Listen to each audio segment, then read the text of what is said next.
This underscores digital literacy as a prerequisite for every artist to reach a global market. Digital literacy, digitally literate artists can effectively create, produce, market, and distribute their music.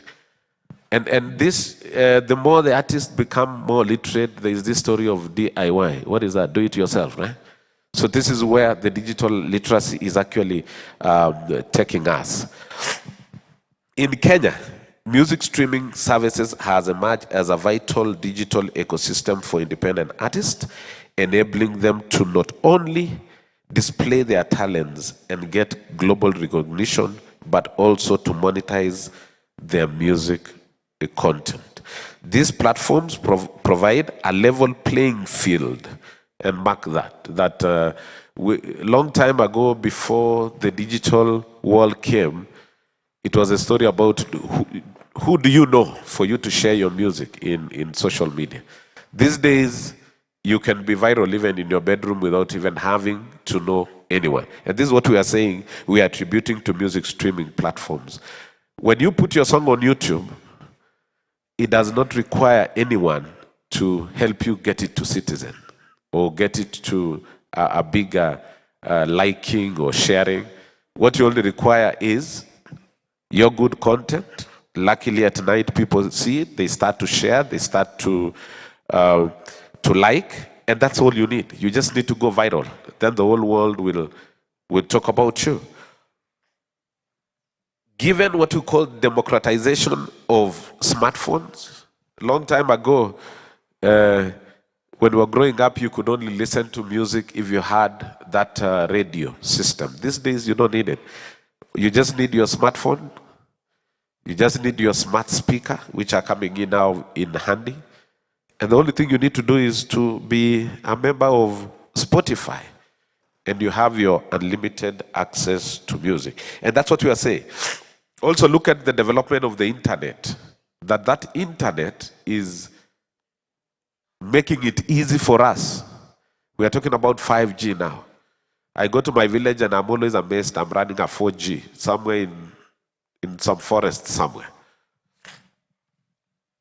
So that means I don't need to carry my sound system. I just need to have my phone. And that's it. That means I enjoy music wherever I will be. And that's what we mean by the democratization of smartphones, mobile devices, and the internet connectivity. And of course, the affordability of these gadgets has become a primary means of music creation, distribution, and consumption, making it crucial for independent artists to be proficient in how to navigate and leverage the music streaming services. And down to my literature review, you're talking about understanding what these music streaming services are actually. We're just talking about platforms that offer you music and using two business models. It could either be freemium or premium.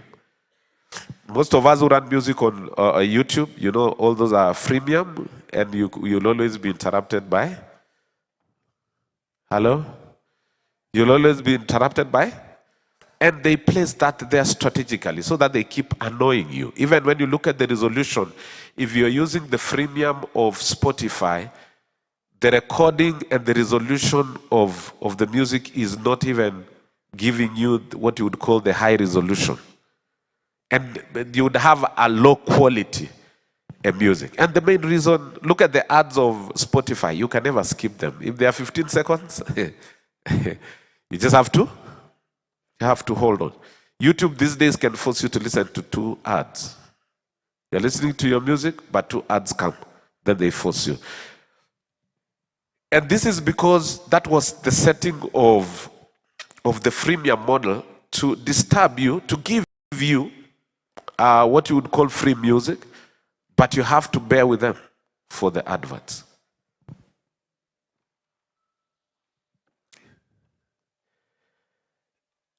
And that's what it's an example of this. Of course, the music streaming services would be the Amazon Music, Apple Music, Deezer, Google Play Music, iHeartRadio, Pandora, SoundCloud, Spotify, Tidal. Now we have YouTube Music away from the normal, and of course our normal local platforms.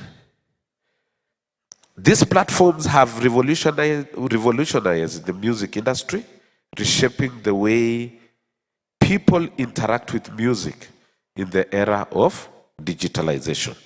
This platform gives customers access to massive online library. Have you ever searched a song and you miss? Have you ever searched a song and you missed? Which song, sir? Is somebody who is...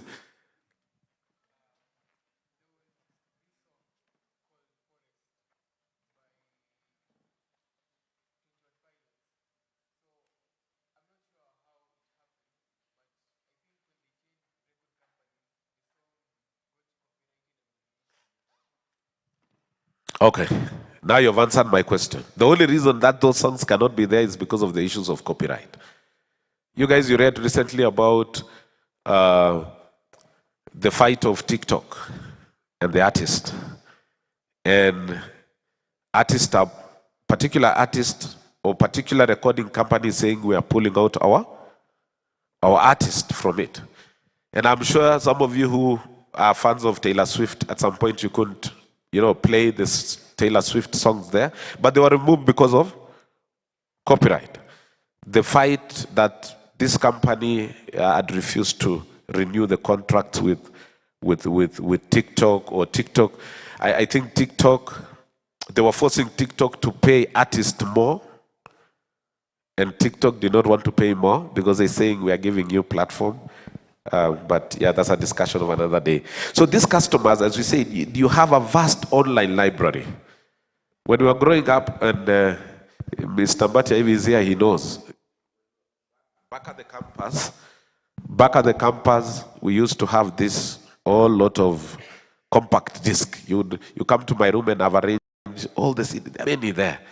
And that is the time they will see you like a very serious musician, because those days we didn't have this.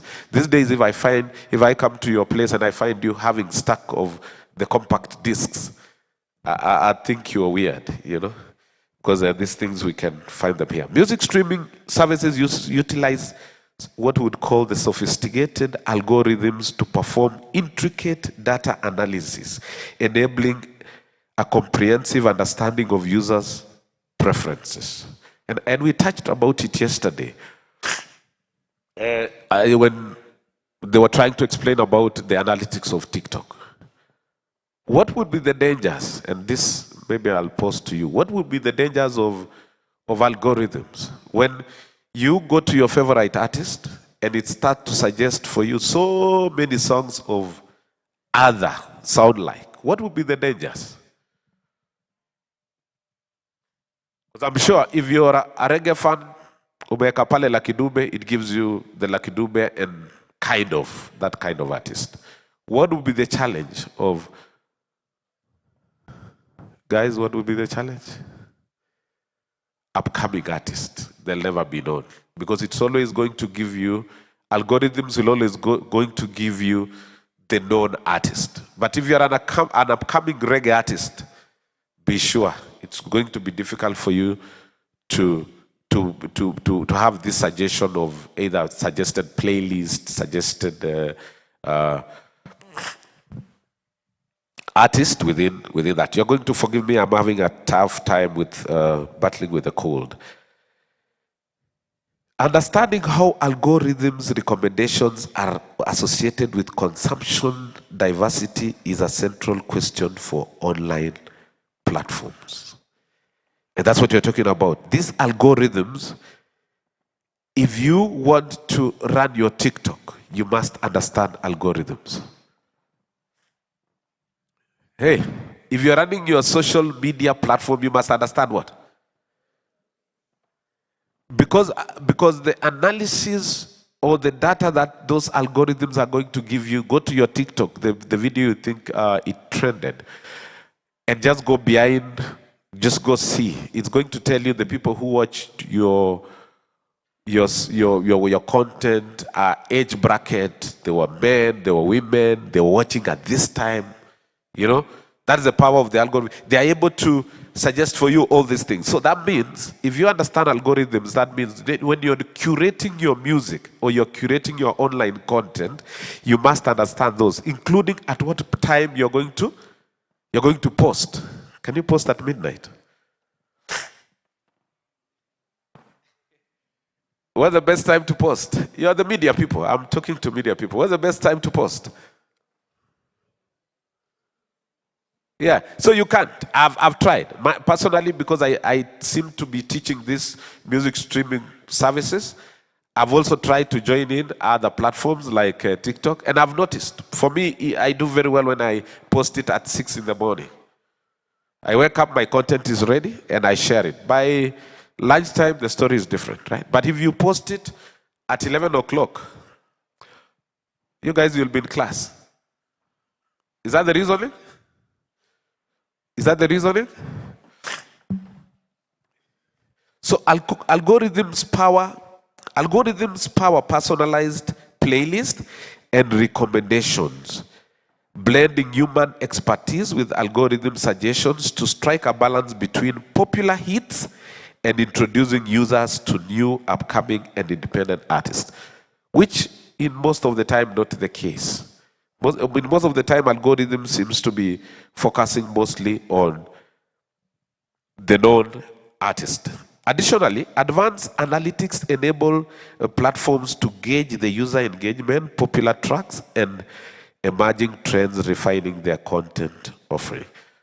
So I've talked about the two models. I've talked about the freemium, and I've talked about the premium, and I've said the main essence why freemium exists is because you want to allow these people to join into the premium. And this was driven by Spotify in 2006. Because they realized in 1999, there was a group called Napster. There's a guy called Napster. Napster was this guy who gave us free music online. And it is through that Apple Music noticed, you mean people can actually enjoy music by downloading. So they came up with Apple Music. But because Napster was illegal, they had got court battles, and eventually, of course, it was banned from using.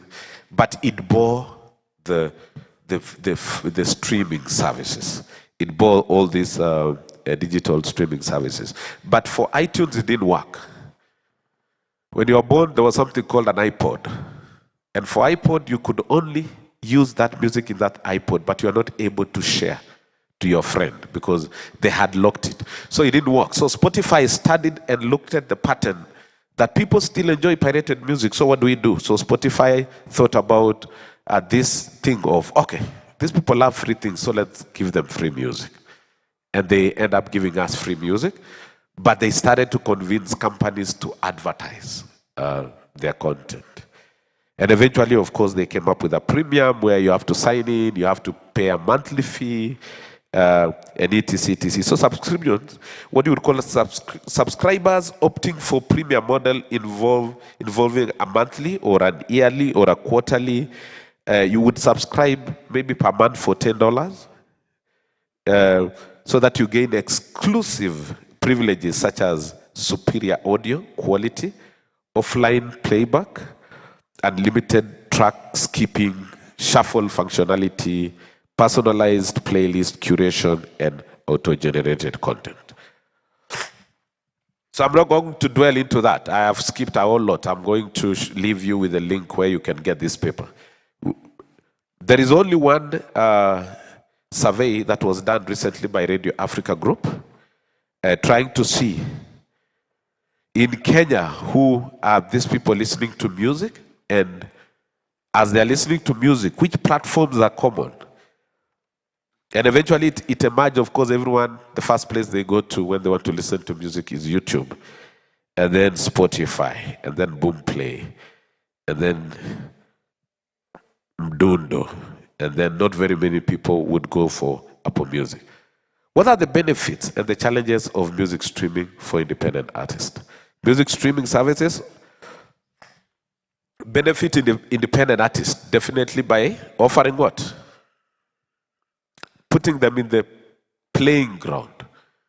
When I put my music, Naniweke nimeweka Spotify, that is also where the giant Adele is. So we are all at the same playing ground. Independent artists, however, confront a multitude of challenges, and one of it being limited access to resources and information. Most of us as upcoming artists, and nearly all Kenyan artists are the artists we are going to call them independent artists. The one we call them independent artists. So normally, the independent artists are going to face a lot of challenges because of this issue of resources. That you need a lot of resources. You need to have a good camera. You need to have a good, so that you are able to compete with the others. For my results, therefore, in my research, digital literacy became the key thing that artists. One artist say most of the platforms can be a bit complex to set up, to be honest. So you end up having to entrust someone with the responsibility of creating the account for you. There are so many back-end things that happen that are so complex. And this is a challenge to you guys, that you could have your own academy as a media person where you introduce this digital. You teach them about how to run this digital content. There also the aspect about the legal and copyright aspects. I'm being signaled about time, so I'm just requesting for about 4 minutes. I wind up. Legal and copyright aspects came in as another issue when it comes to the digital platforms, that artists don't have knowledge about the legal issues. These artists say we have to take charge of our own socio-economic growth when it comes to music. We have a responsibility as artists to learn, because we are giving up to people who are just taking advantage of us.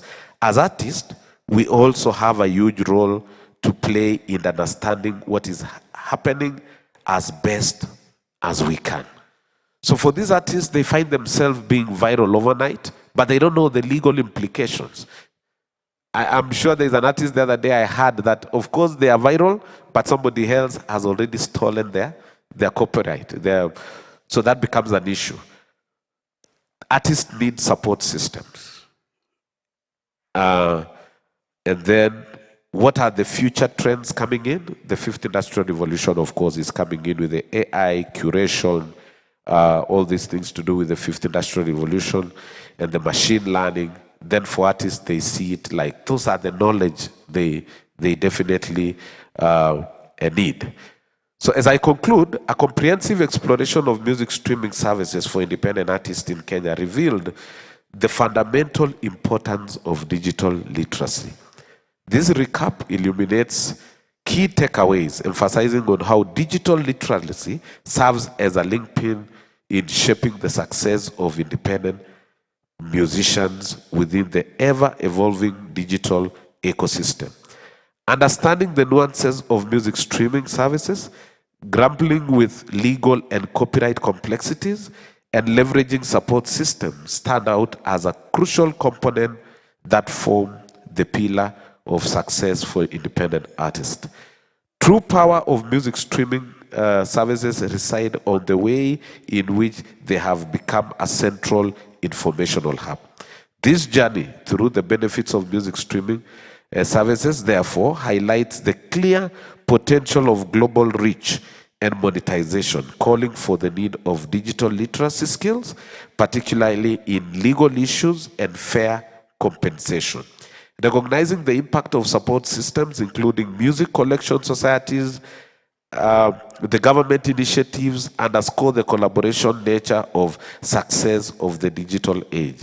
This dynamic approach empowers independent artists not only to traverse the complexities within the music industry, but also to continually learn, adapt, and thrive in the digital age. As the future of music distribution unfolds with innovative trends and technologies, the emphasis on digital literacy becomes even more paramount.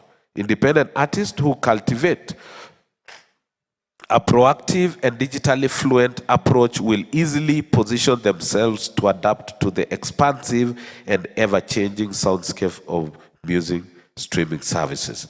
In conclusion, therefore, digital literacy emerges as the cornerstone, enabling independent artists to not only survive but thrive amidst the transformative waves of the evolving music industry. Independent artists must therefore seek digital literacy as a way of mitigating the challenges that are brought about by the music streaming services. One recommendation: School of Music and Media should start to think about a course that is able to offer what the fourth industrial revolution is all about. It's about the social media, it's about the music streaming services that, as much as we ignore, all of us are using it. Thank you.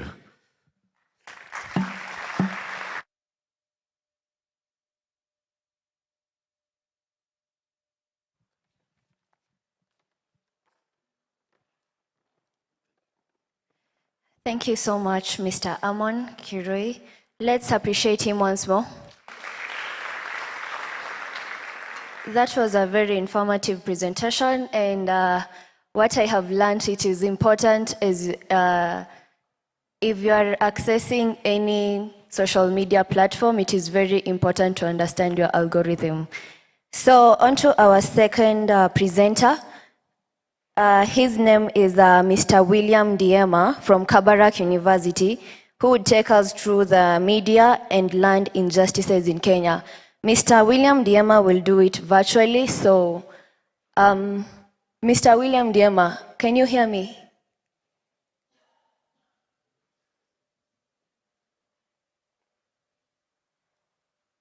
Can you hear me, Mr. Diema?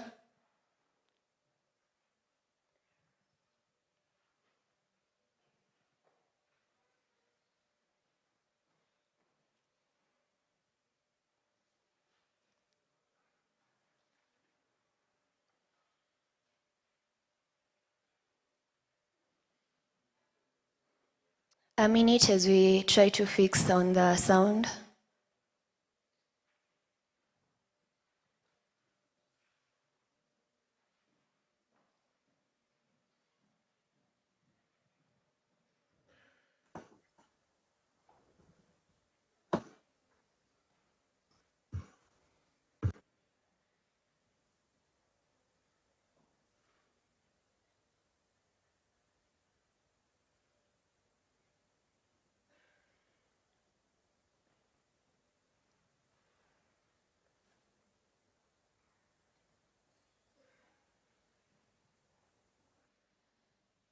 Just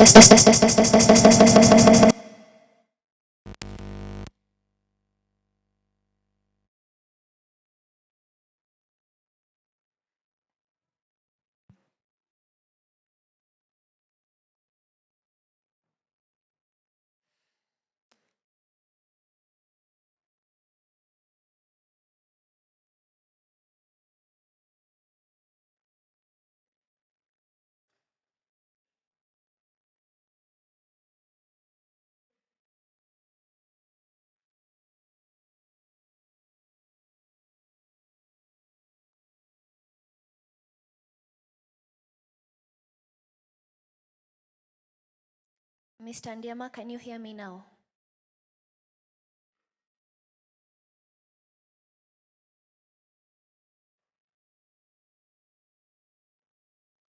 You can hear me? Yes, yes.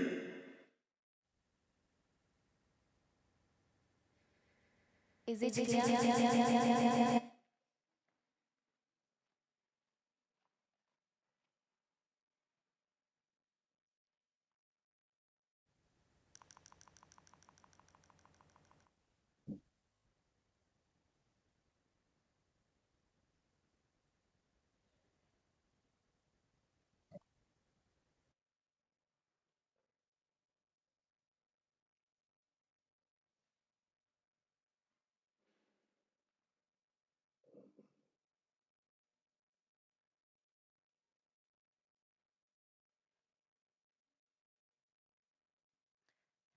I hope it is okay.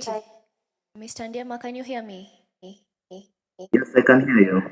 Okay, kindly introduce yourself briefly. You have 15 minutes of presentation. Karibu.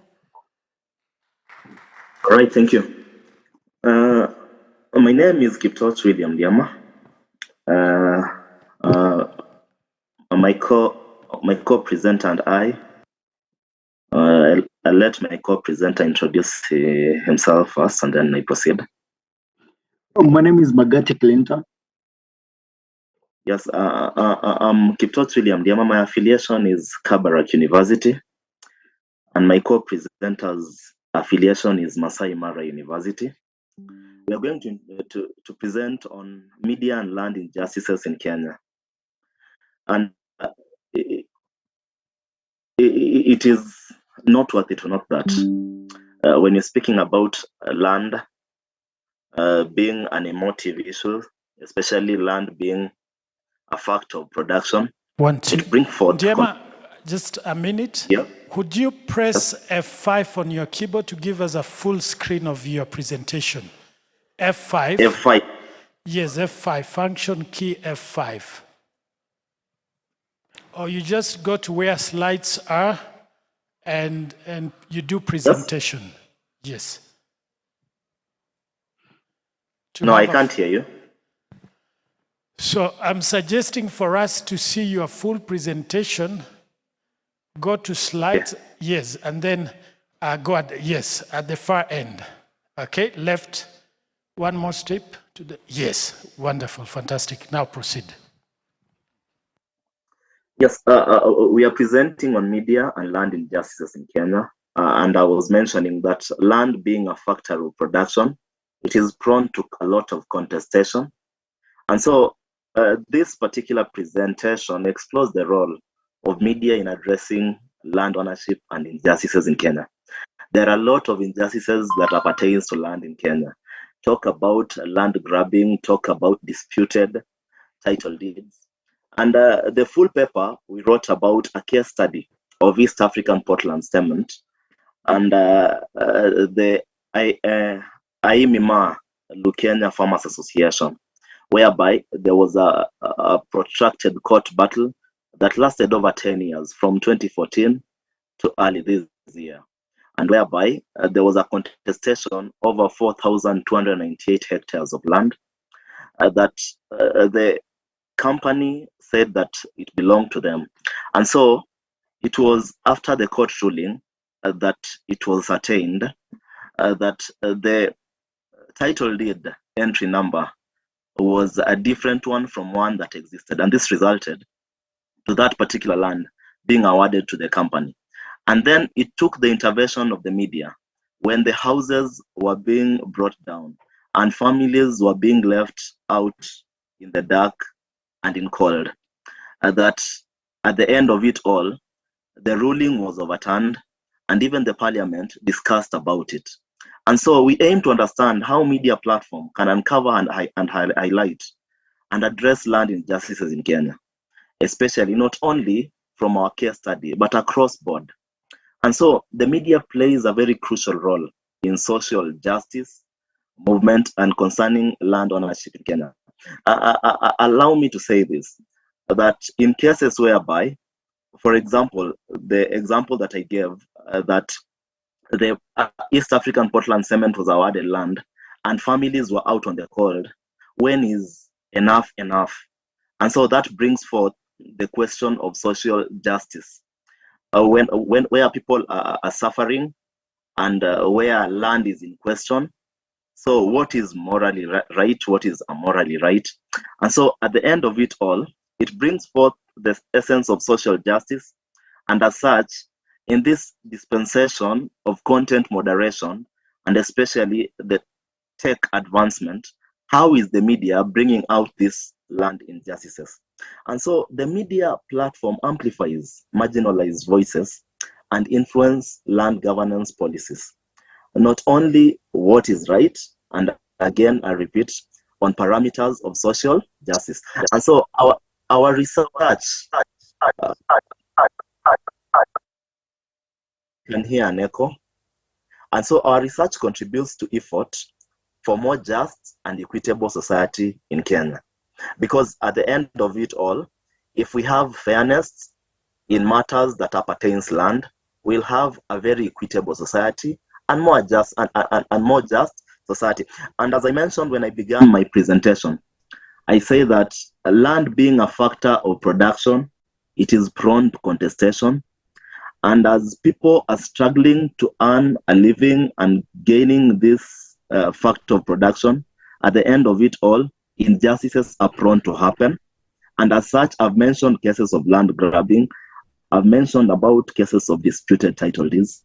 And so I'll even ask the audience, how often have you heard about land grabbing?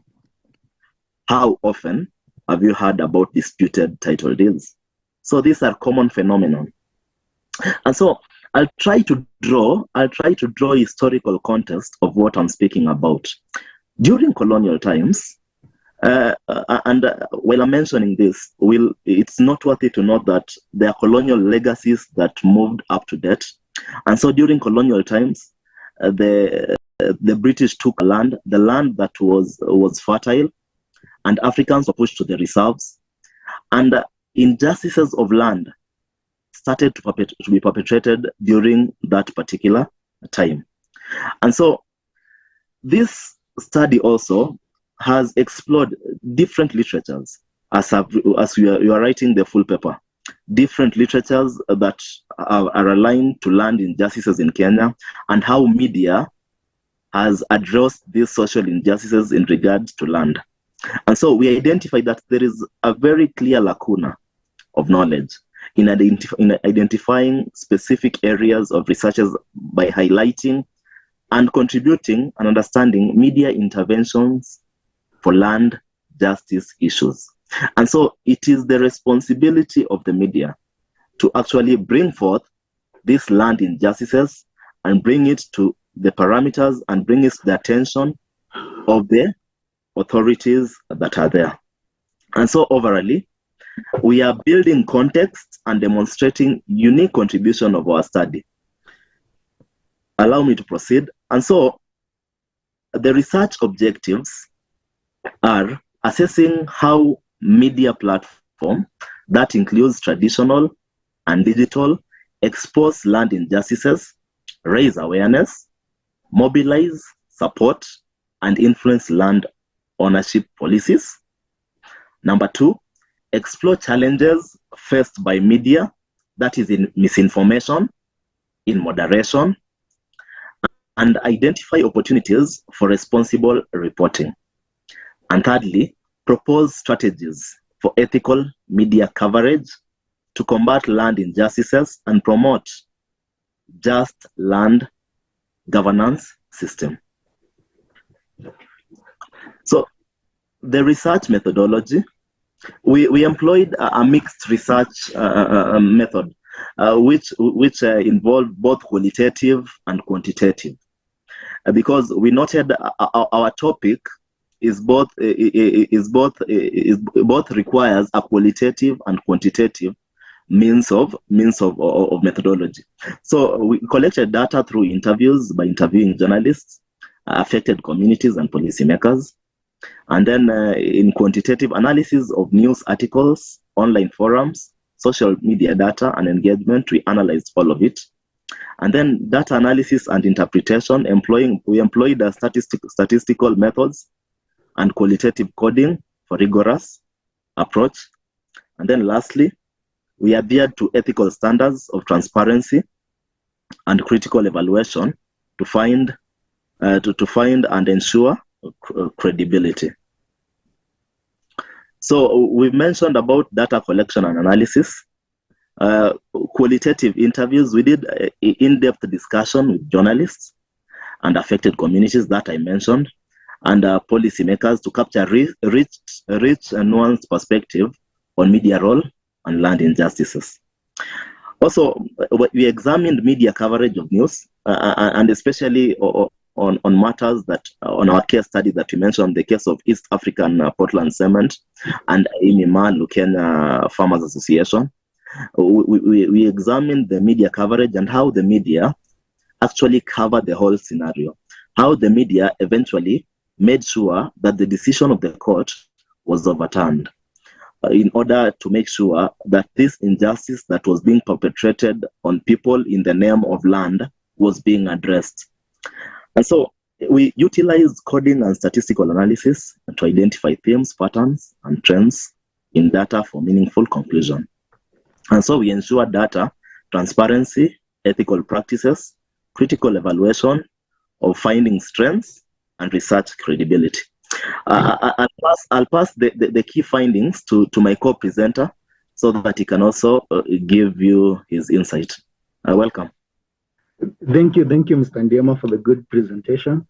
So I will go through the key findings. So kindly, if you can move the slide ahead. Thank you.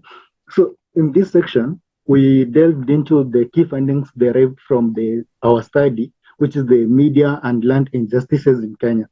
So these key findings represent the culmination of our research efforts that shed light on the critical role of media in addressing land-related challenges. So firstly, our study revealed that there is a profound impact of media in exposing and addressing land injustices. So media platforms, as you all know, they play a crucial role in raising awareness about the discriminatory land practices, amplifying the marginalized voices, and mobilizing public opinion towards policy changes. So these findings underscored the significance of media as a catalyst for social justice and accountability, as my colleague has shown. So there is another, so we can go ahead and see the detailed findings, insights. So as you can see from that slide, that we explored the impact of media narratives on public perception and policy responses. Our analysis also gave us a revelation that media narratives plays a vital role in shaping the public attitudes towards land injustices. So this influences the public debates, which prompts to intervention at various levels. Also, that underscores the influential power of media in driving societal change, in change and accountability. So, however, we also encountered challenges in media reporting, which includes the spread of misinformation, hate speech, and also there is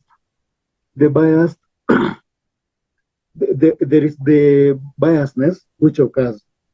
So narratives that are related to land-related discussions. So these challenges highlighted the need for media organizations to adopt a robust fact-checking mechanisms and promote ethical reporting practices and engage in constructive dialogue and stakeholders to mitigate the harmful content. So if we can move to the next slide. So there is this, when we were discussing our findings, so through this section, we engaged in a discussion of the key findings derived from our study. So this discussion aimed at to give a deeper understanding or insights into the implications of the research and the relevance to the broader context of land governance and social justice. So firstly, we interpreted the key findings related to media's role in addressing land injustices. So our analysis revealed that the media platforms play a crucial role in raising awareness, influencing public opinion, and mobilizing action towards addressing discriminatory land practices. So when we were moving on to the implications for policy and practice, our study has also directed the implications for policymakers, media practitioners, and civil society organizations. For example, the policymakers can leverage media insights to inform land governance policies, promote transparency, and address systemic inequalities. So media practitioners also can enhance ethical reporting practices, promote media literacy, and amplify marginalized voices in land-related discussions. Also, we we gave it a view from the civil society organization where they can use media advocacy to mobilize communities as they advocate for land rights and hold stakeholders accountable. Given the example that my colleague has just given on the case study that we are handling. So, however, it is essential to acknowledge the limitations that we had and the constraints of our study, which may lead to which was essentially the limitation of sample size, data collection methods, and contextual factors which impacted the generalizability of our findings. Despite these limitations, we were able to harness the potential to address systemic injustices and promote equitable land access for all during in our discussions. If we can move to the next slide, kindly. So that one, discussion and implications. So the media's impact. So we interpreted the key findings and we observed that the media plays a crucial role in exposing and addressing land injustices through raising awareness and influencing public opinion and mobilizing the communities. So this underscores the significant impact of media in driving social change and accountability in land governance practices. And moving on to the implications for policy and practice, our findings of the direct implications for policy, media practitioners, just as I have said. So policymakers can utilize the media insights for informed policies, transparency, and addressing the inequalities. And also, the media practitioners can enhance ethical reporting. They can enhance ethical reporting, promote media literacy, and amplify the marginalized voices in land-related discussions. As I had said also, the civil society organizations can leverage on the media advocacy to mobilize communities to advocate for land rights, hold stakeholders accountable, and giving it on the broader context.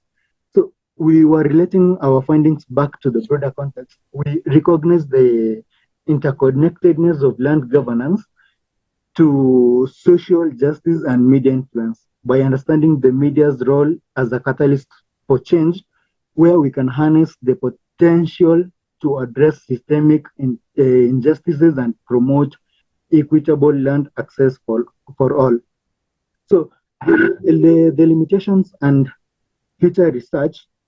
So turning our attention to the limitations of our study, it is essential to acknowledge any constraints that may impact the generalizability and the scope of our findings.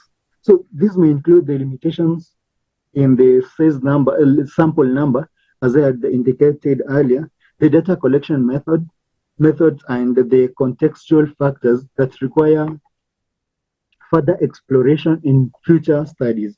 Despite these challenges, our study provided a solid foundation for the future research in the intersection of the media, land governance, and social justice.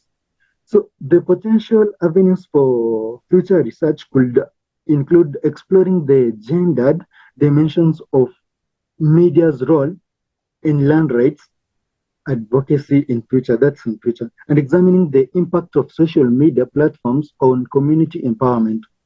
And also, in future, we might consider investigating innovative media strategies for promoting inclusive land governance practices.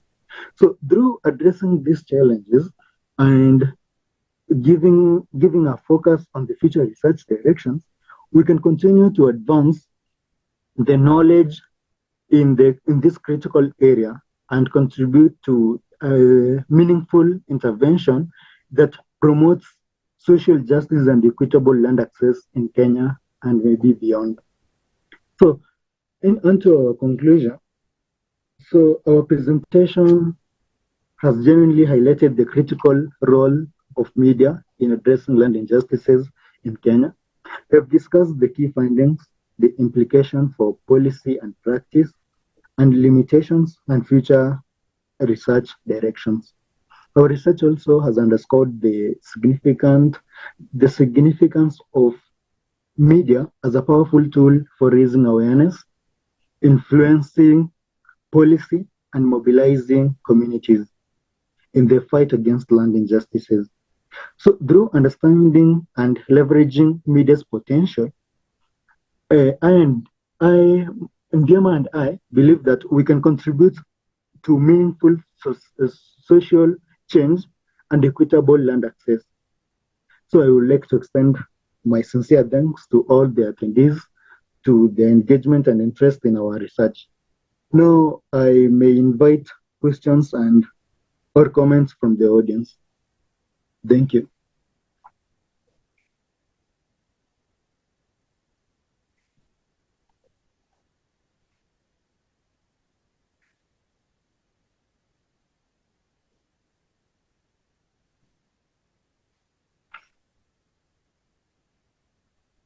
Yes, can you hear me? Yes, can you ask? I've asked the audience if they have any question or any comment, they are free to ask.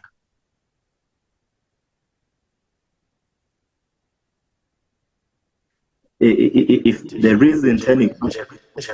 Thank you.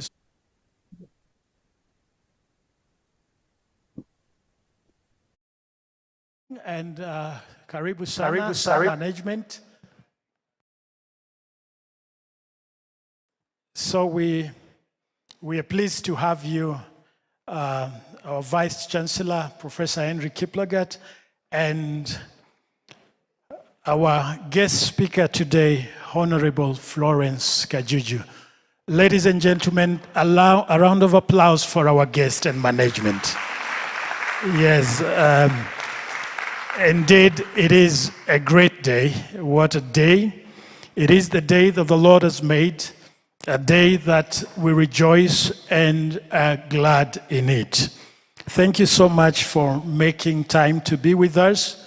We feel very privileged and honored that you accepted our invitation and came to make your presentation with us. Thank you so much. At this juncture, ladies and gentlemen, allow me now to invite the university provost, Reverend Justice Mtuku, who is going to give us a devotional thought and opening prayers. And then we will proceed with our official programs. Ladies and gentlemen, let's appreciate our provost as he comes to make his remarks. Thank you so much.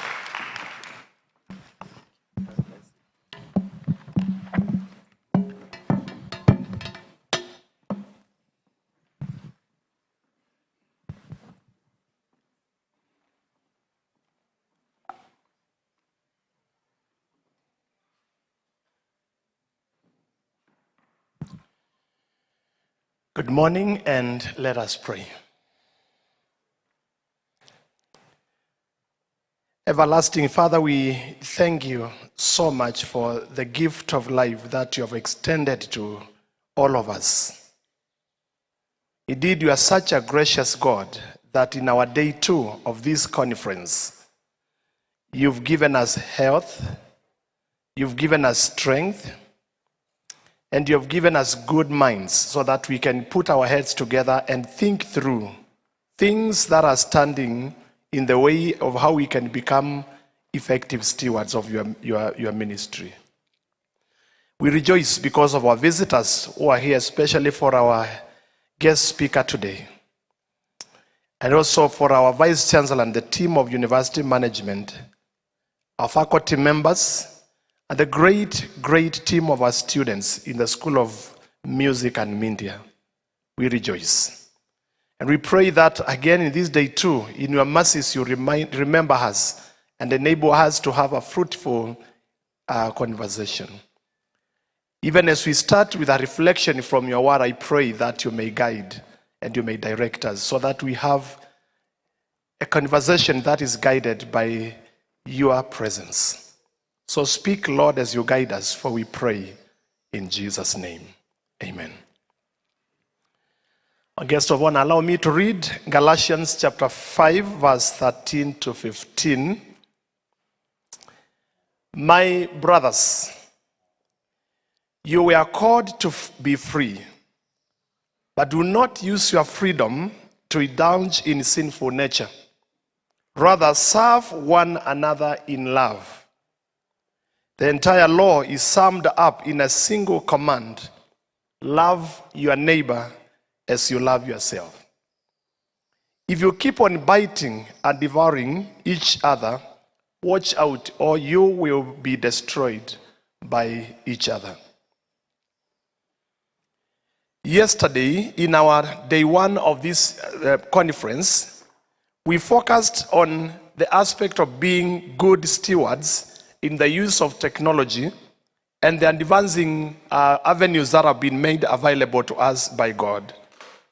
We saw yesterday that while communication is a gift from God and is an avenue of God that God utilizes to guide, to rule, and to direct creation and human affairs, we need to use it responsibly. For those of you who had the advantage of being here yesterday, you remember we said in Genesis chapter 3, three aspects became disruptor of our communication, and that is misinformation, hate speech, and content moderation, which we saw in Genesis 3 in the life of Adam and Eve. We also saw at the closing of our devotion yesterday that we need the BHB criteria to make sure we speak and we communicate responsibly. We need to check whether it builds each other up. We need to check whether it is helpful to those who are reading what we post or what we say, and to be sure we use what we call the benefit check. Our keynote speaker yesterday took that to KTN, and do you remember what KTN stood for? Can I hear from us? Is it kind? True?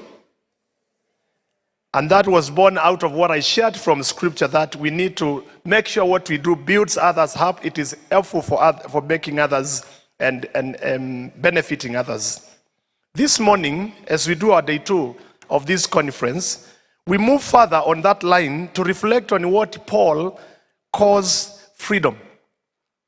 He says, my brothers, you were called to be free, but do not use your freedom to indulge in the sinful nature.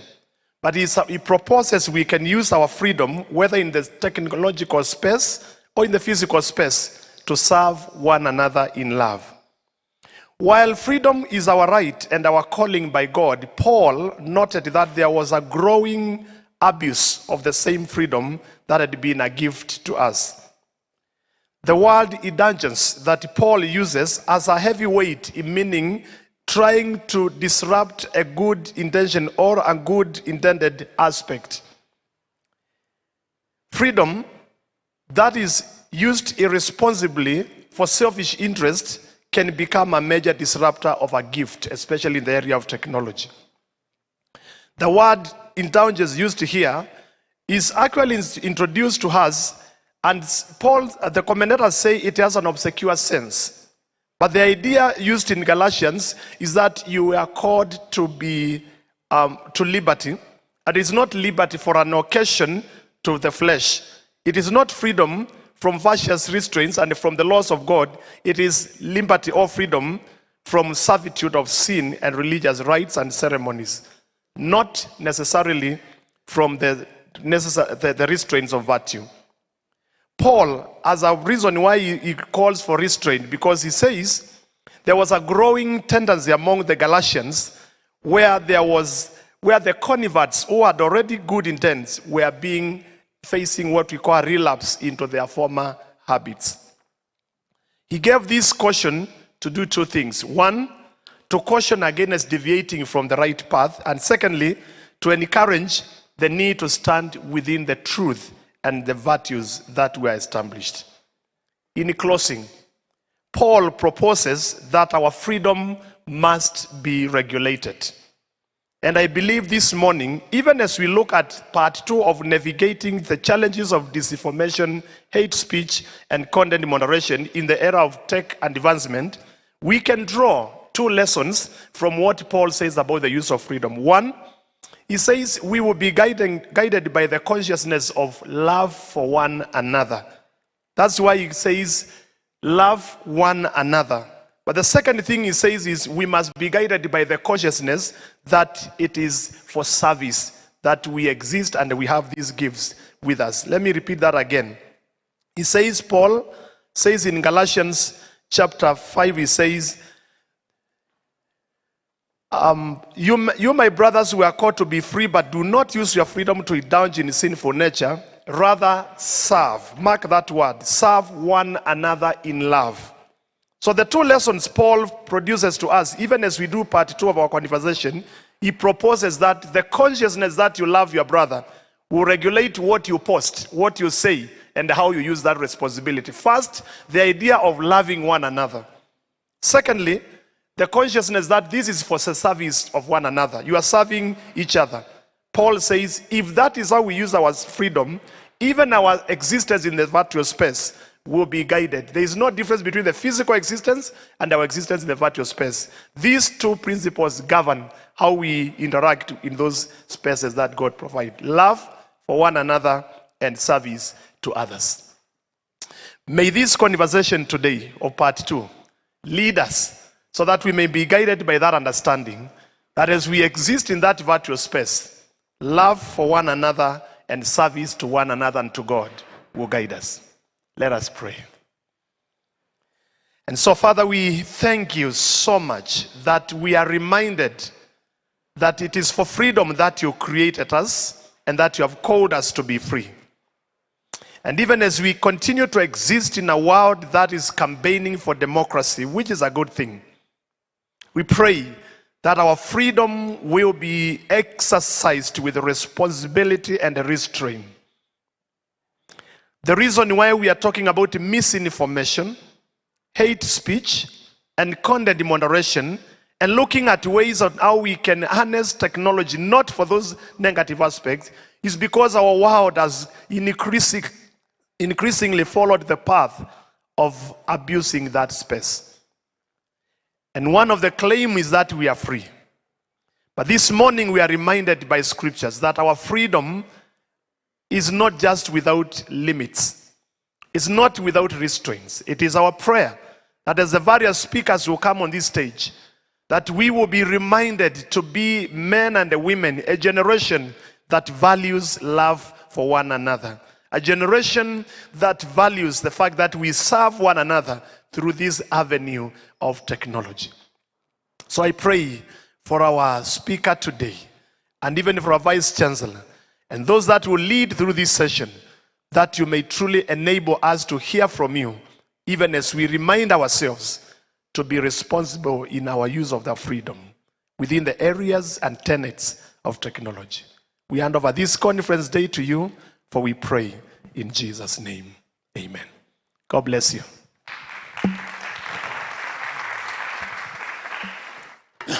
Wonderful. Ladies and gentlemen, we can do better than that for our provost. Amen.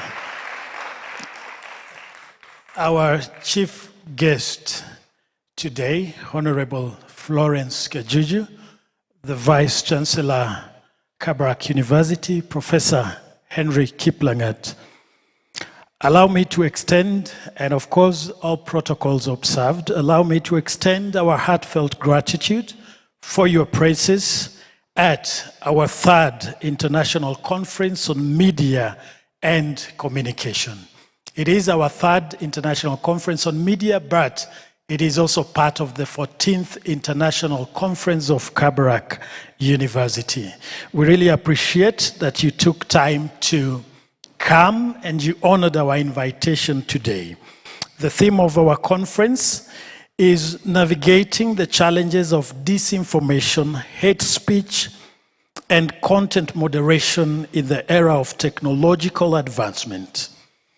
And I am so privileged to be your host at such a distinguished gathering. My name is Benjamin Batia from the Department of Mass Communication.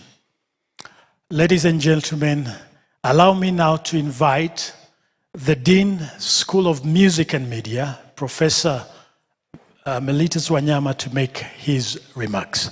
A round of applause for Professor Wanyama.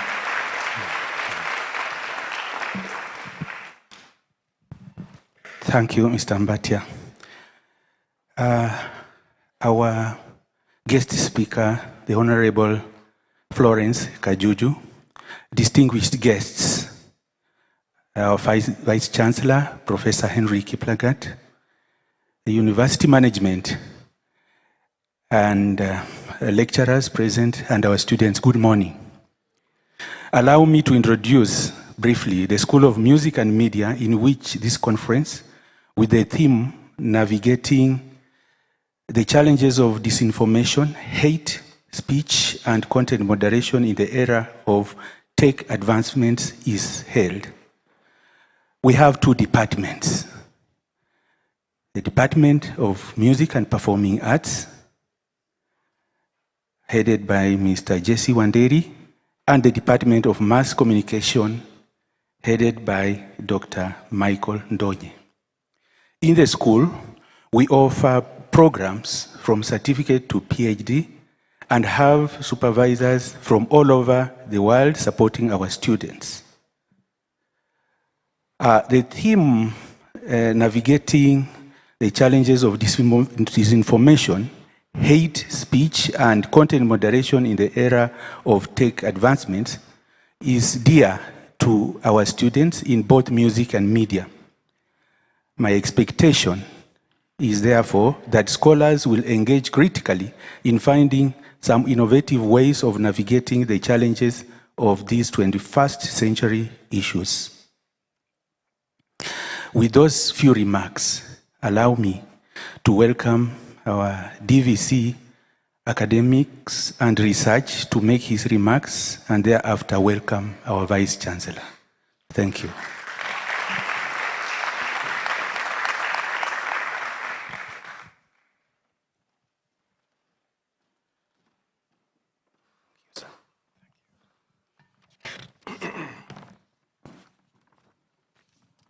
Thank you very much, Professor Mellitus Wanyama, Dean, School of Music and Media.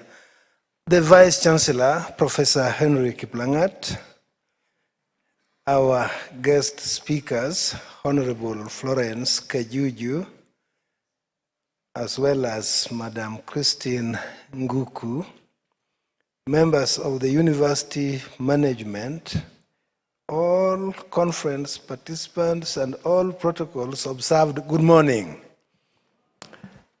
We are still counting our blessings today because we have safely arrived at our second day of Kabarak University 14th International Research Conference.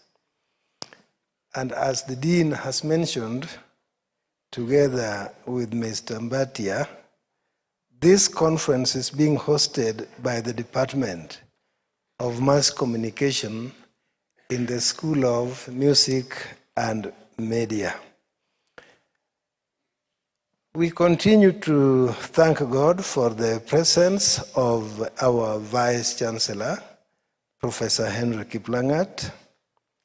He has found time in his very busy schedule to devote time yesterday and today for this conference. We don't take it for granted, sir.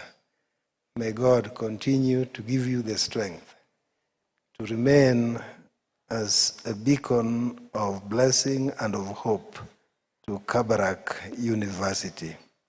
So, ladies and gentlemen, let us put our hands together to welcome our Vice Chancellor, Professor Henry Kiplangat.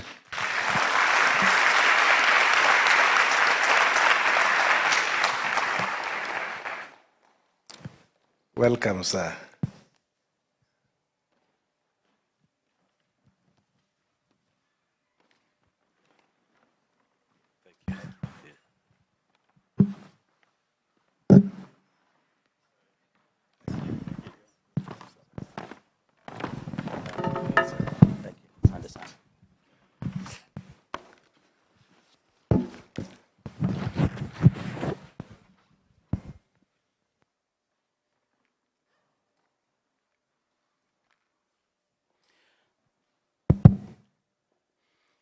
Our guest speaker, or our chief guest, Honorable Florence Kajuju. And then we also have our guest speaker who addressed us yesterday, Madam Christine Ngoko from MCK. The University Management Board members were here. The conference participants, ladies and gentlemen, good morning. I would like to take this opportunity to introduce our guest speaker. But before I do so, I just want to quickly introduce the members of the University Management Board who are here. We have Professor John Ochola, who has already stood before you, the DVC Academics and Research. Then Professor Ronald Chipkilot, DVC Administration and Finance. Acting Provost, Reverend Justice Mutuku, who has already broken the good news or shared the word of God with us. And then we have Dr. Somba Anthony, the Registrar, Academics and Research. I have Professor Kipchumba, the Registrar, Administration and Human Resource. Madam Patricia Chebet, our University Librarian, part of the University Management Board. Then Mr. Langat, the Finance Manager. Dr. Dorcas Gidaiga, is she here today? You're sitting in wrong places all the time. The Dean School of, the Dean of Students. And then we have the Dean School of Music and Media, Professor Melitus Nyongesa Wanyama.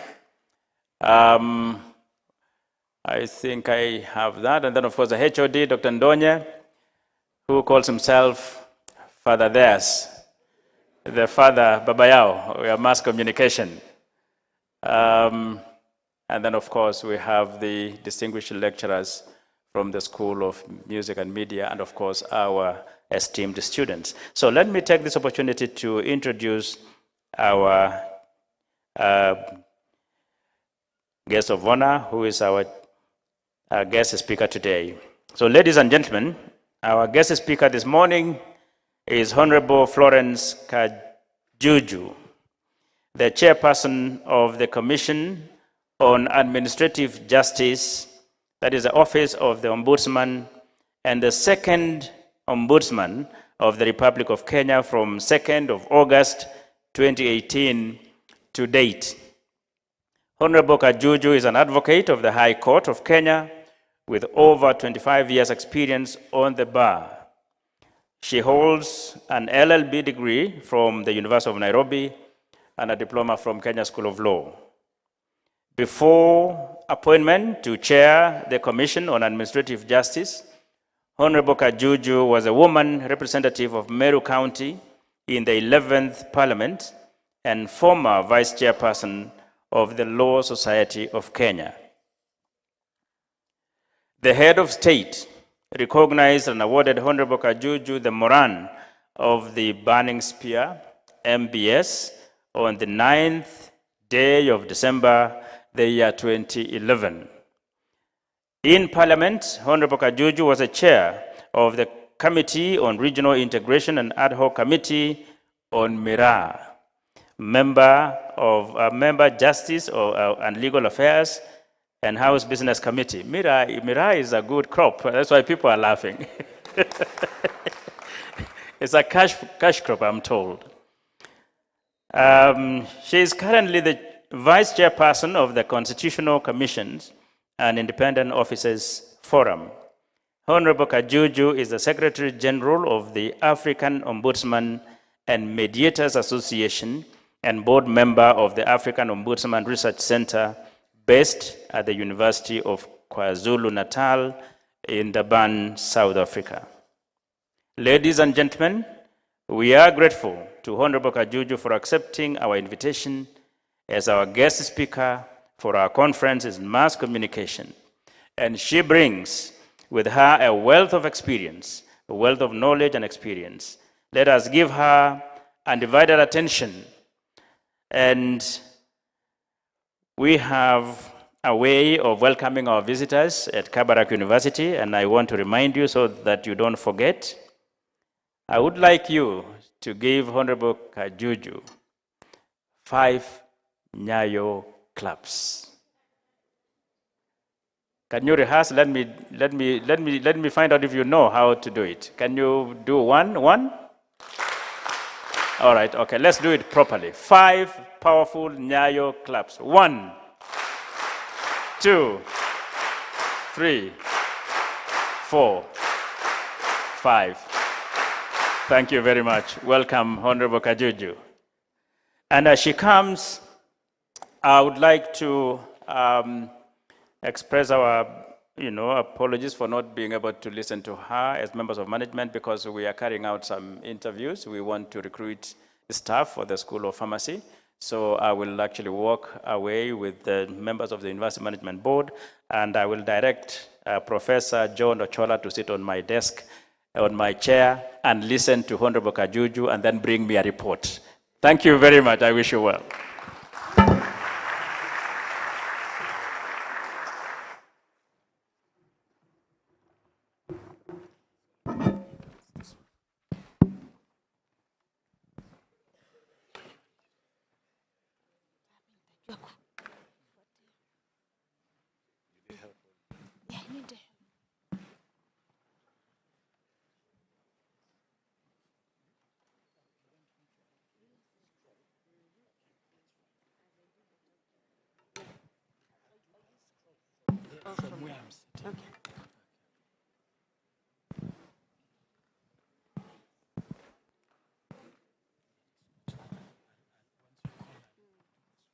Okay.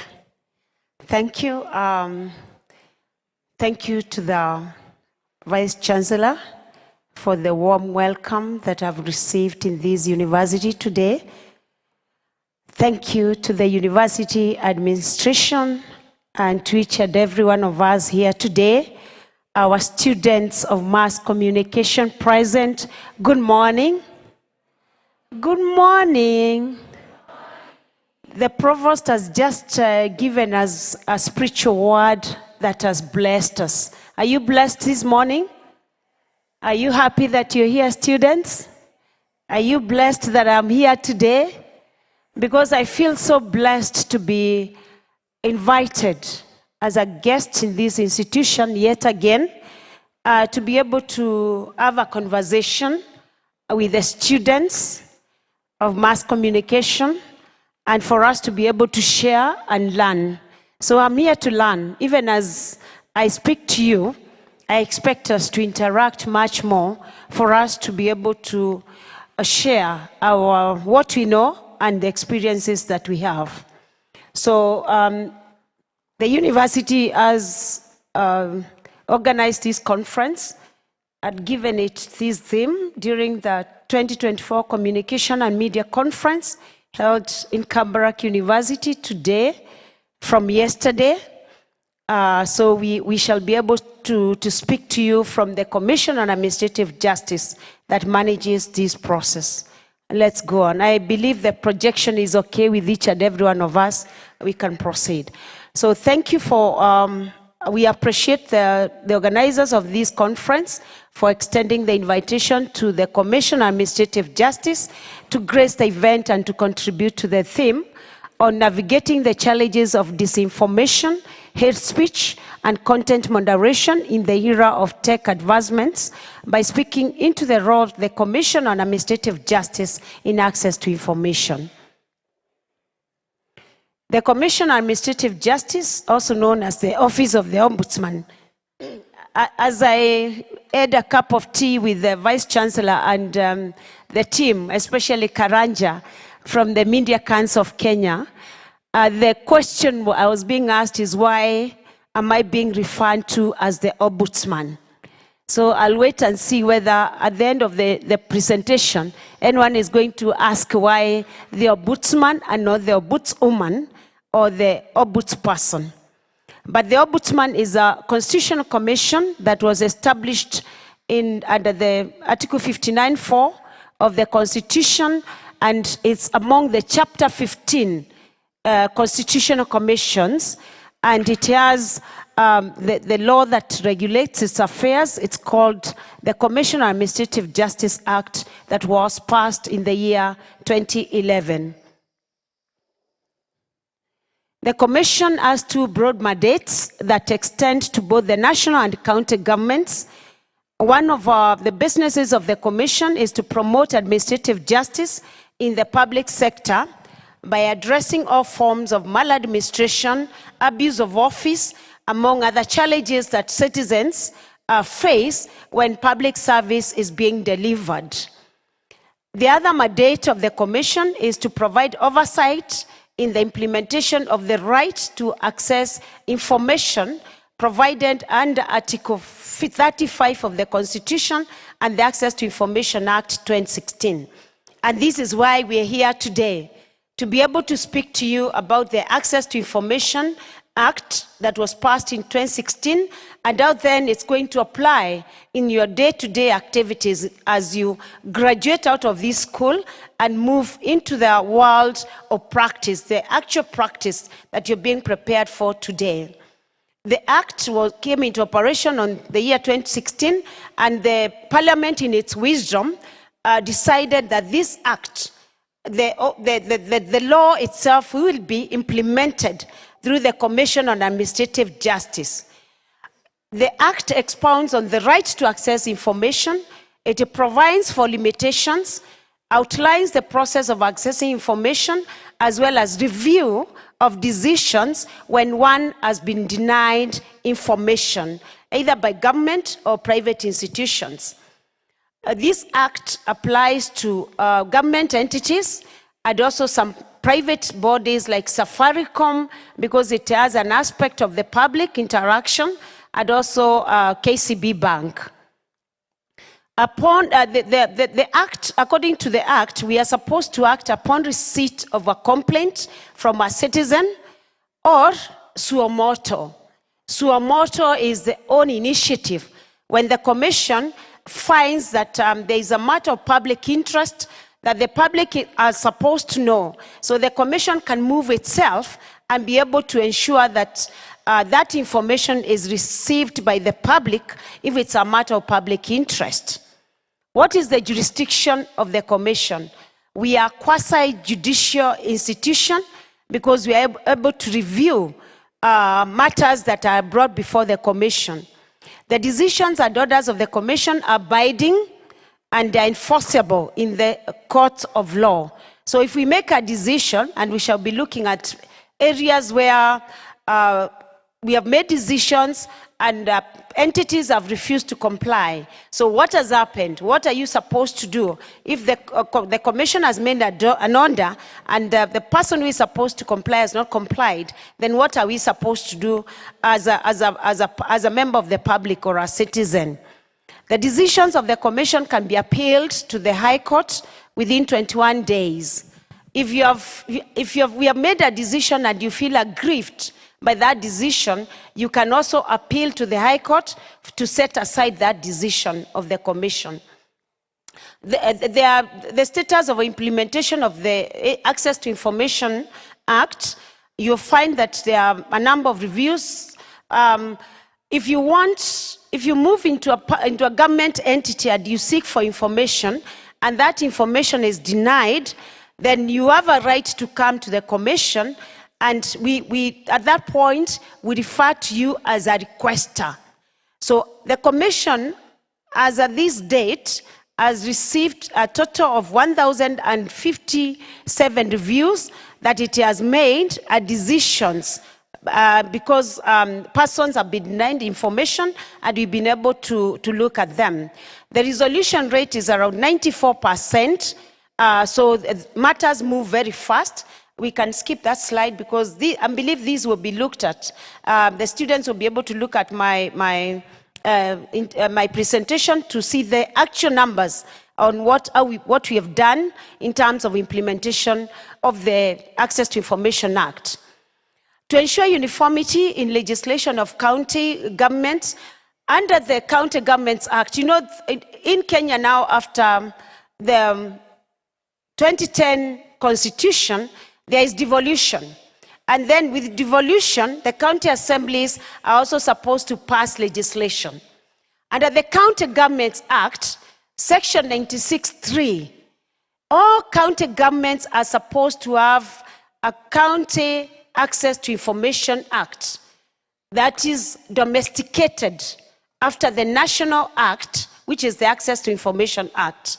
So we are working with the counties to make sure that they get the, we've already formulated a model law on access to information so that the county governments are able to domesticate the Access to Information Act, because you realize that decentralization, devolution has brought services, government services to the people, mashinani.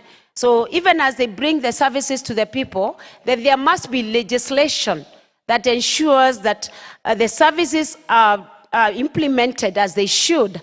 And if not, then there is a law to govern the process of service delivery. The Commission, in partnership with the Kenya School of Government, has also developed an ATI curriculum. This curriculum is targeting public officers so that public officers are able to get to the Kenya School of Government and get to learn how to implement the Access to Information Act, how to give information, what information should be given to members of the public. So we are impacting the skills and the knowledge and the competencies to public servants so that they are able to render the services as they should. There are quite a number of public officers that have been trained, around 12,568, in partnership with the Kenya School of Government. We've continued to engage with county governments, and county governments have been able to appoint information access officers, and we've also asked county governments to form access to information committees, so that now issues around complaints on access to information are resolved at the county level. I spoke about limitation in the cause of information, and I hear you've been told, yesterday you were advised that every information then must come with, every right comes with a responsibility. Within the Access to Information Act, there are limitations. There are areas in which you cannot seek information. And the law recognizes the importance of access to information, but sometimes information is withheld by institutions if the law permits such non-disclosure. This limitation is meant to protect the rights of persons or other bodies in as far as that information is concerned. So because there are legal requirements that stop some information from being released to members of the public if it's private. Under the Section 6 of the Access to Information Act, you'll find the various areas where you cannot seek information. Under the issues affecting national security of Kenya, if information is about how many guns were bought by the government of Kenya, if information is about how the government organizes itself in terms of security matters, that cannot be released to you even if you write to the commission, because then it is going to interfere with the national security of Kenya. So that information is limited, and even if you are to seek it, then you will not be given that information. The other information that is limited is if the information endangers the safety or life of a person, then you cannot be allowed to receive that information. If the information involves unwarranted invasion of privacy of an individual, example, if it's personal information, then that cannot be released to you. If the information infringes on commercial interest of an entity or a third party, especially if it's about intellectual property rights, I believe you understand that, and now then it can be limited. That's why it should be limited. If the information is going to cause substantial harm to ability of government to manage the economy of Kenya, that cannot be released to you. if it interferes with the entity's ability to give consideration to an ongoing matter, if it is going to impede the due process of law, example, criminal investigations, if there is a case going on in court, and if a matter then cannot be discussed out of the court, the lawyers will say sub judice. You cannot discuss a matter that is ongoing in court because there are matters that should be dealt with within the courts. So that information cannot be released to you. If the information you are seeking is going to damage an entity's position in actual or contemplated legal proceedings, and if the information is going to infringe on professional privilege, confidentiality, for example, advocate-client relations, advocates cannot release their clients' information because information that is given to an advocate is most of the times privileged.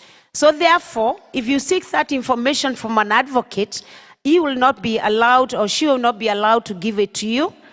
Doctor-patient confidentiality. When you get to a doctor and you have health challenges, no one can come to the doctor and seek to have your file released to them or that information accessible to you because there is that which governs the doctor-patient confidentiality. So that information is limited and it cannot be released to a person. The beauty with the Access to Information Act, unlike I've told you, the Commission on Administrative Justice operates under two laws, the Commission on Administrative Justice Act and the Access to Information Act.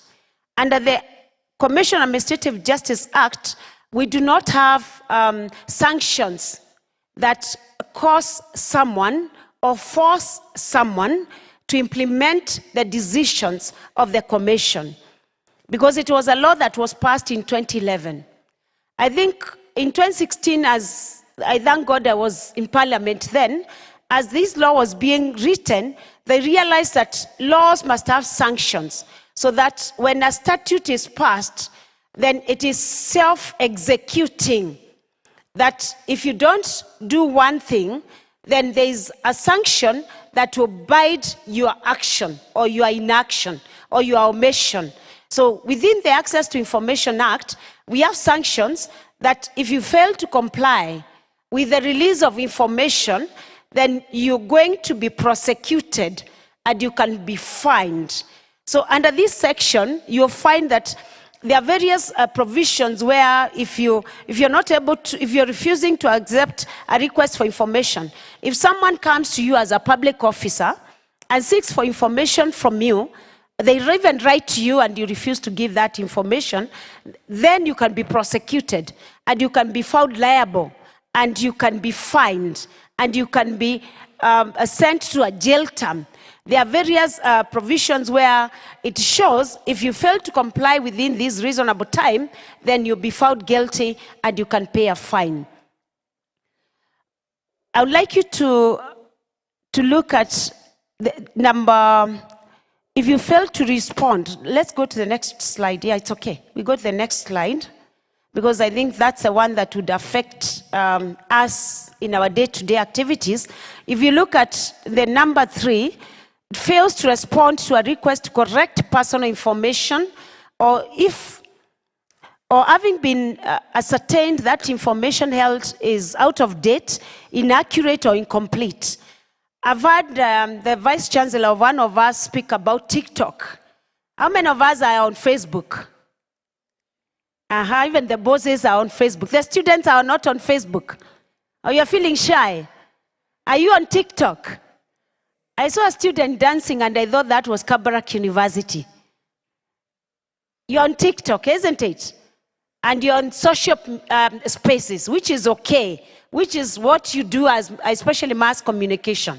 Now, if you give information, if you post something about someone, and that information is not correct, and that information does not reflect the true state of affairs, and someone speaks to you and requests that you correct that information, and you refuse to correct the information within a reasonable time, then it's time to know that you can be fined, that you can be found guilty after prosecution, that you can serve a jail term. That is how serious the Access to Information Act is. So I'd like you to look at it, because you can see you can be convicted to serve 6 months jail term, or you can pay a fine of 100,000 shillings, or both. So within the social space that is there, and the tech challenges that are upcoming now, you'll find that people are passing on information about other people without even caring to know whether this information is correct. And the moment you do that, and someone complains, then you're liable to be prosecuted, you are liable to be fined if found guilty, or sent to jail, or both. So I think those are some of the things that you need to understand as we interact with the tech space, so that then we don't expose ourselves to legal prosecution. We continue with the sanctions. It's the various areas that one can be charged if you don't release information, or if a request has been made to you as a public officer and you failed to release that information. We can move on. Now, we've brought some examples just to show you that the Access to Information Act has worked. There are various entities, the various citizens who have complained about government, or various other people who have refused to release information. You'll find that there are judgments that have declared the Commission's orders binding.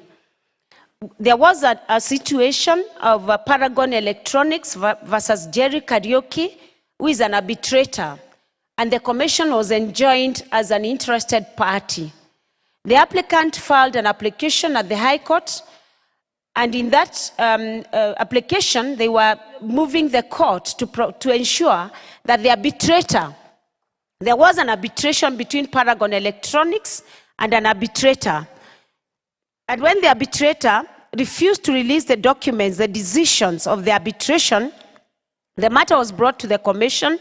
The Commission found that the arbitrator should release the documents. The arbitrator refused with the documents. The Paragon Electronics came to the Commission, and the Commission was able to make an order that forced the arbitrator to release the documents. When the arbitrator refused to release the documents, then the Paragon Electronics, the requester, went to court. As I told you, that the decisions of the Commission can be enforced if you file that decision in the High Court.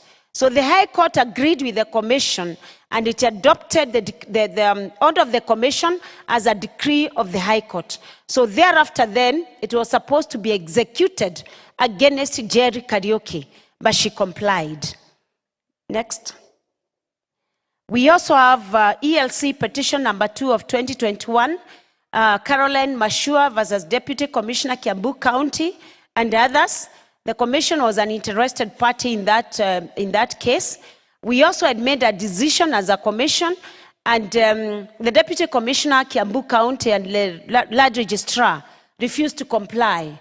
So the requester, Caroline Mashua, went to court, and she was granted an order for purposes of ensuring that that decision of the Commission was complied with. So the bond's proceedings were released to the requester.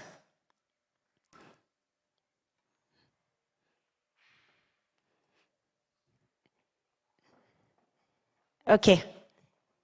Those are part of the tech challenges, eh?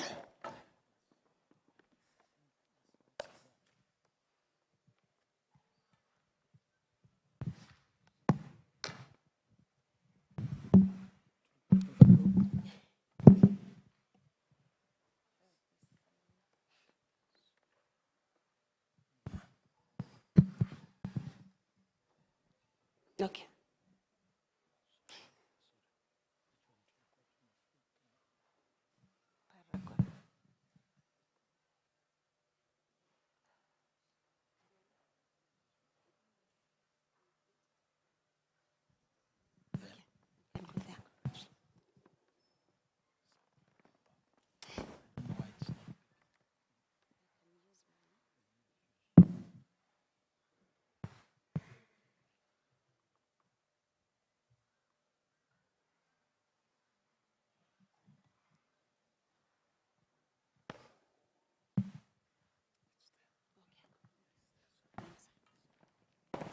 Thank you. Sorry for that.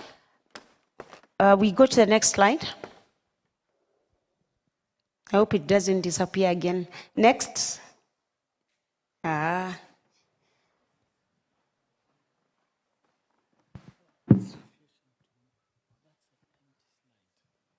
Okay.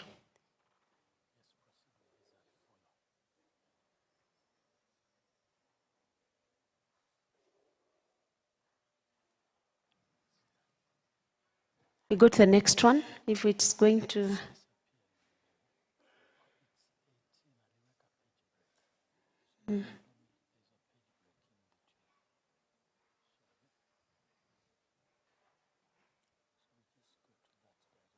Okay. We can go.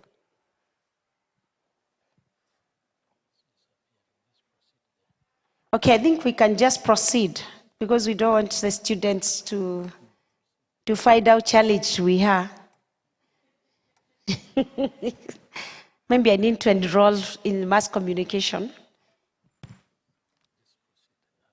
You wouldn't mind me being a student with you? Is that okay? Oh, who will pay my fees? A sponsor? Batia? Someone has said Batia. Okay. So we were just looking at areas where the real life experiences of the implementation of the Access to Information Act. And I spoke to you about the various cases that have come to the Commission. There are quite a number. We've had a case against Citibank where the Commission had been moved to ensure that a matter before the Citibank for release of documents was provided for, and the Commission was able to make an order.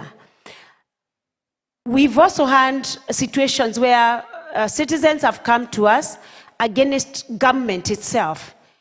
We've had a situation against the National Treasury where a citizen came to request for information on treaties that the Kenyan government had entered into. As you know, in the Constitution of Kenya, there is a provision for international treaties becoming Kenyan treaties after ratification by Parliament. So there was a treaty that was entered into by the Republic of Kenya, and someone moved the Commission to have government tell the people what the treaty, what was comprised in the treaty, the information on the sovereign board that the Kenyan government had entered into, and the list of Kenyans sovereign board holders, and National Treasury was asked to give this information. And we are proud to say that the National Treasury was able to provide that information.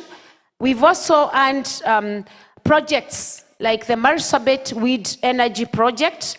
KenGen was conducting a project in Marsabit, and the citizens felt that this project was not disclosing all the information.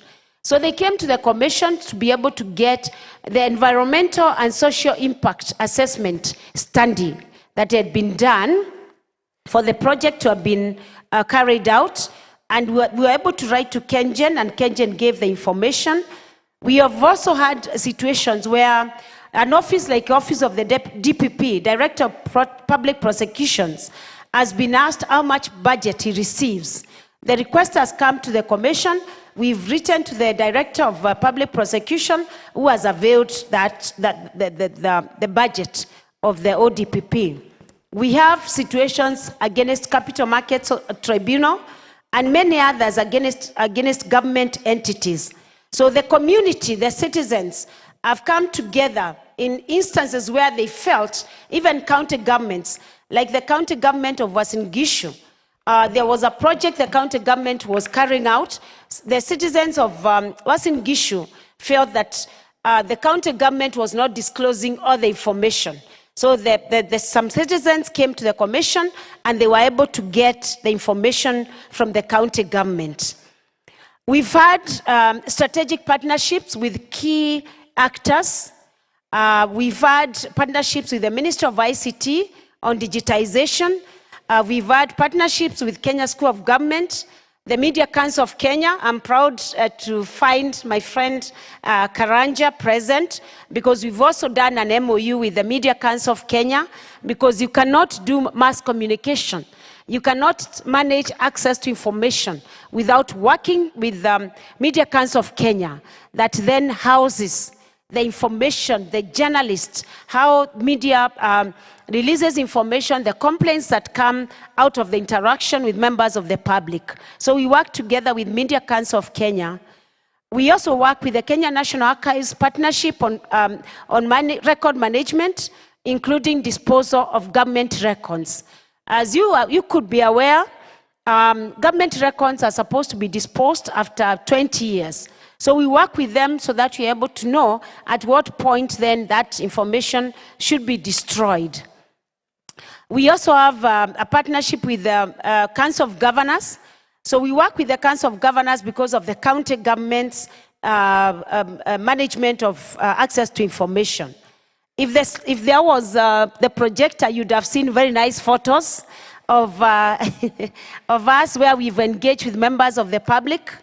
Like the county government of Homa Bay has been able to establish a climate information center where we visited to be able to ensure. You able to project that? It's okay. I wanted them to just see my friend Gladys Wanga, that she's doing a very good job on releasing information to the citizens of Homa Bay County. She's been able to establish what we call the Climate Information Center. Under this Climate Information Center, you'll find that the farmers are calling to ask from the locations that they are based, what kind of crops they should plant, what the temperatures within that area, what is the weather indicators for purposes of planting the crops, and many other issues around farming. So Gladys has been able to establish a Climate Information Center, and the Commission visited that information center to be able to see what exactly she's done and how then it forms part of the access to information programs that we conduct as a commission. So we were able to find that the people of Homa Bay are able to get that information through that information center. We also have the public outreach programs where we go to the people. There is a priest that is, we were in a church carrying out sensitization to members of the public. We also go to markets to be able to reach the people and explain to them what we do as a commission. We work with Huduma centers. We are present in some of the Huduma centers. Even here in Nakuru, we have an intern who sort of receives the complaints from the citizens, and they're able to send them to Eldoret, because we have a regional office in Eldoret for purposes of processing of the complaints. As we deliberate on the era of tech advancements, I remind you that we've come a long way from the days of the smoke signals to the modern era of email and the telephone communication. Social media platforms such as Facebook, LinkedIn, Twitter, and others have facilitated instant access to information with a simple click. Indeed, we've been told if you click your computer, you can get dollars. I don't know whether the dollars are here, but I expect them to be here, isn't it? You have them. Mass communication school should have the dollars. So if you work on your, and that was the conversation we were having when I had tea with your dean. If you use that space, the tech space, the social space, then you're able to interact with the world within the click of a button. So I think those are areas that we need to survey and see how it can impact economically in our lives. But however, social media has undoubtedly accelerated the pace of information in the world. But it has also had its negative consequences in addition to the positive ones. Social media has made us more interconnected, yet disconnected than ever before. I've seen some people, some families, where the mother and father, when they arrive from their duties every evening, before they even look at their children and get to know how the day has been, wanachukua nini? Wanachukua nini? Nowadays, we used to be told there before, during my time as we grew up, you went to go to church with a Bible. Nowadays, what do you carry? Can you afford to leave your phone at home? Can you afford to give your phone to your mothers? Huh? How many can give their phones to their mothers? I'm asking the students. The students, I know this generation is different. How many can give their phone to their parents? 1, 2. So you can also give me as a representative of your parent. I look at it. Yeah? Or it can only be used for selfie. Can you afford to give your phones to your mothers or to your fathers or to your relatives? Are you sure? Okay, this is different. Maybe because this is Kabarak University. But I know from where I've come from, even my own daughter cannot give me a phone. And the moment she leaves it, and the passwords, how many of you have 10 passwords on your phones? Because you can give your phone to your parent, but the passwords that are there are like 10 of them, isn't it? What do you protect? What is in those phones? A privacy. What privacy are your students? We are paying your fees. So we should know everything about you. True or false? Yeah? You should not hide anything until you get a job and you get a pay slip. But anyway, what we are saying is that at the end of the day, most families now need to do much more to be able to socially interact, to get to understand how your children are growing up. Because the phones have become the semiote. So much as the social media has grown positively, we also have to do much more as parents to make sure that our children then also get connected. We get connected as parents, and we get to know what our children do in their day-to-day lives. I'm just about to conclude by saying this quote of Charles Darwin: "It is not the strongest, nor the most intelligent that survives. It is the most adaptable to change." In a technologically evolving world, we have no option but to adapt responsibly through continuous improvement of communication channels that are available to us. So thank you so much for this opportunity to be able to speak to you. I hope I've not bored you. We are available for further interaction to be able to engage and get to understand better the tech space, the tech environment that we find ourselves in. Thank you so much, and God bless you.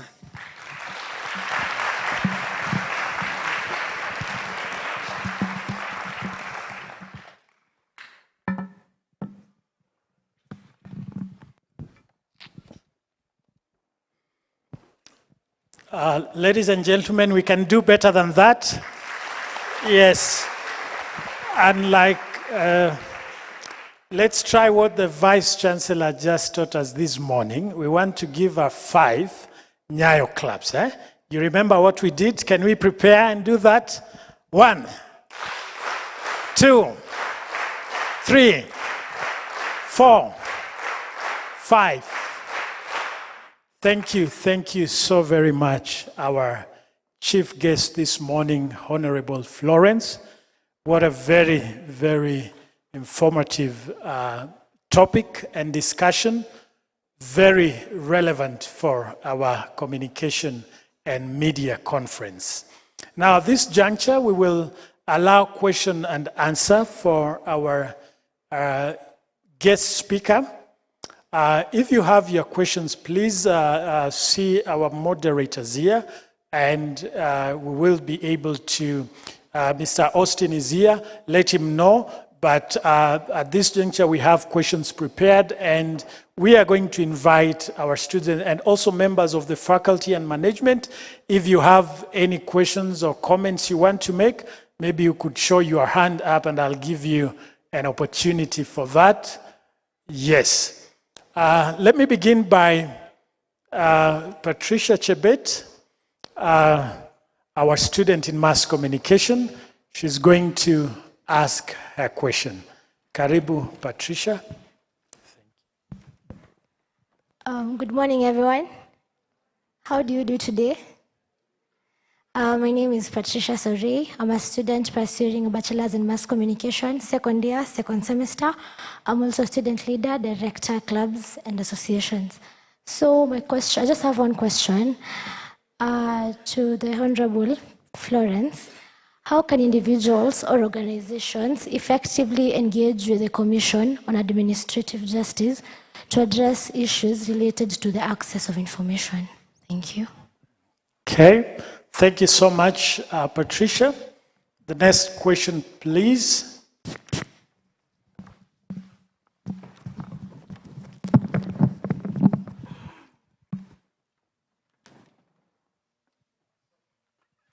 Yes, Evans, introduce yourself and pose your question loudly so we can hear you. Good morning, everyone. I'm Ivan Sowino, a fourth-year student of mass communication. My question entirely is to Ms. Christine Nguku. The conversation currently has been so based on climate change, and this conversation has barely dominated our online media and traditional media. And for this reason, maybe just to address this issue on how climate change is being compounded by the increase of disinformation and hate speech. There's a lot of information being passed on climate change and climate reporting. And since you had mentioned yesterday that there are frameworks and regulations that are there as the council that have put in place to verify credibility and in using AI, are you also having the same frameworks and regulations to ensure there's credibility in climate change and climate reporting? Thank you. Thank you so much, Austin, for your question. Yes, let's proceed. Yes, introduce yourself. Good morning. I'm Byron, a second-year student taking mass communication. I have two questions, one for Honorable Florence and one to Ms. Christine. On the Ombudsman, I'm made to understand that it's normally serves the private citizens and the private and government entities. So is there a way that the Ombudsman can investigate by themselves, or is it compulsory that a private citizen presents the issue themselves? And then there's one on artificial intelligence to Ms. Christine. Yesterday, mostly you measured on the negative side. And at the moment, most technology is measured around artificial intelligence. It's the building block for technology at the moment. Is there a way we can just accept the positives as well as acknowledge the negatives, since everything made by man has both sides, negative and positive? Okay, thank you so much for your questions. Do we have any other? Maybe, yes, Mr. Robinson, introduce yourself and then ask your question, and then we'll ask our guest speakers to respond to those if we do not have any here. Okay, proceed. Okay, thank you for the chance. So my questions goes to the Commission on Administrative Justice. So, Madam, we've had a presentation on how the Commission on Administrative Justice is partnering with government, institutions, and other stakeholders. So my question is, how does the Commission ensure or handle challenges whereby there is information held by the government, but is supposed to be disseminated to the public? Thank you. Thank you so much. Very lastly, from Dorcas, JB Watt. Hi, everyone. My name is Chebiot Dorcas. I have a question to Honorable Kajuju. Why are you referred to as the ombudsman and not ombudswoman? Thank you so much for remembering that. Let's clap for her. Yes, so let's, again, we have the privilege to first invite our guest speaker, Honorable Florence, to respond to those, and then she'll be followed by Madam Christine Nguku. Yeah, do you want to come? You could also stand there, but if you're okay, just come. Yes, it's better you come. We'll see you. Let's appreciate Honorable Florence as she comes to respond. Thank you so much.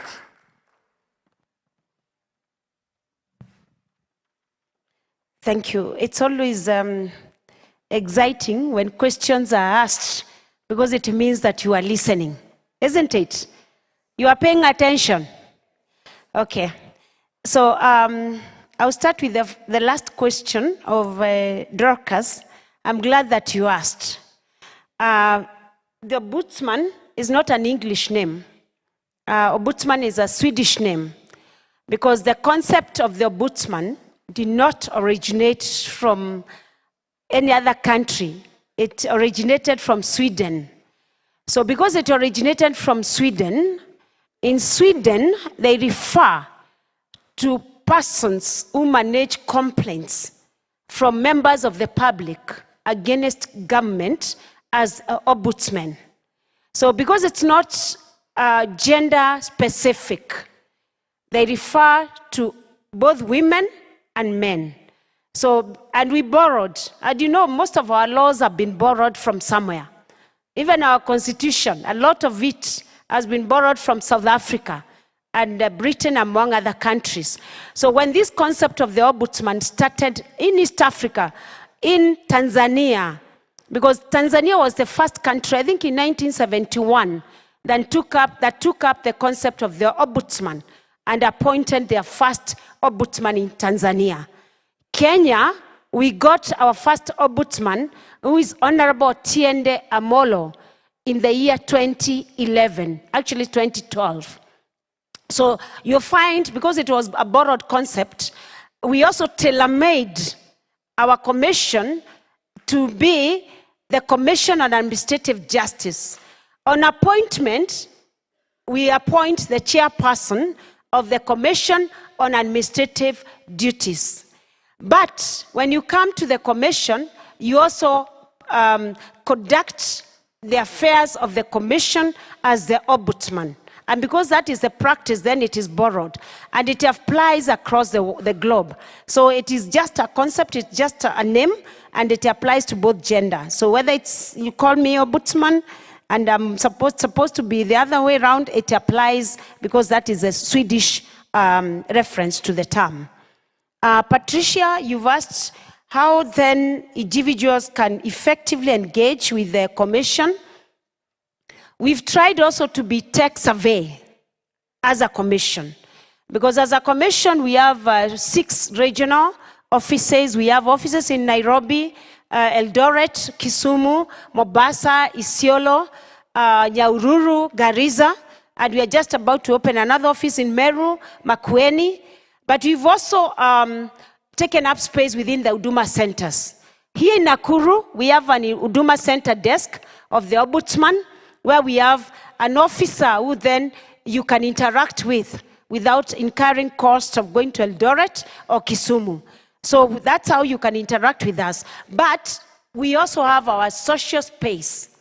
We have the website of the commission, we have the Facebook of the commission, we have the Twitter of the commission, where our officers are able to give trainings or speak to people, engage with the people on a number of occasions. So if you want to send any information to the commission, you can always get to our website or our Facebook and use the email address that is provided for.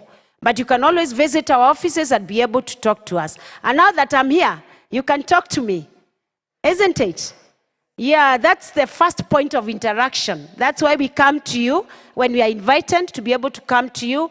You get to understand the commission much better. If you have challenges, you speak to us.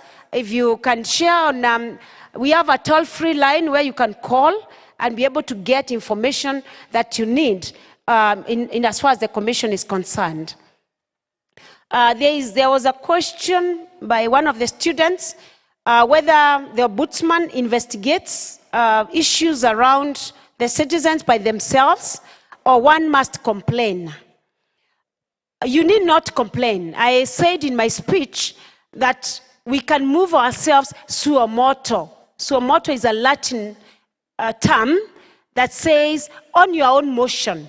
So the law provides for the commission, if it finds a matter is of public interest, then the commission on its own motion can move government to provide that information.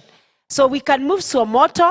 You can come to the commission and seek for that information, but you don't have to wait for citizens. If the matter is of public interest, we can always investigate and be able to pick up that situation and ensure that government releases the information. There was also the issue of partnership with government and institutions. Then how do we operate? I think the intention was whether there is any conflict of interest, if I got the question right. I've just said we have an MOU with Media Council of Kenya. We have an MOU with the Council of Governors. We have partnerships because the law, the primary law that constituted the commission, which is the Commission on Administrative Justice Act, provided for the commission to collaborate, to partner with stakeholders, to partner with governments. So we partner with ministries, with the departments, with agencies, because government is our primary stakeholder in the sense that the citizens complain against government. Government are public officers. So the citizens, when they don't get the service they're supposed to get, they come to the ombudsman because we employ alternative dispute resolution. You don't have to go to court. When you come to the commission, we're able to sit down, to negotiate, to arbitrate, to mediate, and negotiate, and ensure that we get a resolution from that complaint. So even as we partner on areas to ensure service delivery, we also ensure that we check government, because that is our call mandate, to ensure that government is able to release information, to ensure that government is able to offer services to the people who are the employers of government. So I think that is all with my questions, and thank you very much. Christine, it's your turn to be roasted. Thank you so much. Again, let's appreciate Honorable Florence as Christine comes and responds. And as you respond, Christine, let me even pose one question.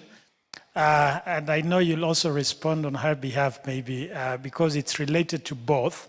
Now, considering that both institutions are government institutions, or rather an extension of the government, how are you able to check the government? And I'm saying this because of what we know even with the media. Let's talk of the public media we have, like Kenya Broadcasting Corporation, owned by the government. What's the balance in between? Can that government entity questions the government? How are you able to balance that, considering the politics of leadership and so on and so forth? Maybe as you respond to the other questions, you will touch on that. Thank you so much. Let's appreciate Madam Christine as she responds. Thank you. Thank you. I want to know the name of the person who asked the question about AI. Did you say your name? What was your name again? Michael? Byron. Byron. Okay. Let me start with Austin's question. Austin was asking about regulations and guidelines in terms of how information is disseminated. Let me tell you something.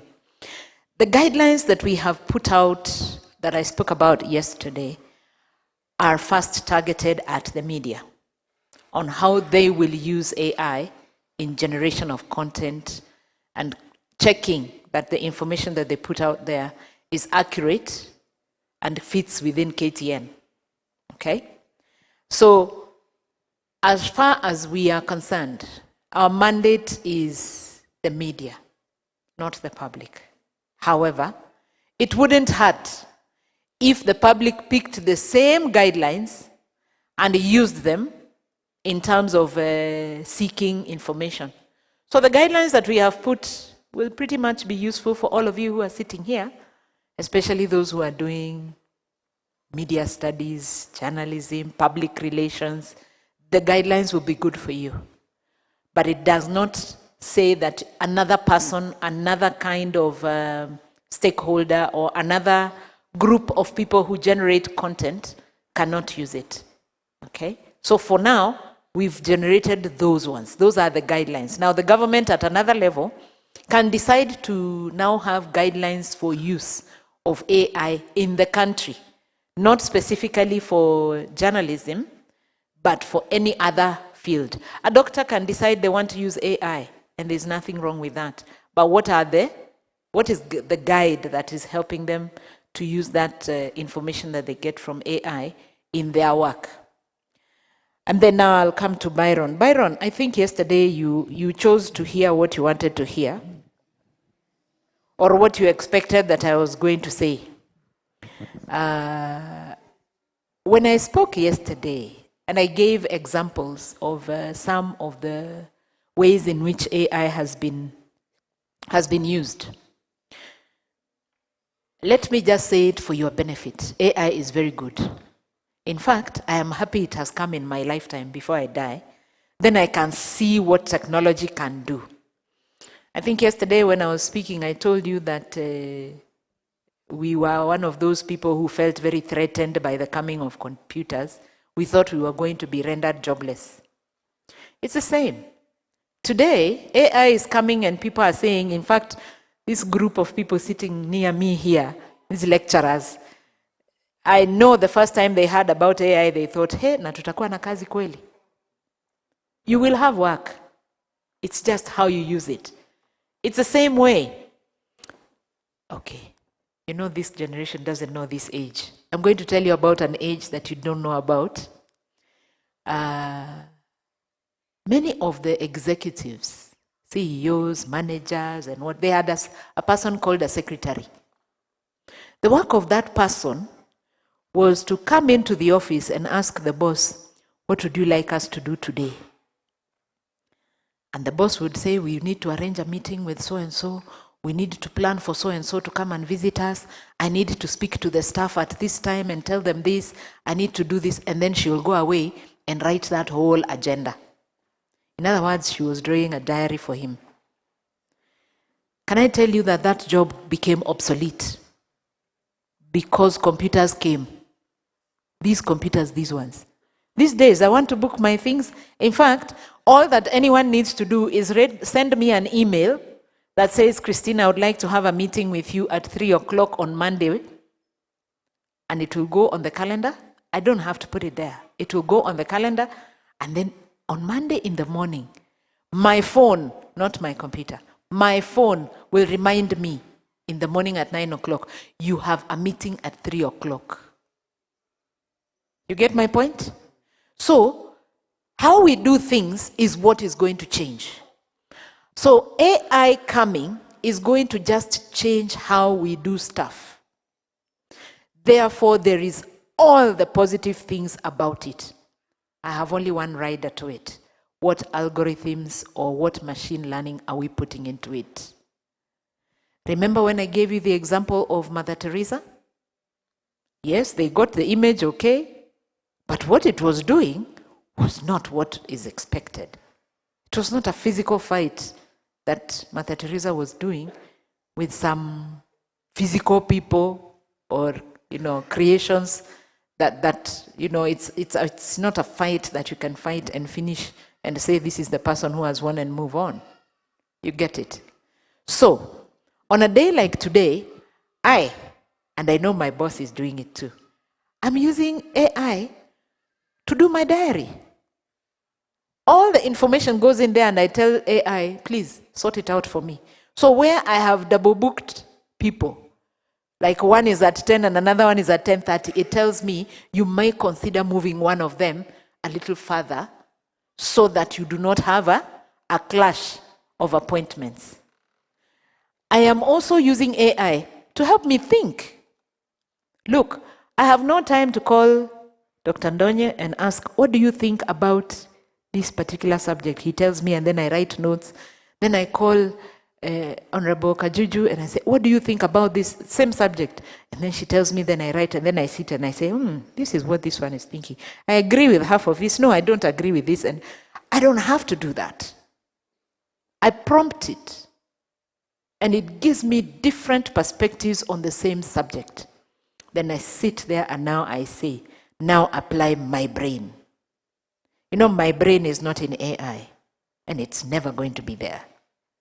So, I get teased, and then I look at things that I agree with, others that I don't agree with, others that I have to rationalize, others that I have to justify, and so on and so forth. And so, I write my own paper. My own paper. Some of the things that I was saying yesterday, I had picked what AI thinks about itself. Some I agreed with and some I didn't agree with. And so I presented to you my thoughts for you to agree with or to refuse. Perhaps, Dr. Ndonye, hiyo ikuwe assignment. Nitakuachia hiyo paper, then now you guys can tear it apart and then you can bring it back. You know, you are the scholars. You're a cluster of people that I respect highly. And so, AI is there for us to use. It may get some things inaccurate. And that's the point at which I am saying we need to be careful how we use it. It's the same thing. Computers and technology has come. On a day like today, no one needs to make a proper cut, a full cut on your body to treat you. The doctor can treat you without necessarily ever opening you up. They can fix parts of your body without doing that. Why? Because technology can see the inside of you without being intrusive. That's a little bit of how my hand, this one that you're looking at, this is the real hand. You know, yesterday I told you this is not an AI-generated image. This is the real thing. When I went into theater to treat a fracture, the doctor did not need to cut. He put my hand under a certain machine, and he was able to see the broken bone and how he can align it so that it goes back where it's supposed to be, and then he can put the plaster. But I was in theater. I know when you guys hear theater, you think of knives and things and scalpels and so on.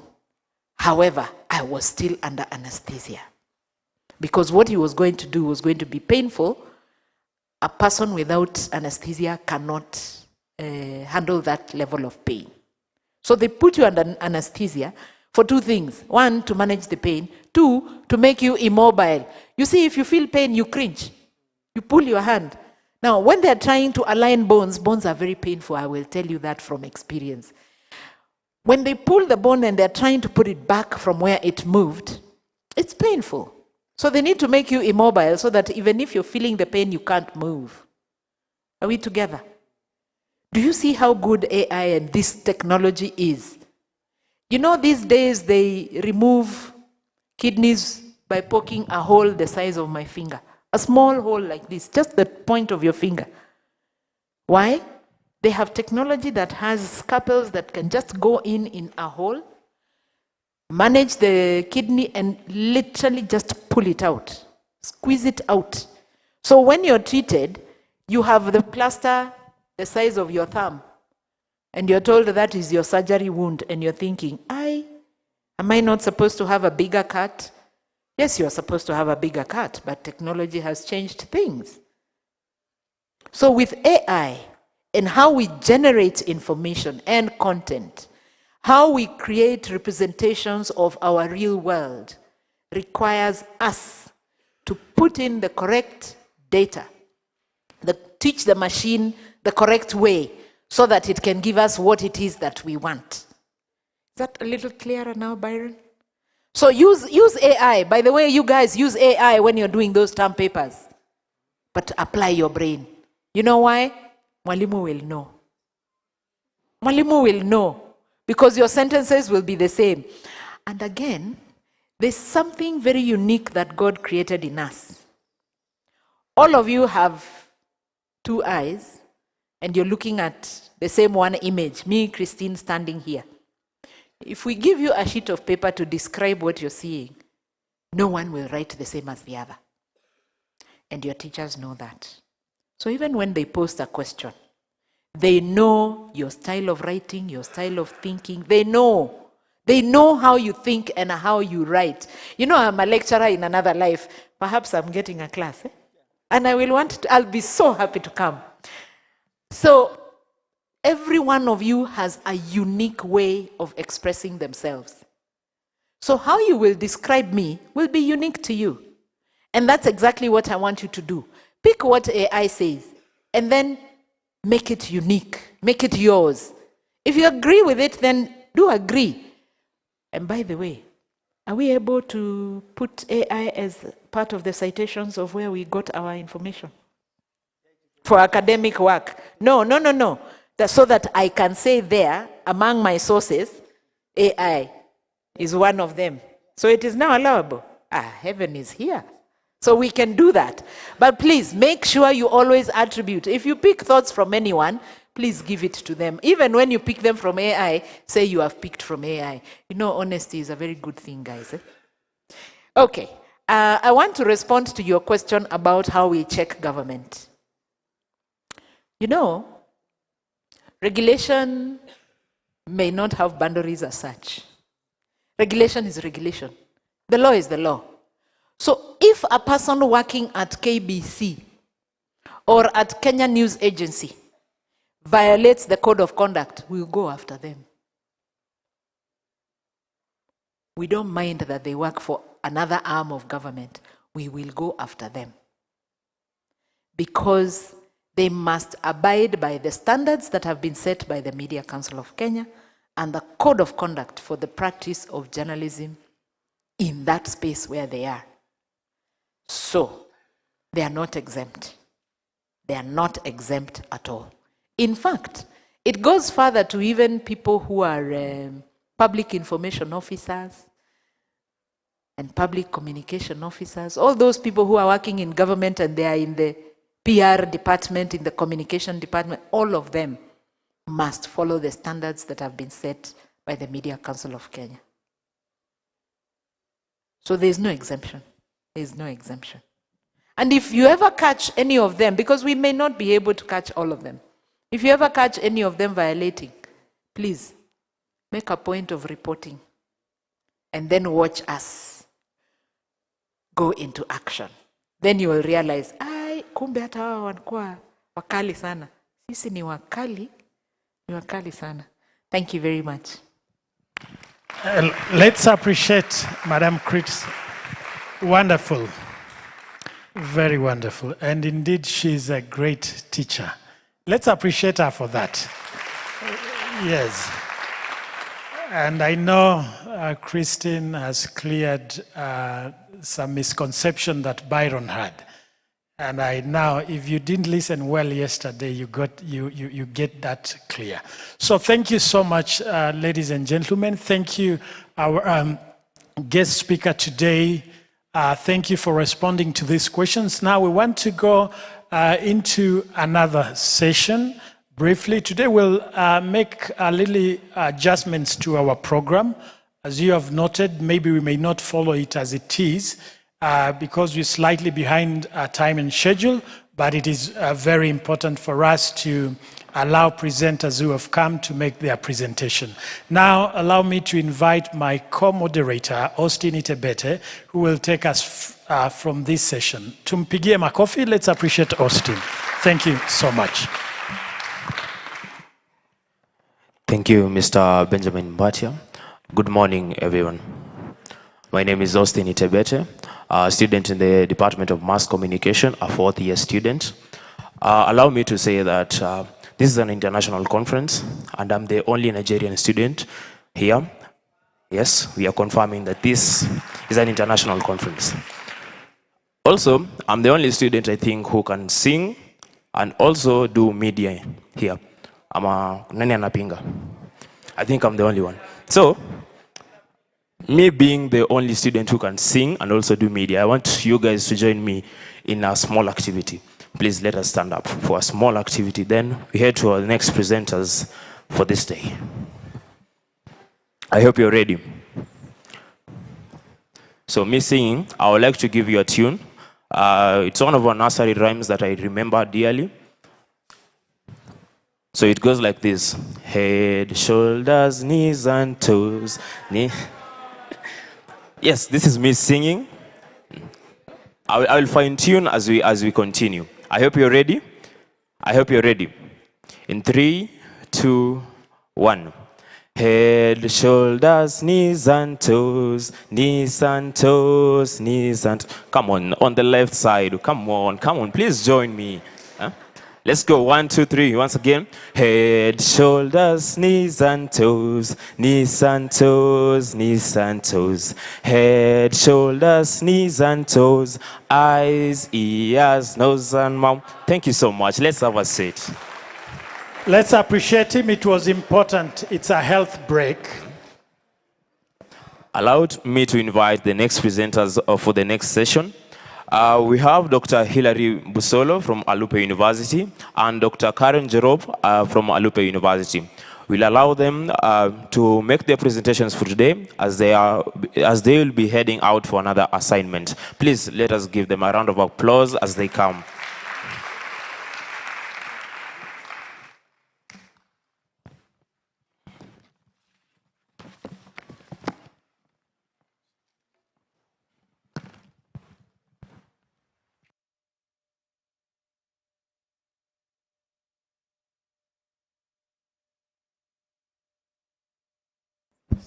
Good morning.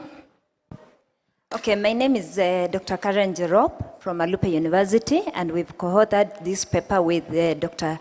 Hilary Busolo, who is there. Let me just start by saying Alupe University is in Busia County, bordering Uganda, and it is a public institution.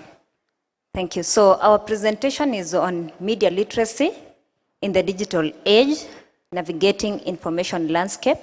And the first question I would like to ask is that being in the digital world, the information we consume today, do we question the information we consume? Do we question the source of information? Do we think about it? Do we just act based on what has been said, based on what we read, or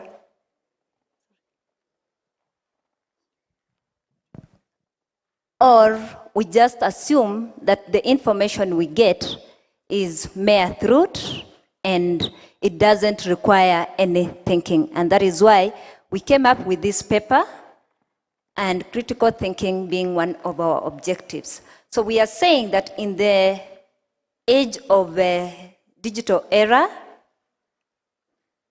there are so many information based on social media and communication technologies.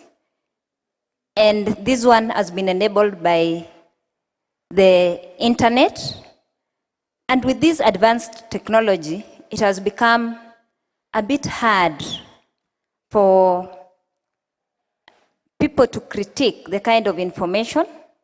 And also, it has become, I would say it is negative and positive, because it has become a quick way of communicating. It has become a way of people communicating and also learning. The availability of technology has made it easier for the society to access information more than before.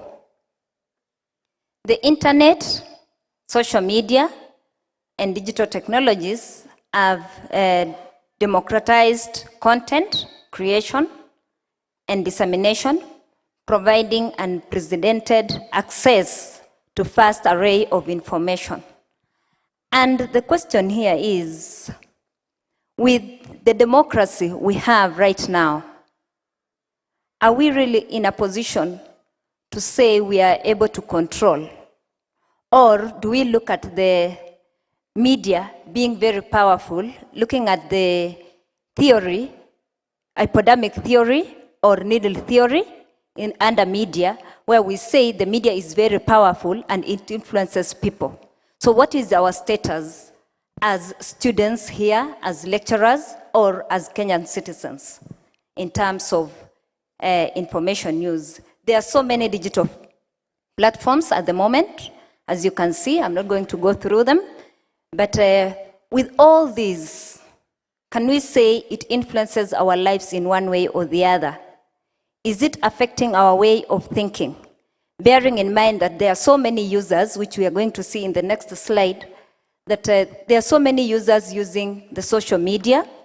If you look at Facebook, WhatsApp, YouTube, Instagram, WeChat, TikTok, all those people, billions, those are the users who access information through these digital media.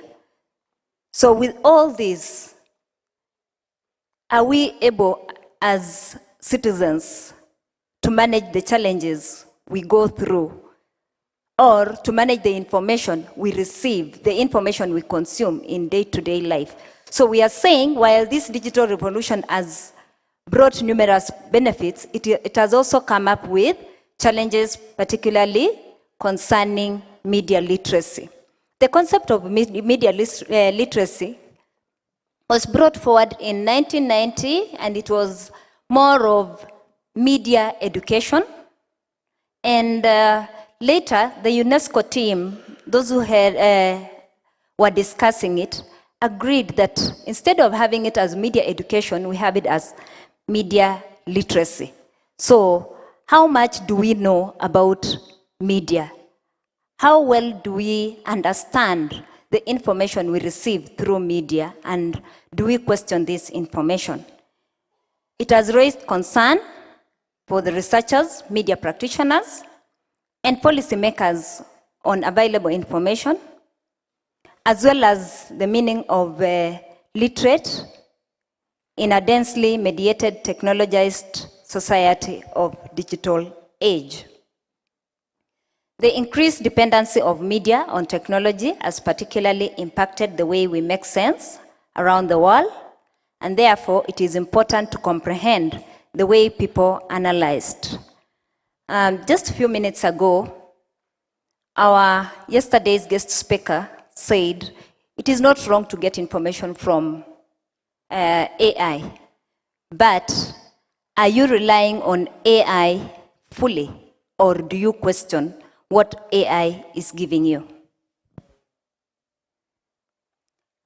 And that is why we thought of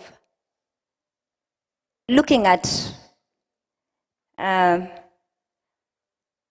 with this rise of digitalization, with the rise of additional information, we are saying the rise of misinformation, disinformation, and fake news poses a significant threat to individual decisions, public discourse, and societal cohesion. Despite the importance of media literacy, there is still a gap in understanding how individuals navigate information landscape, evaluating the media content, and critically engaging with digital media. One thing which I would like to mention is that social media or digital media doesn't generate information on its own. It is human beings generating information and putting it there. So we can't say that I got this information from social media, I got this information. Yes, that is a channel, but who generates information? It is us. And with all this social media, the regulation has become hard. It's a bit tricky because the information we consume nowadays is somehow raw information. In media, we talk of gatekeeping, but sometimes it becomes a bit tricky because anybody, anywhere can post information, whether fake news or verified news. And that is why we looked at these objectives. The first one was to identify the challenges individuals face in navigating information landscape online, to analyze the relationship between media literacy level and critical thinking, and to assess the role of technology and digital platforms in shaping perception and understanding of media information. One thing I would like to say here is whose perception? Whose perception are we talking about when we talk of perception? Who is shaping this perception? There is a theory which is it uses and gratification? Uses and gratification theory tells us that we can go to the media to satisfy what we want. We can use the media information to satisfy what we need. So when it comes to shaping the perception, are we the ones shaping the media, or is it the media shaping us? Are we the ones making the media to project or to come up with certain information, or is it the media giving us what to think about? So to get these questions answered, we used mixed method, that is combination of qualitative and quantitative. The target population here was university staff and students. Students, remember, those are the people who use this digital media more than anybody else. The sample size was around 384, and the instruments used to collect the data was questionnaires, which was distributed to the students in 3 universities, and interview schedule for the lecturers. The data analysis employed was thematic, which falls under qualitative, and descriptive under quantitative. The findings here indicate that the current state of media literacy stands at 68%, stating that they feel confident in their ability to discern credible information from misinformation on digital platform, and 32% indicate lack of confidence in navigating information landscape online, expressing concerns about reliability of online content. This implies that a higher percentage of university staff and students have ability to discern credibility of information and digital platforms. I don't know how true it is. If we are to distribute these questionnaires here, would we get the same results?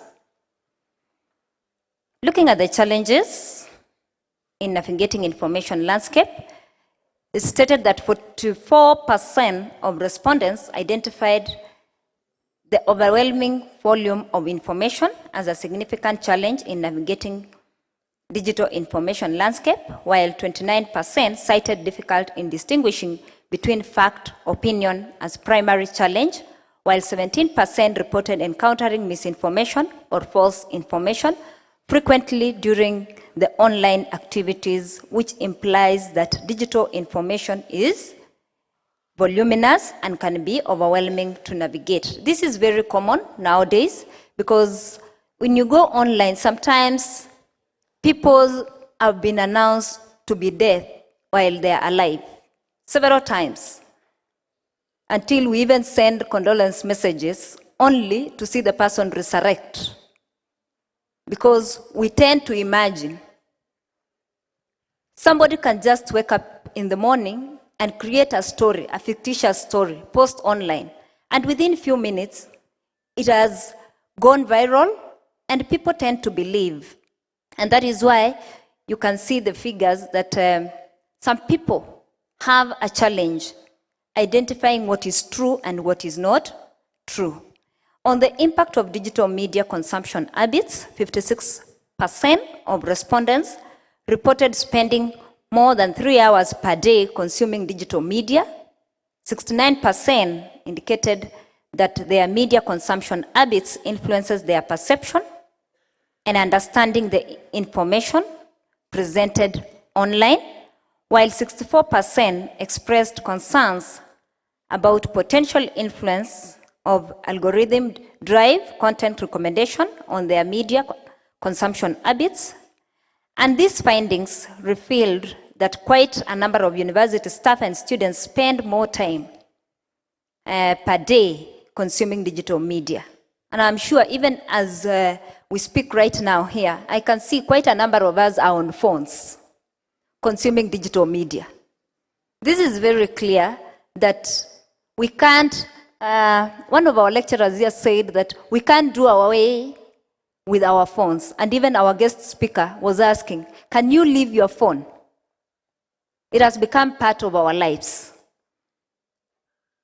So we went ahead and looked at the effectiveness of media literacy on education programs. And this is one of the recommendations which we thought maybe the policymakers and the academia may consider having a program on media literacy, because 69% of participants reported having received some form of media literacy.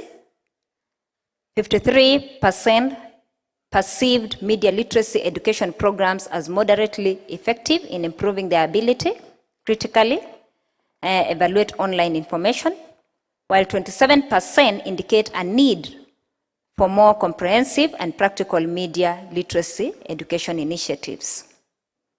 So maybe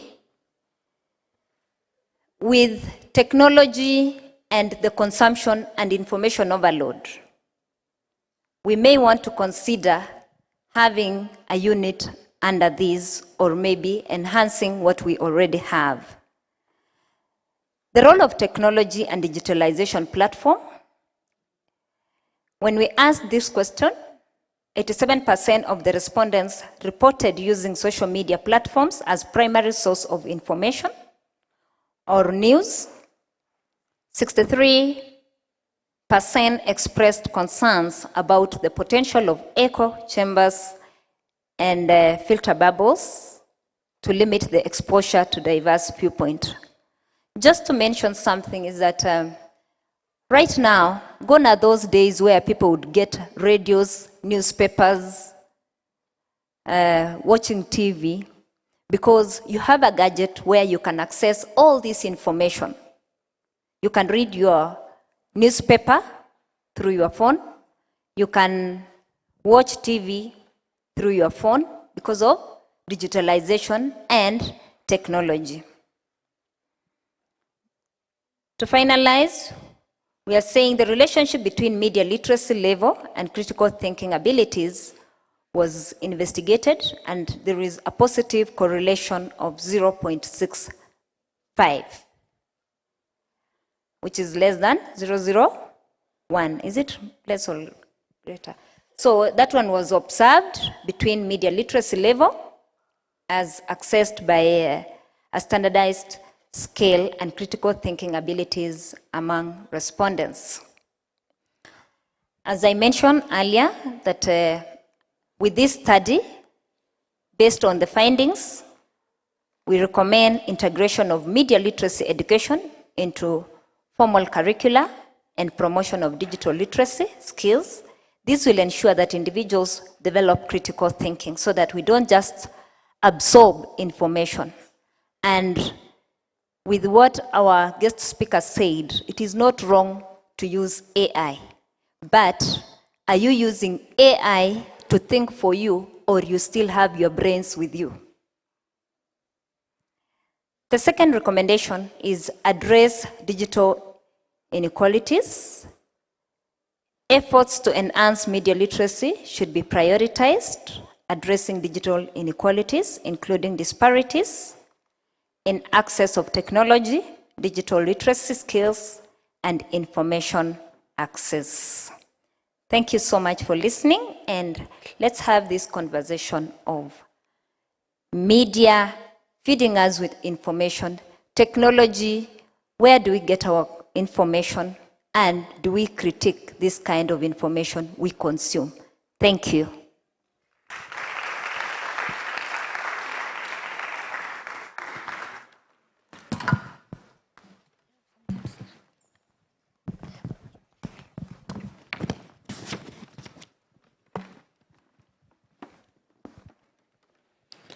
Thank you, Dr. Karen Jerop. Let's appreciate her with a much better clap. At this juncture, I would like to invite another presentation, which will be via online Zoom link. The presentation will be by Ms. Monyenye Sheila from Multimedia University of Kenya on the topic Media and Information Literacy among university students in Kenya, a comprehensive assessment of skills, awareness and behavioral impact. As she prepares for the online presentation, I will kindly request our guests to have a photo session outside. So we want our guest kindly, briefly, we can use the door on my right and the speakers, and the HOD and the director will lead us just outside on the left. And please, let's sit, let's remain silent and follow the presentation that is online. And remember today, the Vice Chancellor has also provided lunch for everybody, so don't go. And it's a learning session, okay? So let's appreciate our presenters, please. Let's appreciate them for a wonderful presentation. Thank you so much.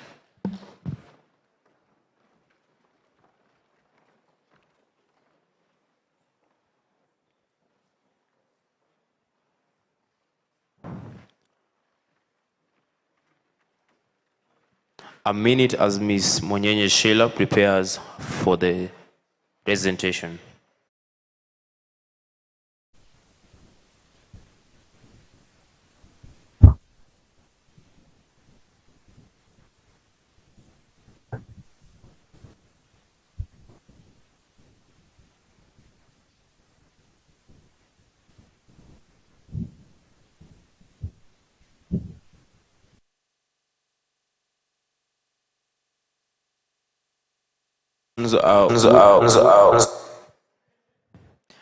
Any questions for the panel discussions can be prepared for now. We'll be having a panel discussion in a few minutes after she presents. So any questions from the students, kindly be prepared. I will be giving a chance for each and every student to ask their questions.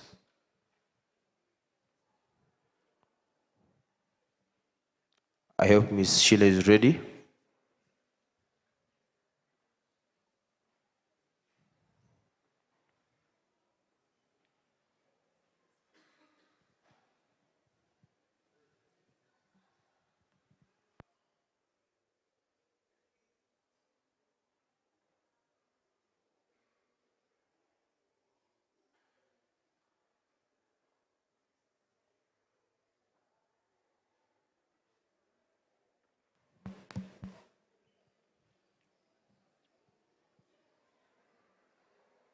According to the program, we will also be having sessions from Mr. Benjamin Batia. He'll be presenting on the topic, Visual Framing of Terrorism, a study of photographs published in local and international dailies. And also have a presentation from Mr. Frederick Oye from University of Nairobi, discussing the topic, Cinematic Artistry and Sex Morality Discourse in Liberal Market Films. I think now we're ready with Ms. Sheila.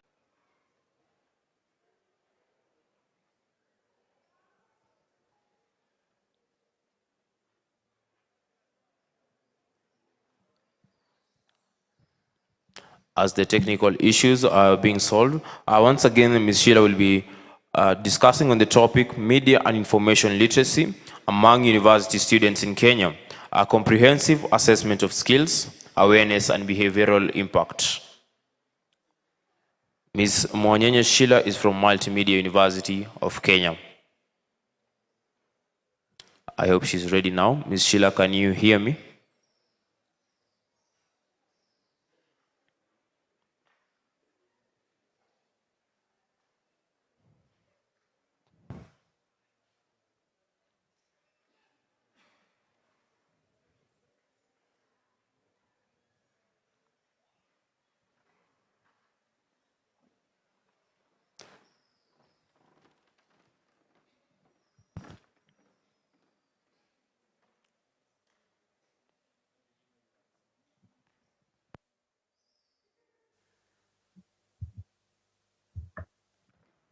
I think she's ready now.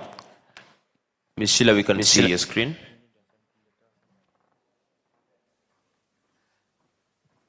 Okay, I hope you can hear me as well. Yes, Ms. Sheila, we can hear you. You have 15 minutes for your presentation. Welcome. Just go straight ahead. I hope that from my end it is okay for you guys to see my slides. Okay, my name is Sheila Kirotwa. I'll be presenting on media and information literacy among university students. Particularly, I'll be focusing on the comprehensive assessments of skill, awareness, and behavioral impact.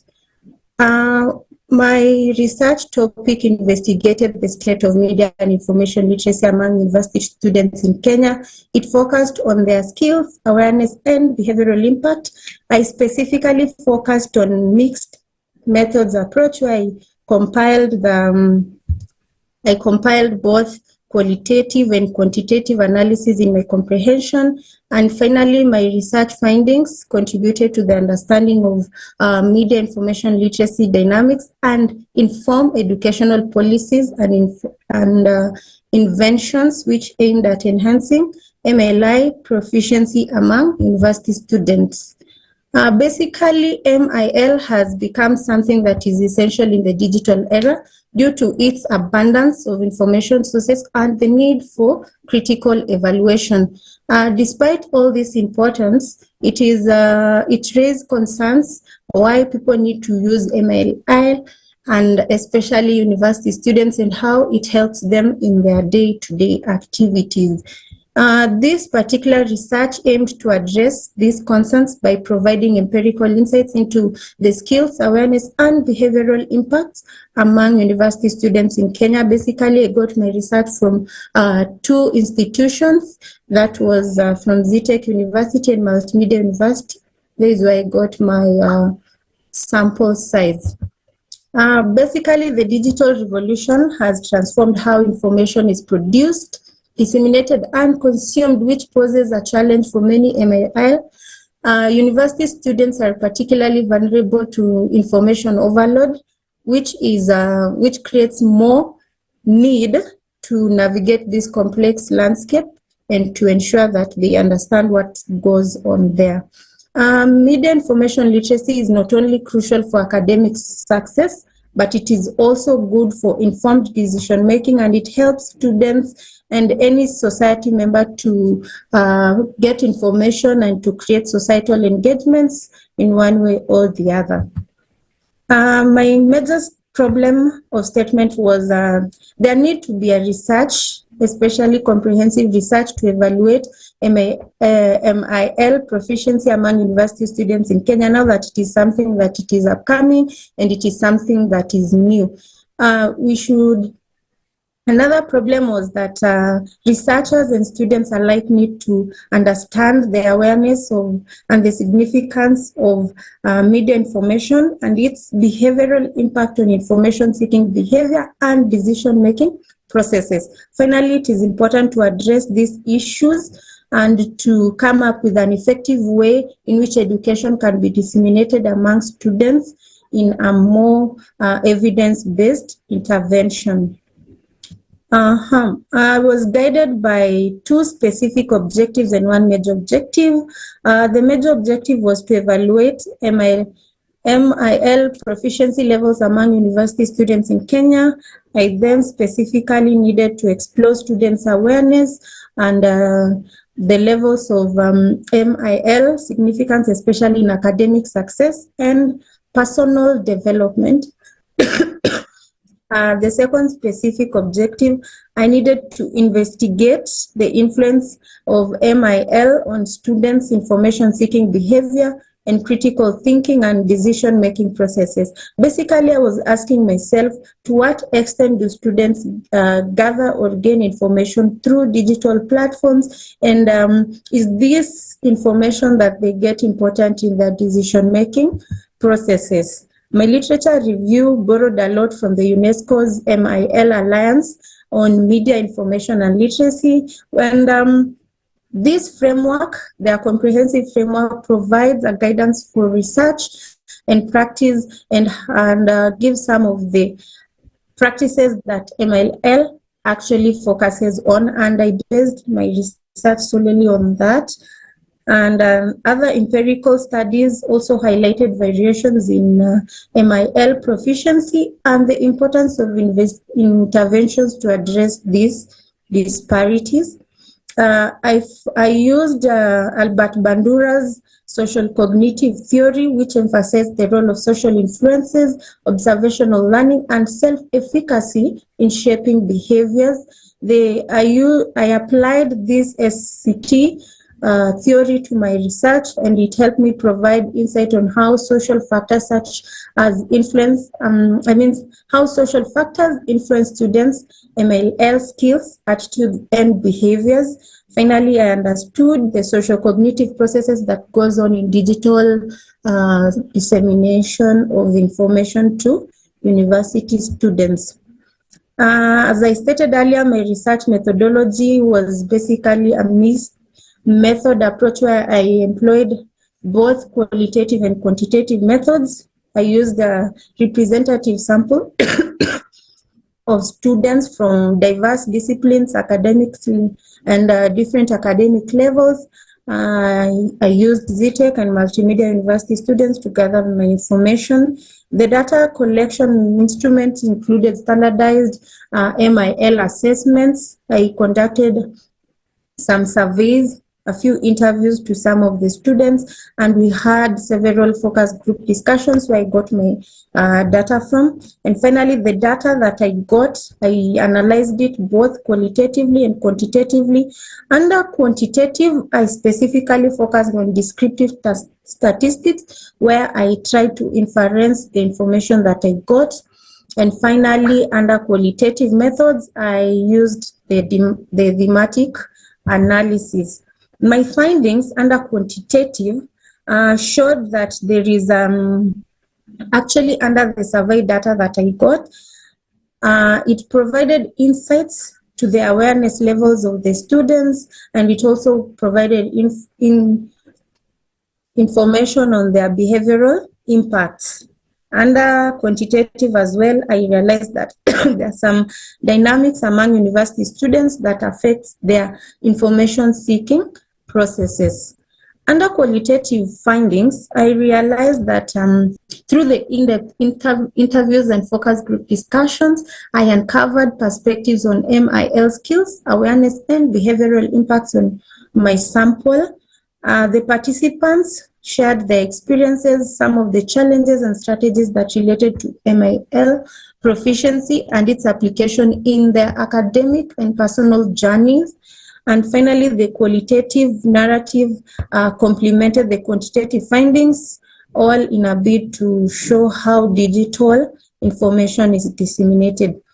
Ideally, the research provided a comprehensive assessment of MIL among university students in Kenya, and encompassing their skills, awareness, and behavioral impact.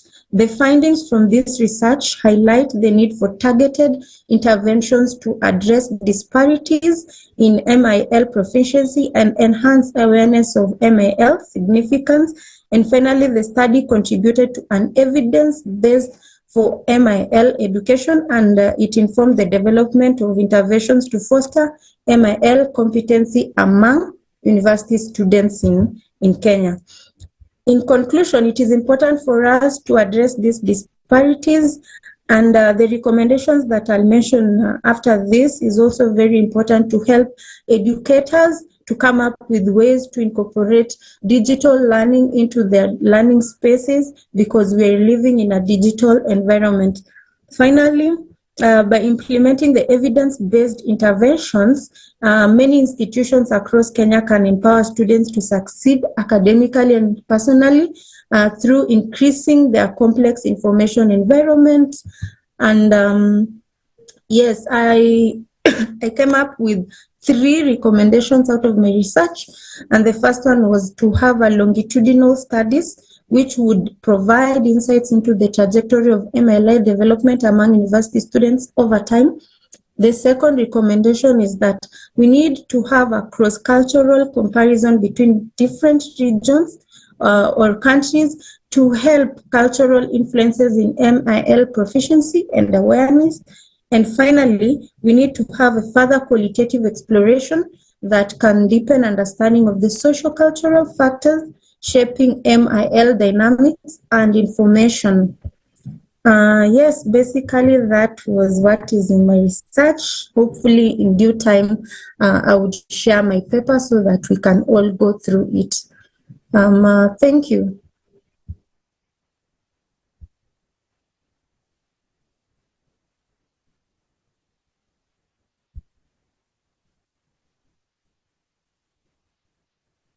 Continue. Any question to Ms. Monyenye?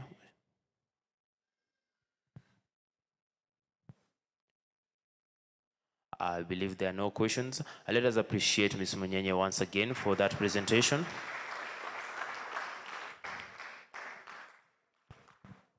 Our next presenter will be in a few minutes. Our next presenter will be presenting on the topic, Saving the Future Now Through Media Information Literacy. The next presenter will be in. His name is Mr. Karanja Jackson from the Media Council of Kenya.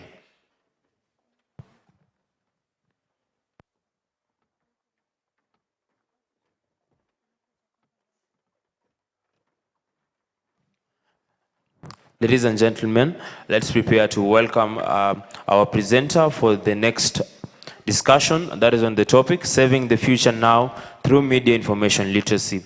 We have all engaged with him. We have seen him. We know him very well. He goes by the name Mr. Karanja Jackson from the Media Council of Kenya. Ladies and gentlemen, please let us welcome Mr. Karanja Jackson.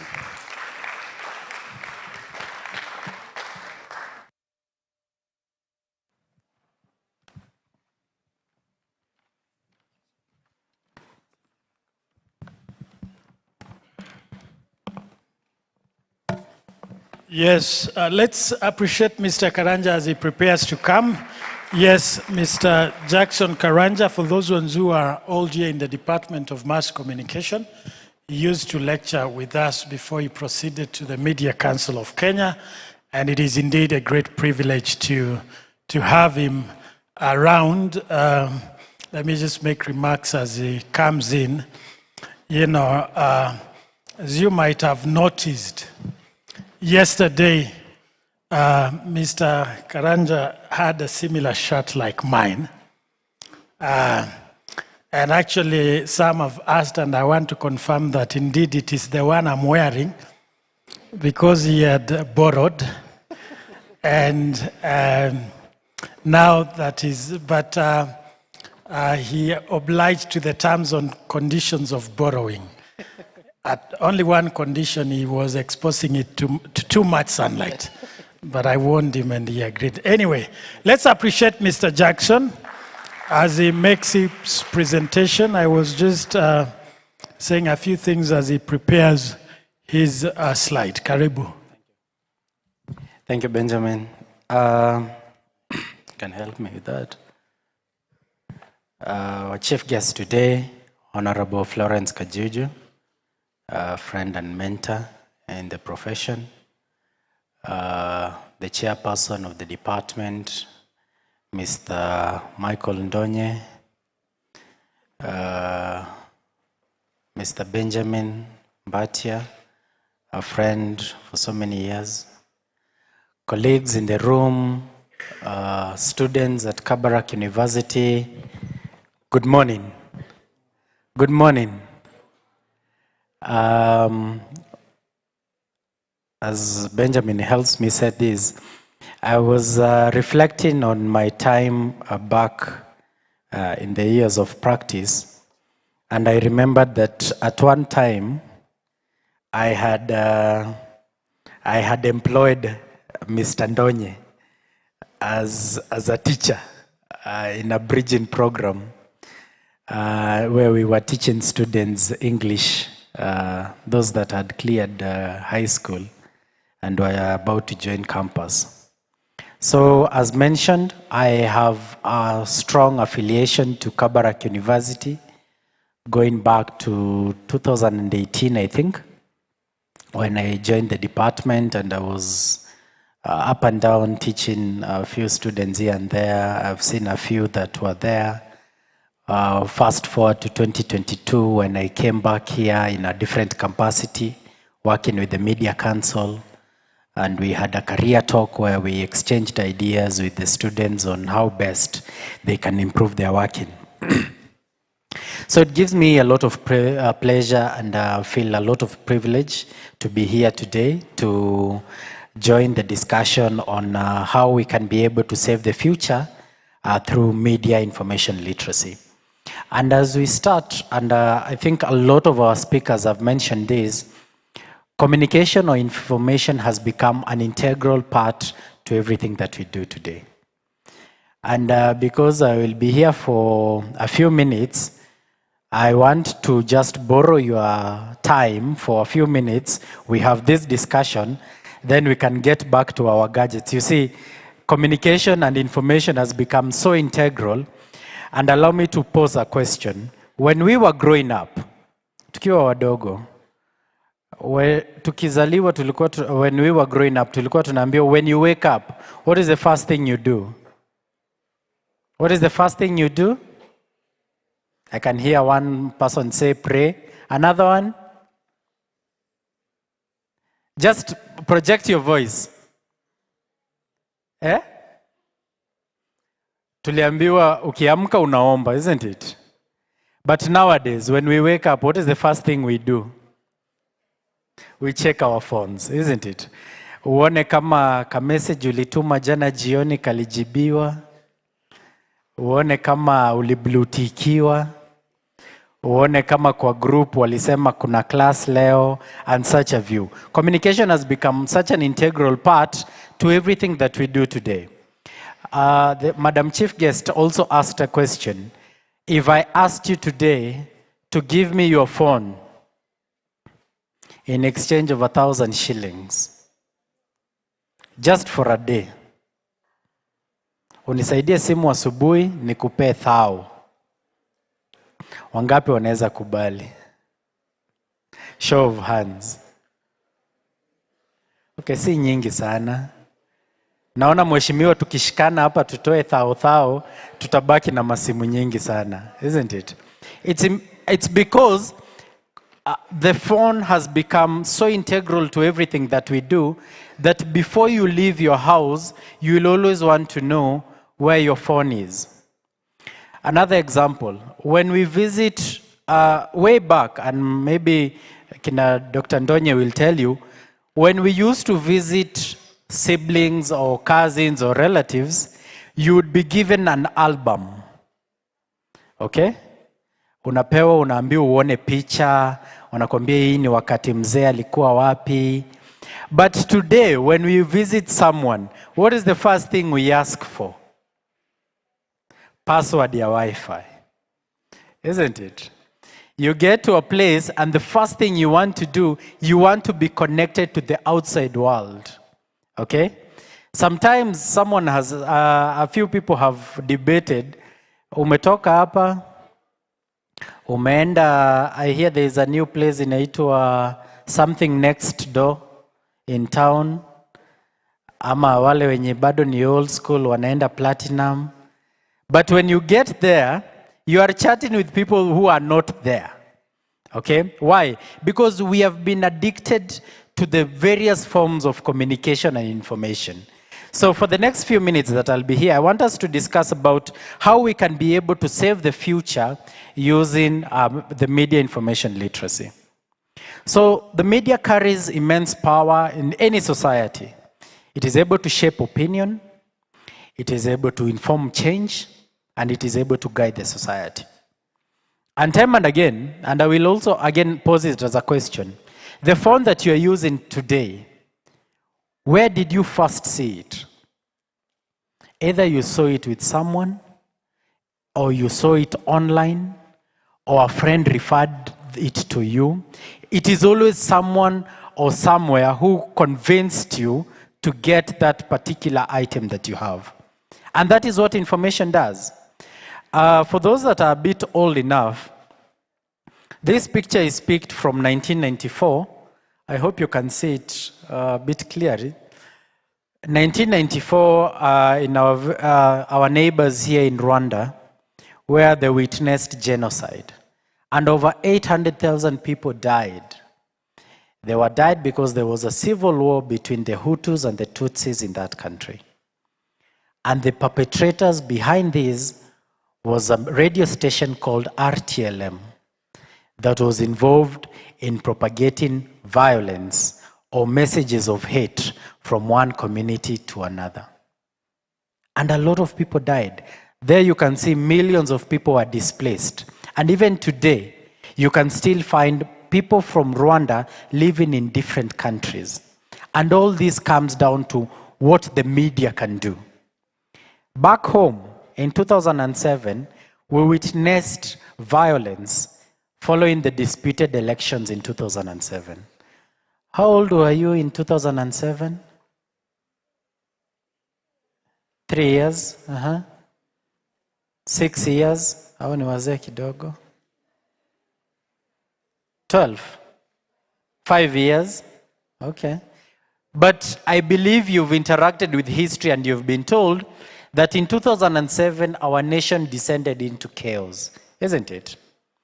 And it is out of that, formation of the Media Council came into being, because there was need for us to have an institution that will regulate the operations of the media in our country. Okay? The next picture is of someone. I don't know if you can be able to see it from up there. Can you be able to see it clearly? Okay? What can you see? It is a young man who is dancing between different platforms under the cover, line on a phone. And this one basically explains what is happening today. We are surrounded by information on very many platforms. There are some of us here that are on Twitter, isn't it? Some of our X, it's called X nowadays.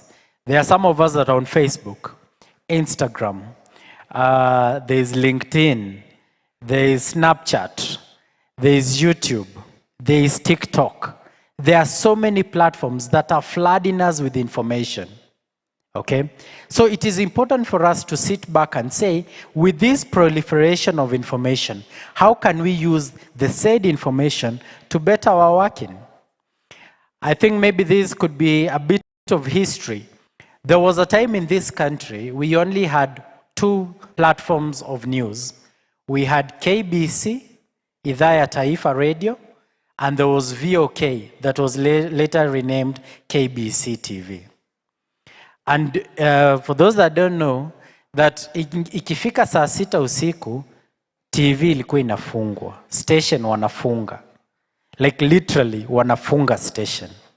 So if you ukiasha TV, unapata ikiwa all blurry, and there is nothing that you can watch.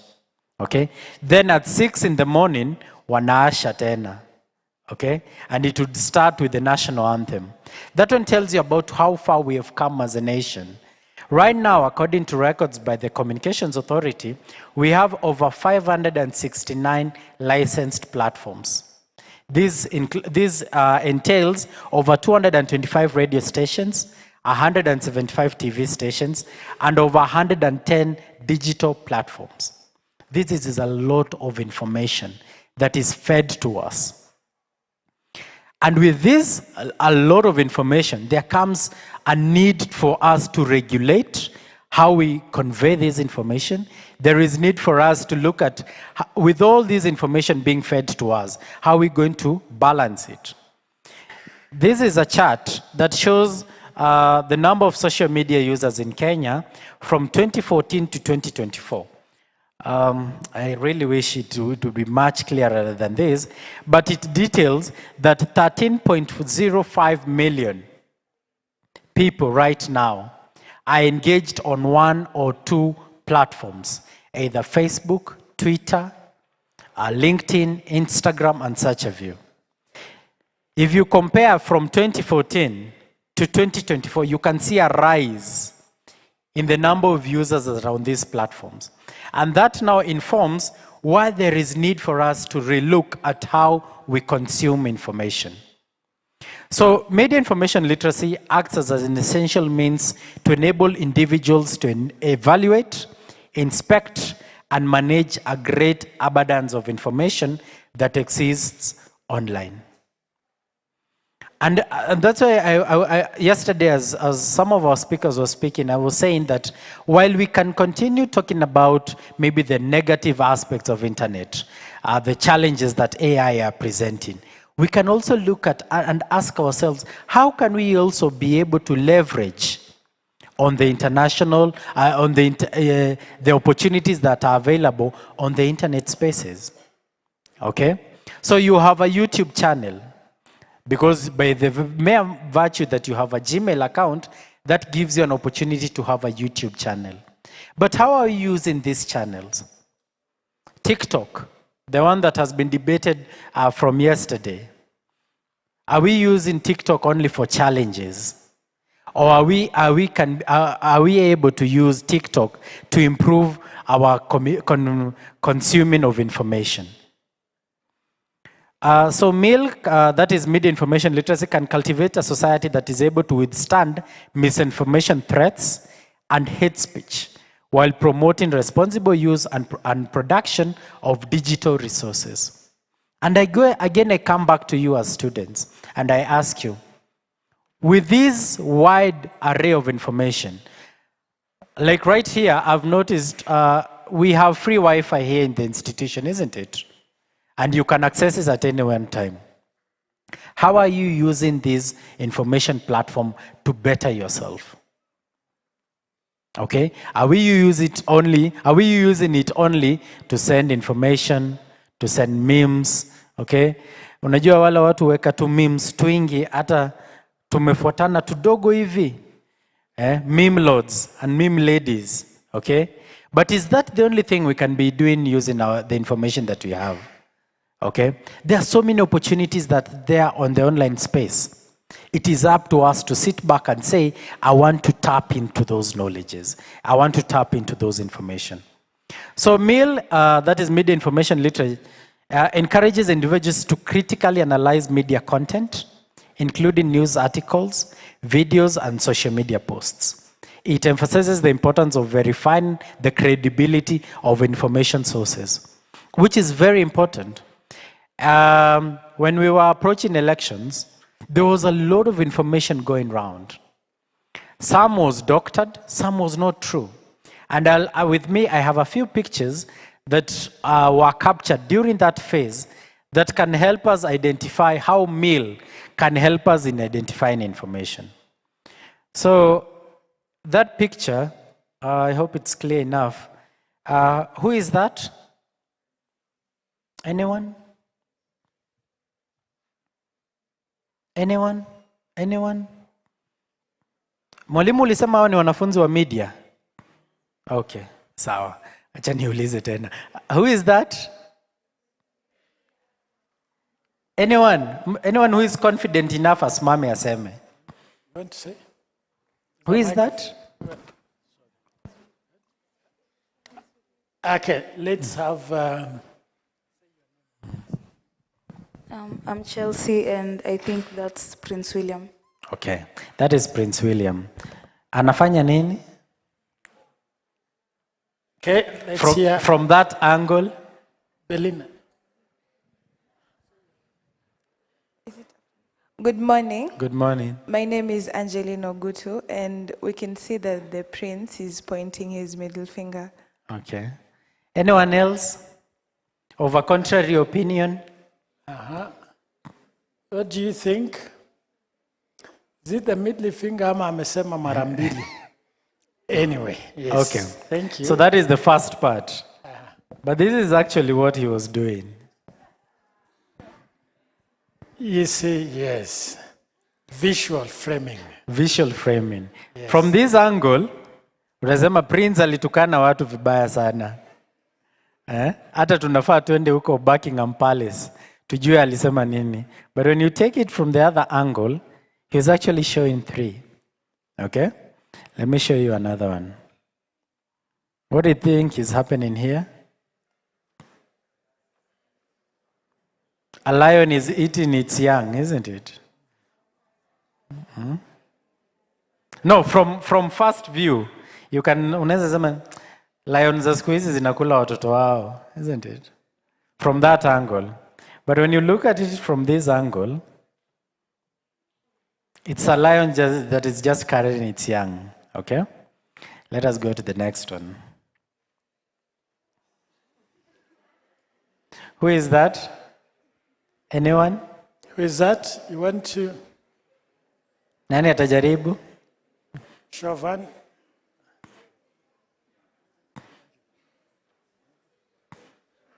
Ulisema hawa ni wanafunzi wa media?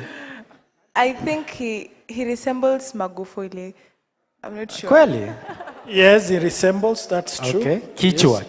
kichwa ni yake. Who else wants to try? Yes, Chelsea. Please, we want it to be interactive. Participate. Thank you. I think that's, he looks like Ramaphosa, the guy. Looks like Ramaphosa. Other opinions? Yes. Please tell your name. I'm Abigail. I think it's Jacob Zuma. Exactly. Jacob Zuma. Give her a Clap clap. for her, yes. That is Jacob Zuma, the former president of South Africa. So what is going on there?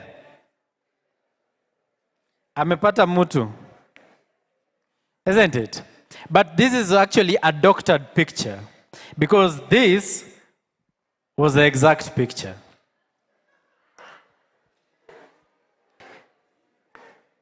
So they were just having a gig with former President Tanzania, Jakaya Kikwete. But this is actually the picture that went round. Wanasema president ameharibika. Okay? And that tells you about the importance of media information literacy. Because anybody that has a background or an understanding of media information literacy can be able to tell that this was a doctored picture and this was actually the real one. Under the Media Council of Kenya, we have a platform called the I-Verify platform.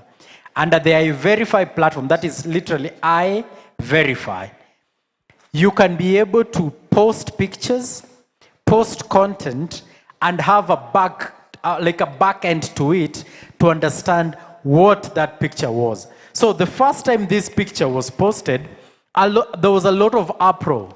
And people were saying, wow, what has happened to the president? But when you do a back to it, you get to understand that President Zuma wasn't, hakuwa amepata mtu, okay? Was basically having a gig with another former president. So this basically tells you about the importance of media information literacy. It equips individuals with vital skills on fact-checking, where you can be able to fact-check information, identify whether this information is true, and it helps you to also debunk misinformation, okay? So before you share, and that is why I think we need to borrow a lot from what the chief guest yesterday mentioned. Before you share information, and allow me to pose a question. How many times have you been made to delete something that you had shared on Facebook or WhatsApp because uliona ama labda si ukweli? See, so many times we normally delete, isn't it? Now the person on the other end is anabaki na this message was deleted, okay? Na wale wenye wako na WhatsApp GB kama wengine wetu hapa, unaweza ona hata ile ilideletiwa, isn't it? But the idea behind it is because sometimes we look back and feel maybe this information was not right to share, okay? But then at the same time, you look back and you say, sometimes we just forward information as we receive it. Sometimes utapata kapicha kameandikwa forwarded many times, isn't it? Na wewe pia umeongeza uka forward zaidi, isn't it? But sometimes this information is actually not true. And this one brings down to the importance of us to verify information before we share it. So MIL, or media information literacy, educates individuals about the various forms of media bias, including political, commercial, and sensational bias. As journalists, as future journalists, this is very important for you to know. For example, who is the sole proprietor of the Nation Media Group? Anyone apart from Jimmy?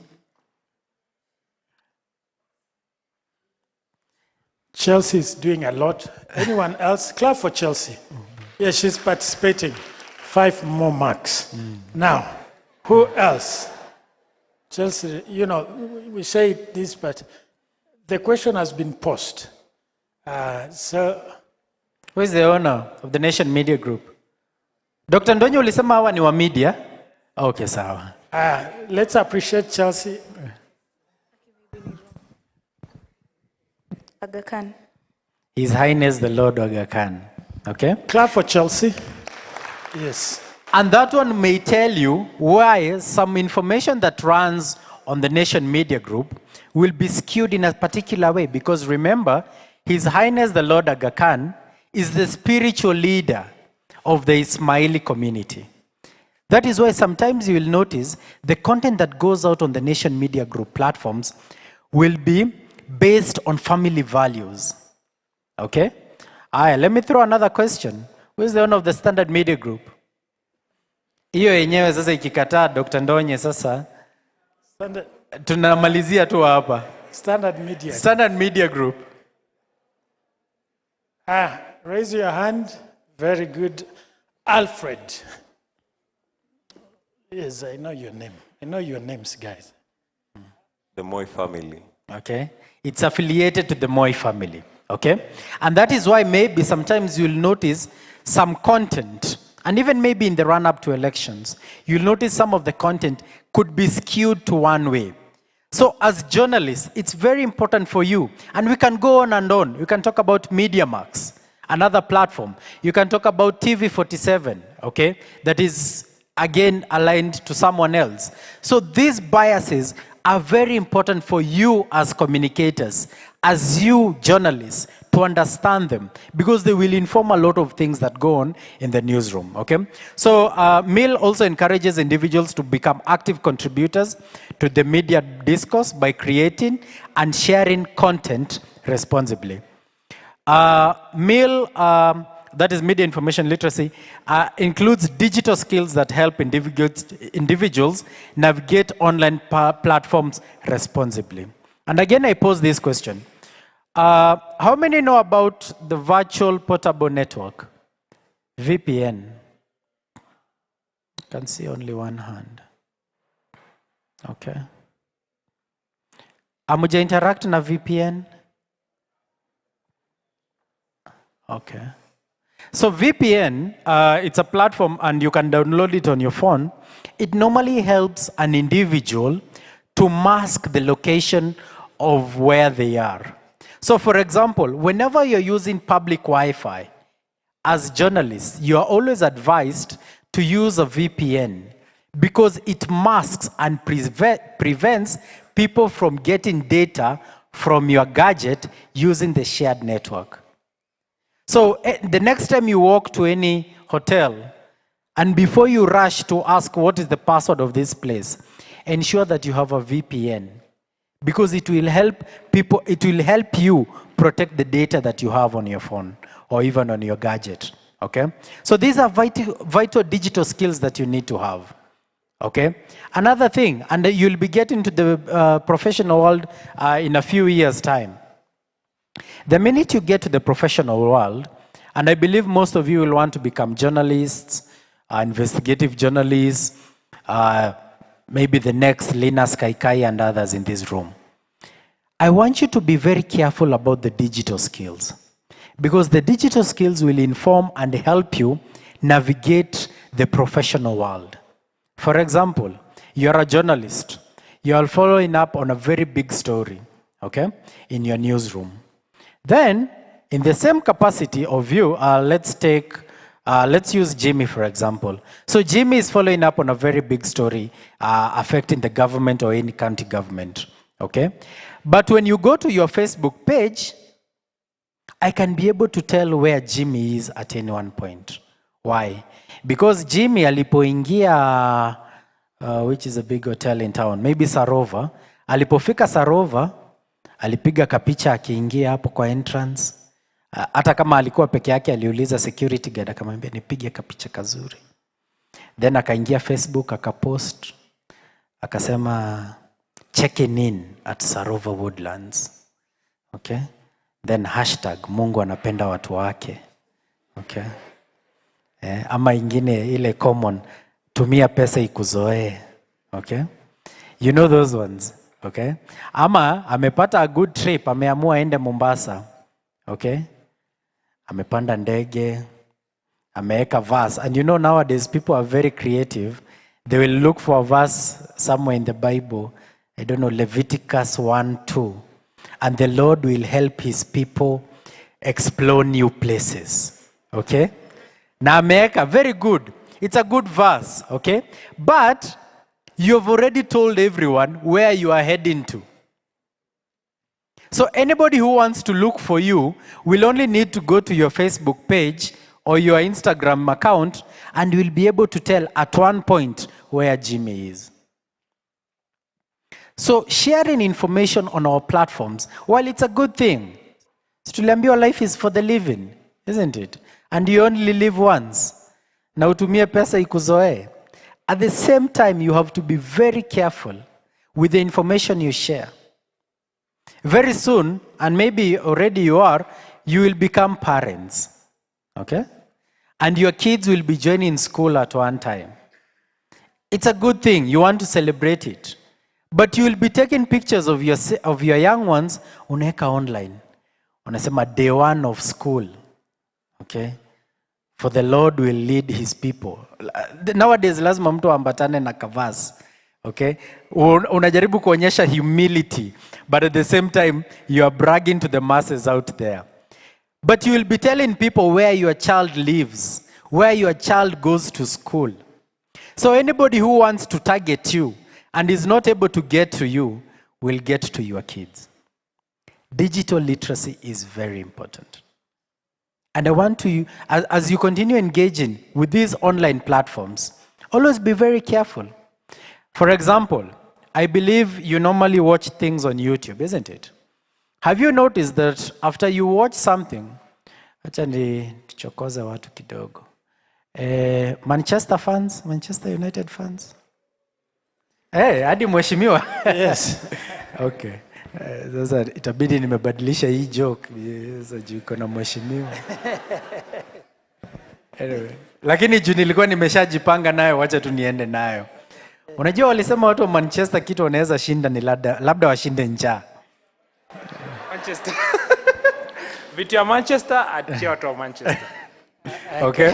Anyway, so we are Manchester United fans, those that are Manchester United fans, isn't it? The minute you start watching things on Manchester, all of a sudden you will notice you'll be getting suggestions and other things that are related to Manchester United, isn't it? It's an algorithm that is there. So you'll start noticing you're getting suggestions on nani ameumia, Maguire anarudi lini, kama bado anakuaga, and other things. Okay? You'll start getting those suggestions. If you're someone who is a fashion icon, if you watch and you follow things on fashion, there's a way the algorithm will lead you to that. Okay? It is down to the information we share. Siku hizi uki open an app, sometimes it asks you, do you allow the app to view, isn't it? Na tunakuwaga very fast to say allow.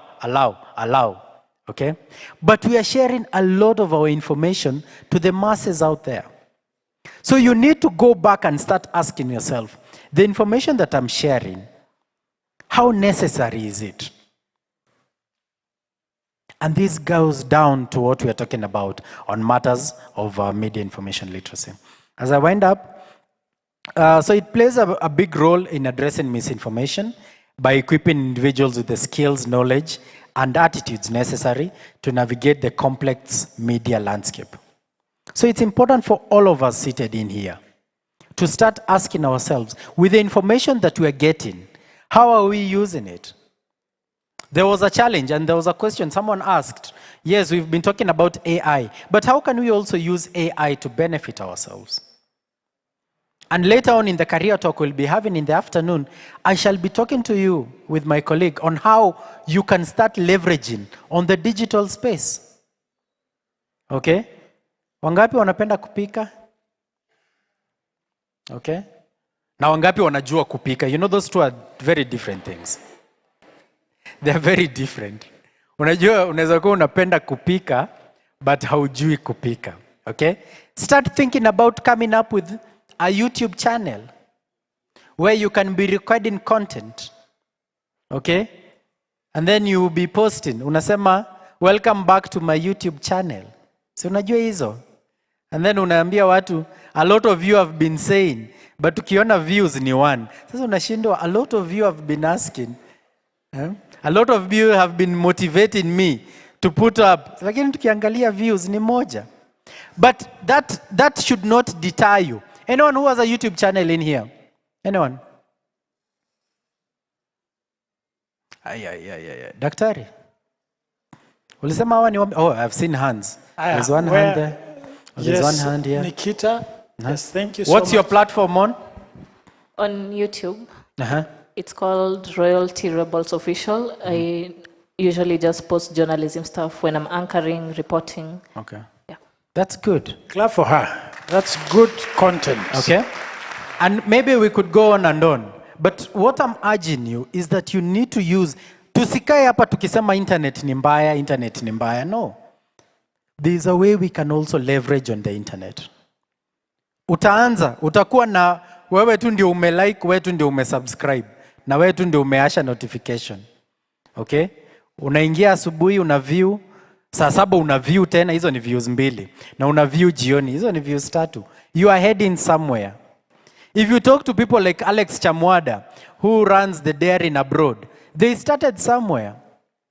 So my call to you today, as we continue talking about how we can navigate the advancements in technology, let us also ask ourselves, how can we also be able to leverage on it? So basically, MIL empowers individuals to become informed and discerning consumers and producers. Mind you, not only consumers, but also producers. The content that you'll be putting out there. And my colleague and senior, Madam Nguku, mentioned about the need for ethical content, putting out ethical content. Okay? Let us not run because everybody is putting content that has nudity, is laced with sexual innuendos, na tuseme juu ninataka views, wacha hata mimi niweke hiyo. No, don't do that.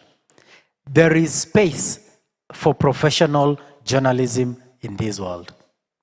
And I want you to think about that. No matter how things are, the space for professionalism will always be there and it will never be deterred. Thank you very much.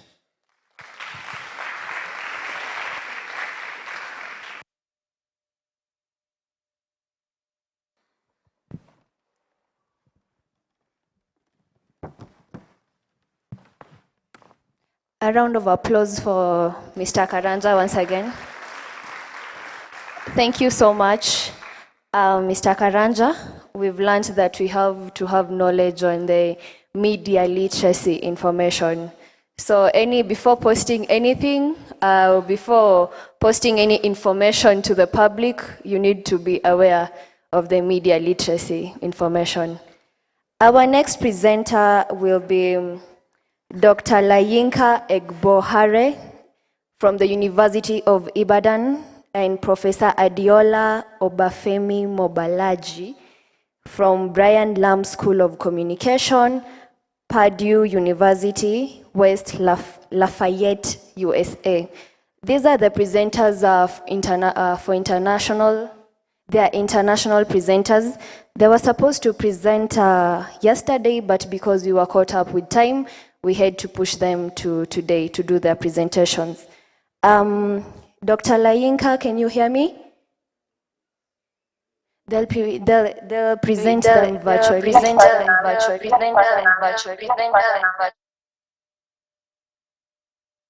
I can't hear you. I can't hear you.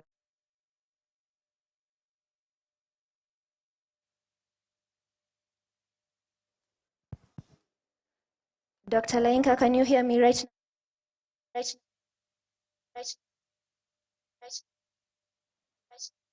Yes, please. Yes.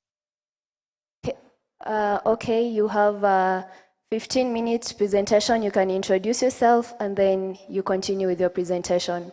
Karibu. Karibu. Thank you very much.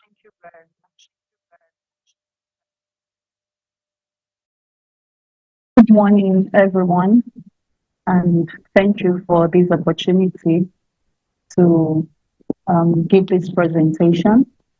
I'm presenting on behalf of myself and Mobalaji Adeola, and our topic may sound a bit rude, but that's the way people feel when you use the wrong emoji or the wrong photograph. Our paper discusses miscommunication and targets people who do not belong to the generation of avid users of social media, or the Gen Zs and the Alpha generation, but try to be. We refer to them as pre-millennials, and this would be basically people in their 50s, and we are of the opinion that a lot of miscommunication takes place when people lack media literacy. So the same way that we strive to learn languages, there is also the need for us to learn the social media language. So we see from the discussions from yesterday up to today that the way people communicate has changed drastically and dramatically as a result of this, especially with the advent of Web 2.0. And the various forms of social media have changed the process of how news is produced, how information is produced, and how information is consumed. During the last presentation, I saw that a lot of the times when the camera focused on the public, many people were caught pressing their phones and sharing the listening time with doing something on their phones and paying attention to the presenter. So whether or not we like it, the social media has become a way of life for many of us. And it's not something that is tied to age any longer, because people across age groups use the social media. The question we're asking this morning is, what happens when in the process of encoding messages for social media, you don't get it right? How do people interpret messages that are wrongly sent, in the sense that the sender imagines that this is the message I'm giving, but the receiver gets a message that is different. So on stickers, emojis, and other pictographs. And just like we use nonverbal communication to authenticate what we say orally, emojis are also used a lot in social media, either to express feelings or opinions for which words will be adequate, or to make more graphic emotions, information, feelings, and other expressions. So they are a very vital part of social media communication, and they perform different functions. They can be markers of positivity, they can be joke markers, or they can be expressions of speech acts. So in this highly computer-mediated communication, there is need for us to know what these emojis and stickers mean. We can be put in an embarrassing situation when we belong to a group, a WhatsApp group, or any other group, maybe on Facebook, and in reaction to, let's say, the announcement of a death, we send a smiley emoji of somebody who smiles and tears are coming out of the eyes as a weeping emoji. And a lot of people, especially pre-millennials, do that a lot. So do we recognize negative face emojis? If we see them, would we recognize them? Especially when what differentiates a negative face emoji from a positive one is an inconsequential drop on the face. Have we tried to check the meanings of a few of these emojis? And by the way, there are over 3,500 of them, and they keep coming daily. So from the first time they were introduced in Japan with less than 200 emojis, now we have global emojis. We have some also that are culture-centric or culture-centered. So a lot of research has focused more on the disadvantages, the challenges, and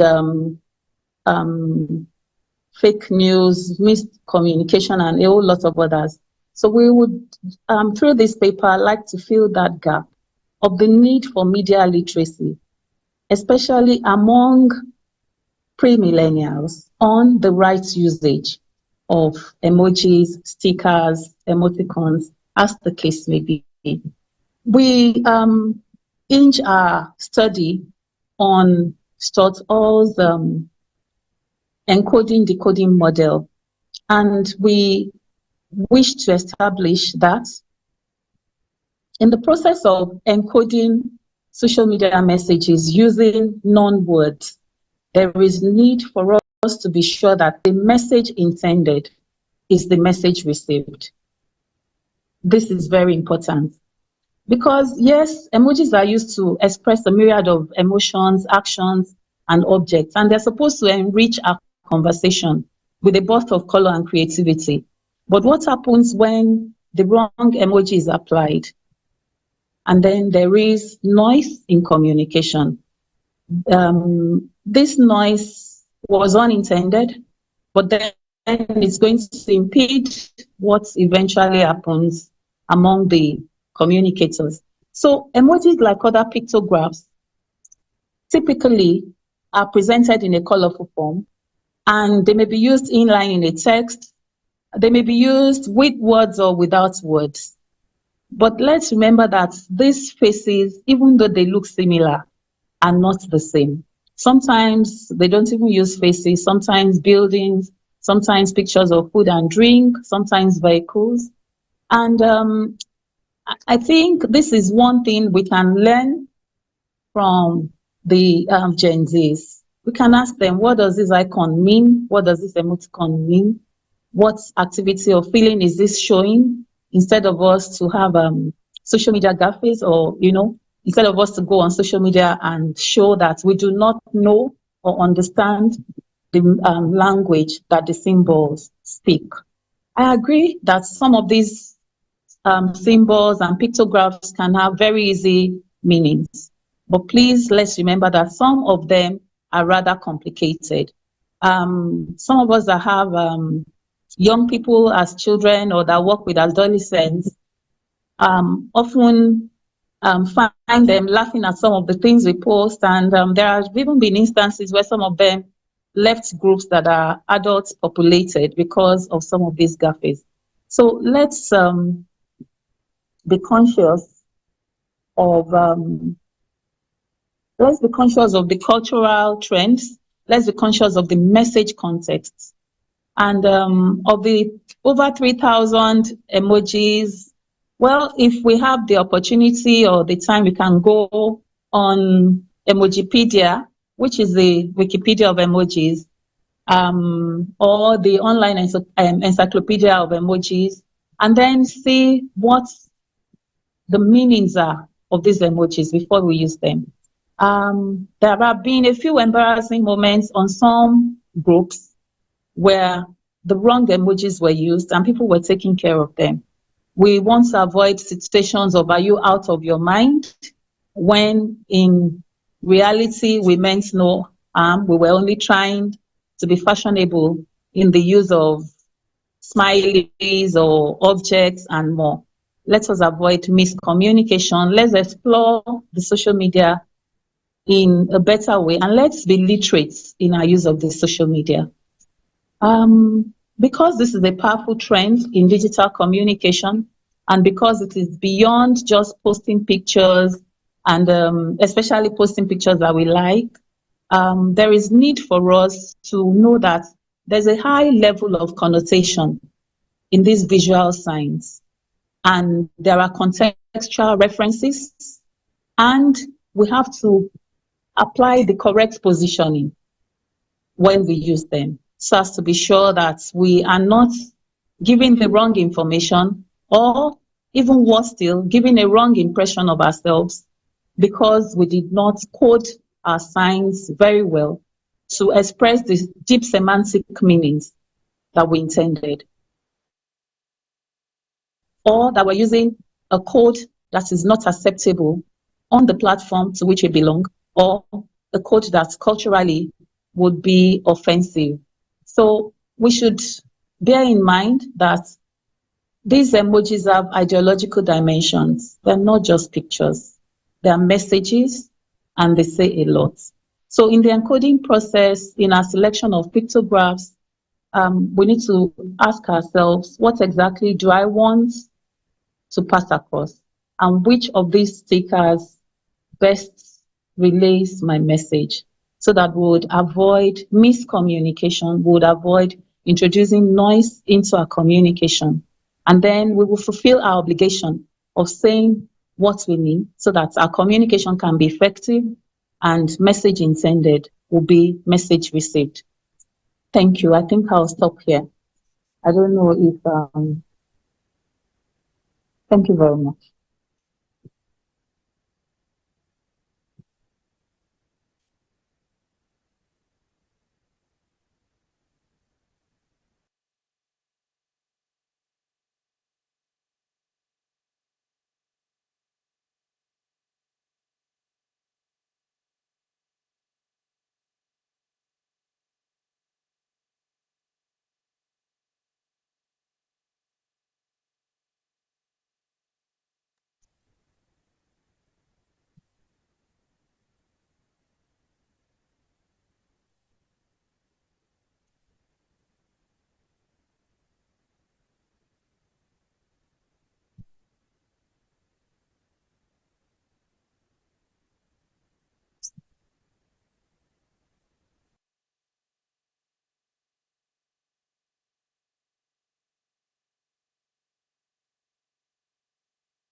Clap for him as he comes to present.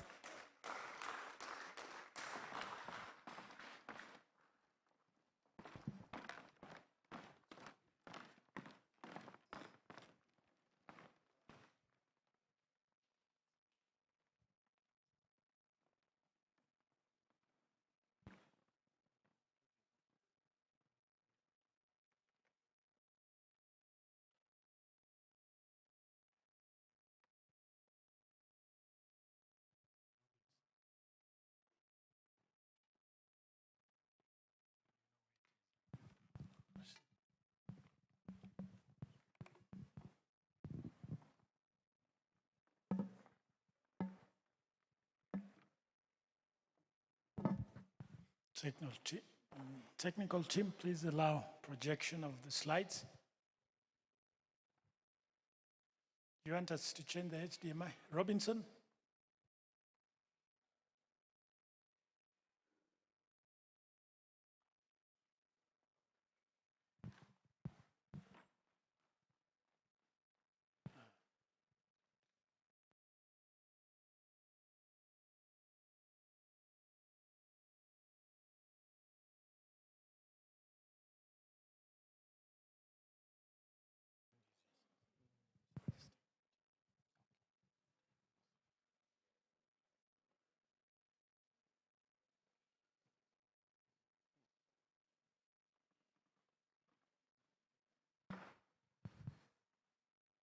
Good afternoon. Is it afternoon already? I hope so.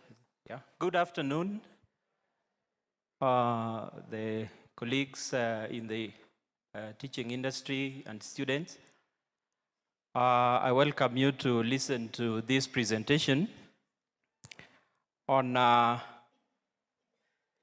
disinformation and hate speech in the era of new technologies. And I asked that question, is it a thorn in the flesh? My name is Tinega Ngoge, and I teach in the Department of Communication, Media, and Information Science of Kisii University. And the department is housed under the School of Information Science and Technology. And I know we know what that means in the context of the discussions we've been having from yesterday. Why do we have the department in the School of Information Science and Technology? We are in a technological world and moment, and therefore we can't run away from technology in the media industry. So like I said, disinformation and hate speech in the era of new technologies, is it a thorn in the flesh? As I was tackling this topic, I thought about what relevance it will provide to us, that we can appreciate that there's a lot of news that is normally posted on social media platforms. Thus, there is every need to verify information before we post or we share. You may notice that the presentation will be like a continuation of what Karanja presented from the Media Council of Kenya about how do we share information. And we are going to see some of those classic cases of what we have. So we appreciate that technological developments have increased the way we access information. There's a lot of activity that we witness online. There's a lot of use of social media platforms. Much of what is shared is normally unverified and unconfirmed. We will also appreciate that news spreads rapidly on social media or when we use new media platforms. And there is this quote that we will refer to once or twice, that a fake news story can travel halfway across the world as the truth puts on its socks. Think about that. So that refers to how quickly information that is false spreads as compared to information that is true. Another aspect would be to think about the emotional responses that will come about as a result of sharing fake information or news and raising false expectations among people. As I was thinking about this topic of research, I came across a recent tweet by the Cabinet Secretary in charge of Interior and Coordination of National Government, Kithure Kindiki, and he could not have put this in a better way than what we have. That the traditional way of communication across the world has been disrupted, and social media platforms including TikTok, Facebook, Instagram, Twitter, Telegram and Signal have been embraced by citizens as a medium of communicating, sharing information, planning events, promotion of brands, and marketing tools for various products. And he went ahead to say that with its wide reach, the issue that he was addressing was on TikTok, and this was very recent. He said that the platform has been used by criminal elements to spread malicious propaganda, steal popular accounts through identity theft and impersonation, defraud users through fake forex trade and job recruitment, distribution of sexual content, and exposure of minors to inappropriate content. This summed up what I had thought about as the problem for this particular research area. There was a review of literature, and I would wish to take a very short time on it because there's normally a lot that comes with literature. But all in all, in the literature reviewed, there was a general understanding and consensus from the researchers consulted that there is a lot of information that spreads via social media, enabled by technological advancements. You'll see about mobile phones and how they have enabled this information to spread across. still alike can travel halfway around the world while the truth is putting on its shoes. The same quote I had mentioned earlier, but put in other words. And in this environment of social media, like I said, is what has been highlighted in much of the literature that was explored. It's about social media in the information age, about journalism, big pegged on credibility, speed, and trust. Fake news has become a thorn that is thwarting all the three core values. Fake news spread faster through social bots and social media algorithms, like has been mentioned even from yesterday's presentations. And sometimes there is information that is incorrect, but it is packaged in a way that borders on the truth, and we are going to see some of these aspects going forward. So for this one, it's about online information spreading very quickly through social media platforms and digital media platforms. So there has been much, like I said, consensus on the fact that much of the research that has been conducted has concentrated on the fact that information spreads on social media, but there is lack of focus on the real perpetrators or the people who normally forward this information. And these are the users, or what we normally refer to as the citizen journalists, as has been said, maybe even from yesterday.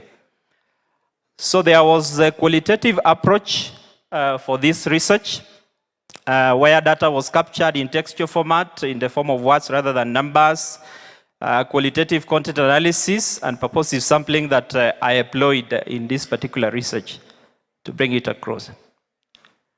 There are mamas from the audience. Is there a problem, maybe? We are good? Are we good? Sure. Let's be together then. It's getting more interesting shortly. I know we like visuals and images. So I intended to look at some of the information that has been shared in recent times and even previously that has been considered to be fake. And in whatever I did, still it is aimed at emphasizing the fact that this information normally comes through from what we have said is social media, not mainstream media, so that much of the focus then will be on how social media can be handled in such a way that there is responsible use and sharing of information. So some account shared information here about the launch of a new currency, East African Shafra currency, and maybe most of you may have interacted with that information. And like we said, information that is shared and is considered to be false spreads very quickly, like they say, like wildfire. And this information spread, and everyone was believing that actually that particular currency had been launched.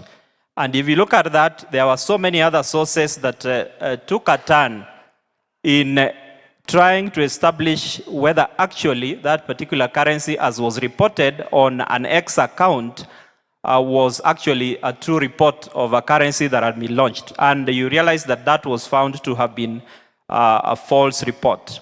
So there's a lot that goes on here in these ones. And I thought about, if information is not being spread by mainstream media, then what role is mainstream media playing in countering such information that we consider to be fake? And you'll notice that a report by the Standard newspaper on this particular story made it very clear that there was no new currency for East Africa. That is by the Standard. So the mainstream media plays a role in countering information that is considered to be false or fake. So those will still be continuations of how much this information was countered, and it was being referred still to the source of this information as an X account called Government of East Africa. So Citizen Digital also took a turn on it and reported and said that was fake news. EAC Secretariat rubbishes reports on new regional currency that was named Shafra.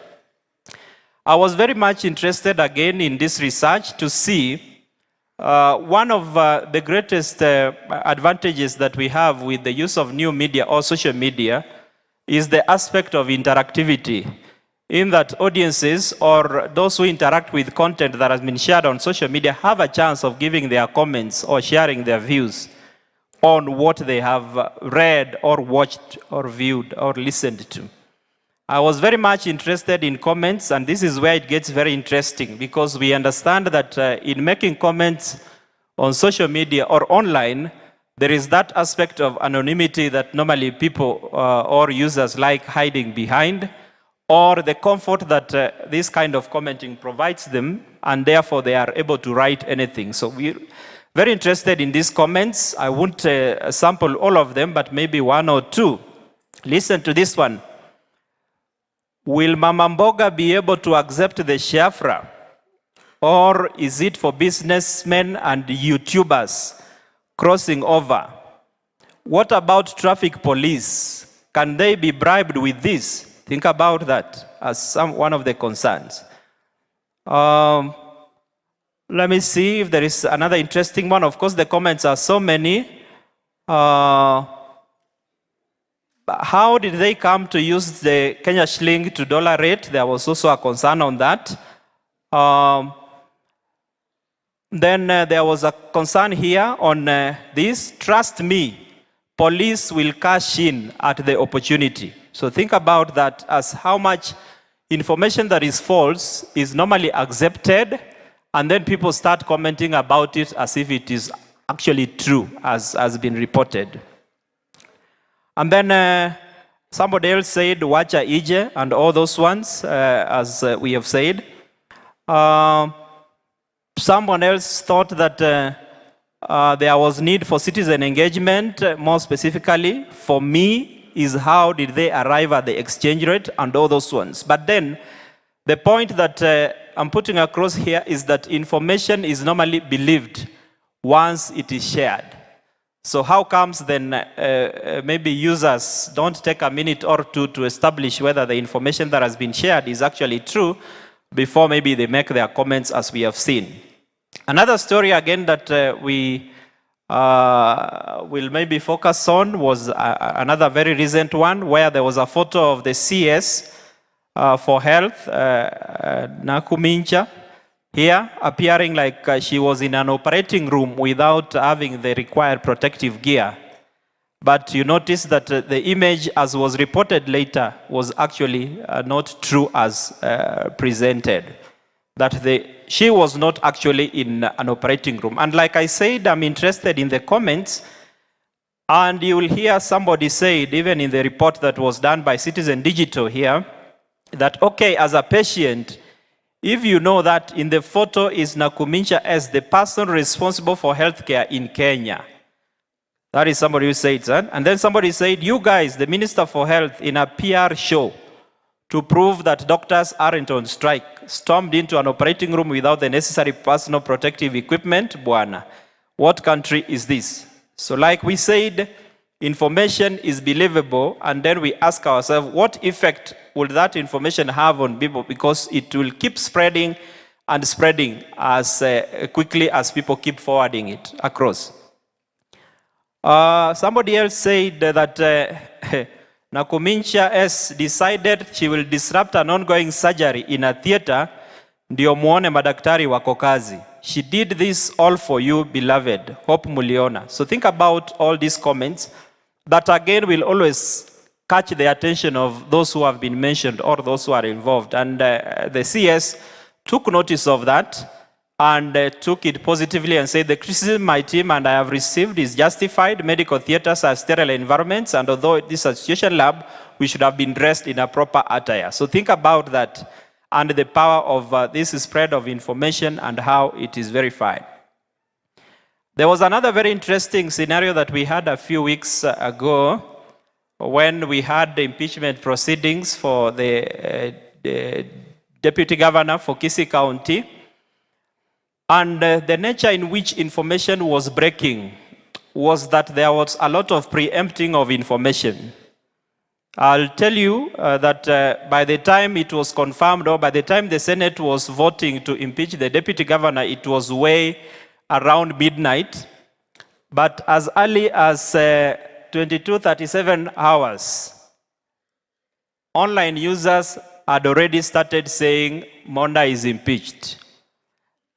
Look at somebody there asking, sasa hii umetoa wapi? These are conversations on WhatsApp, and this had not been confirmed. This was way like 1 hour before it was confirmed that he was going to be impeached. Other users will stay there still waiting for the outcome of the proceedings. This is 11:15. Still, there were 45 minutes left before the decision was made. Somebody else said Osoro messed everything, for those who know Osoro, and all these comments that we said constitute a greatest key of what is considered to be the flexibility with the use of social media. Somebody said, this was now after it had been confirmed, I broke it long before it happened. And this is what was being referred to this morning and even from yesterday, that people feel very nice when they are the first to break information. Yeah, they feel very heroic, like this one who said, I broke it long before it happened. So you people should trust me. Next time I tell you something, then know it's going to happen. Look at this, shame on you now, he's gone home. So later on, maybe in the next few slides, we are going to see a lot about how people normally use these online platforms to even propagate obscenity and abuses to others, like, shame on you, he's gone home. Yeah. There is a comment there that has been done in Ekegusi, that last one. I don't know if we have any members in the room, but it's not a very good way to be referred to, especially if you are a man. For those who know, you might interpret to others. Yeah. And you know that there were so many videos doing rounds online where some members of parliament and some other political players were chest thumping and said the DG is going nowhere. And if it does, then it means we don't have men in Kisii. So that is what that particular comment refers to. So that is how the breaking news was broken. That is the false breaking news, if you look at that. Senate impeaches Dr. Monda. That was very false because that was way before the decision had been made. County governments have also been affected. This is a story that broke again, that the county government of Nyamira, through the office of the governor, had indicated that they were not going to give bursaries to students who didn't vote for the governor. And the message was doing rounds on social media platforms. Governor Nyaribo, no bursary for those who didn't vote for me, like that. And in one of my objectives for this research, I was interested in looking at how fake news is countered, or how responses are made to fake news to ensure that the spread of the fake news does not go or continue unabated. So one of the ways you'll find that the press releases are normally done, like this was a press statement that was done by the county government clarifying that. I was more interested in the comments, like I said, because of the flexibility and interactivity in the use of new media. Some people think the effects of being an UDA member, sometimes to think critically, is much harder. One of them said, this is good, people who don't vote and are of legal voting age deserves nothing, not even complaining about bad leadership. There was another release again here that purported to have come from the UDA, United Democratic Alliance office, that was indicating that the Secretary General, Cleophas Malala, had barred politicians from being interviewed alongside Sifuna, if you also came across that story. That Sifuna had appeared to be more intelligent, especially whenever he was debating with the politicians from the UDA wing of, or the Kenya Kwanza wing of government. And this was also a false report, like you'll see how it was countered. Ignore the circulation and consider it as fake. DPP statement on investigations into the allegation of attempted murder and related offenses in South Mugirango, Kisii County. This purported to have come from the office of the DPP. Look at how genuine it looks. And one of my concerns in this research was the fact that it is very difficult to differentiate between genuine and fake especially if you are not keen. So look at the press release and how genuine it looks. Unless people ask questions and say, where is maybe a signature in that press statement? Where is a rubber stamp and such like questions? You will always think that it is true. But the office of the DPP also flagged it as fake. And I was very much considered that how are you able to tell that this particular report is fake and this is genuine? I was concerned about the extent to which reporting of fake news sometimes goes. For those who are conversant with that photo, that is the chief officer in charge of health services for Nairobi County, called Geoffrey Mosiria. And reports were there that he had been attacked.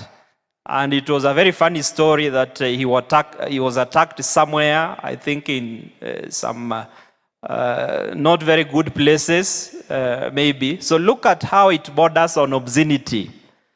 Look at the photos shared, especially the last one, where somebody is actually, their nakedness is exposed. And every time someone looks at that, then they will always think that is the chief officer for health who has been exposed there. But that was also false, or it was a fake news report.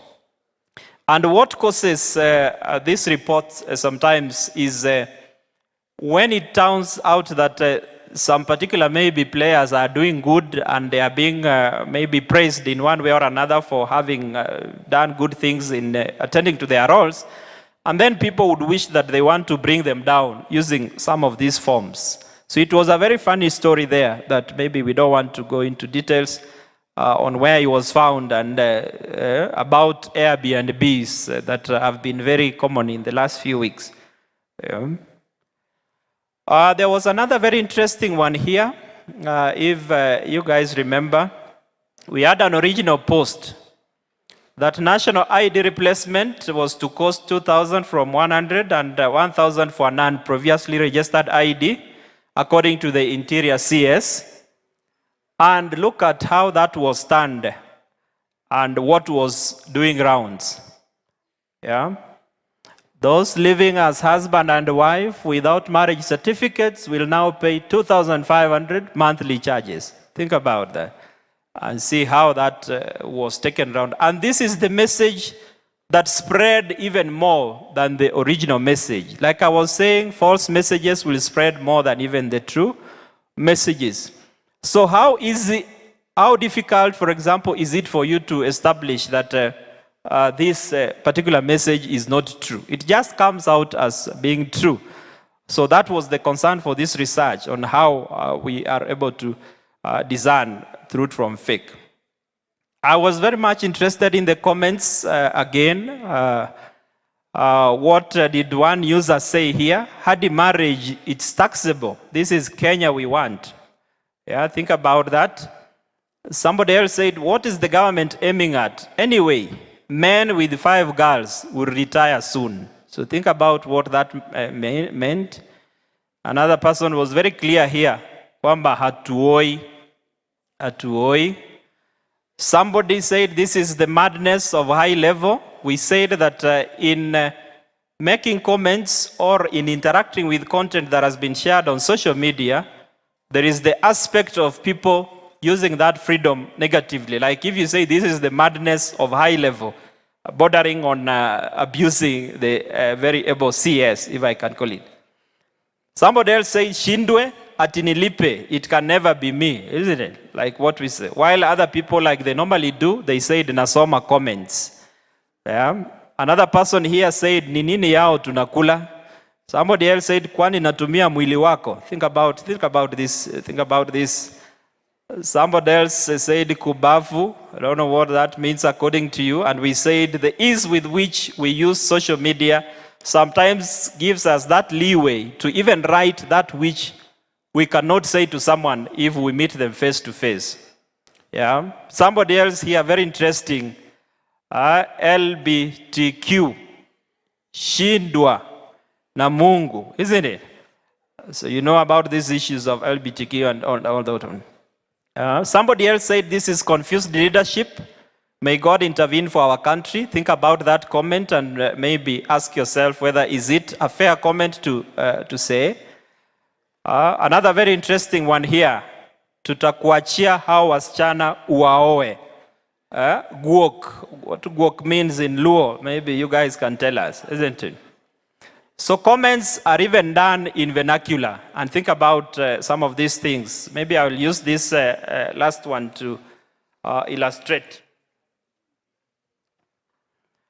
Especially on the comments, like I said, somebody said, hii sasa mnaenda sana, how is it your business, sir? Wameanza wenda wazimu, tutaangoa very soon, zakaya utashuka, upende usipende, take this to the bank. Another not very good one here, huyu teenager ni bure kabisa, and remember that is referring to the CS. And very many other comments that were made about this particular story. And as you can see, I was very much interested in how people react to these stories and how it provides a platform for them to even engage in very bitter and nasty exchanges. And there was a lot more on that.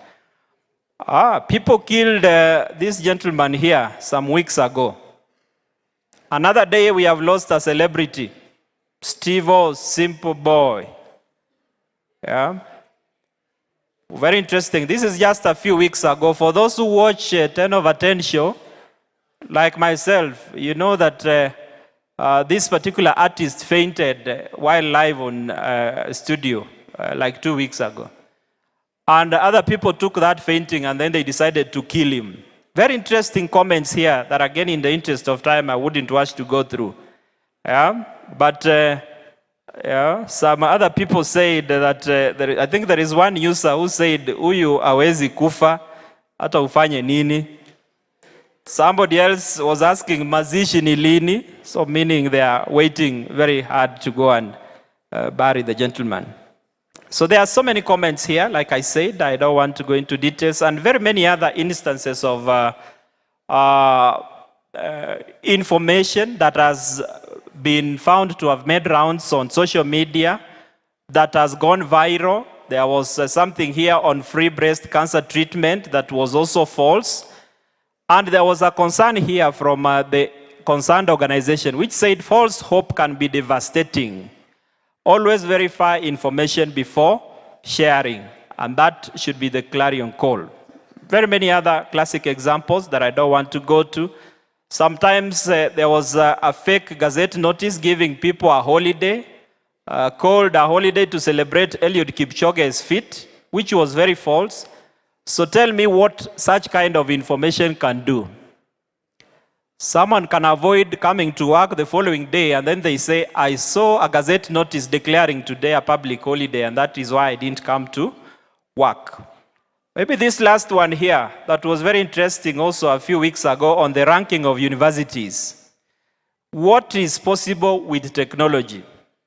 So this was the genuine message that had been shared by the Star. But very interesting students from our university decided to come up with this one. I don't know whether you are seeing a difference. And they have put their university at number 0. You seeing that? Yeah.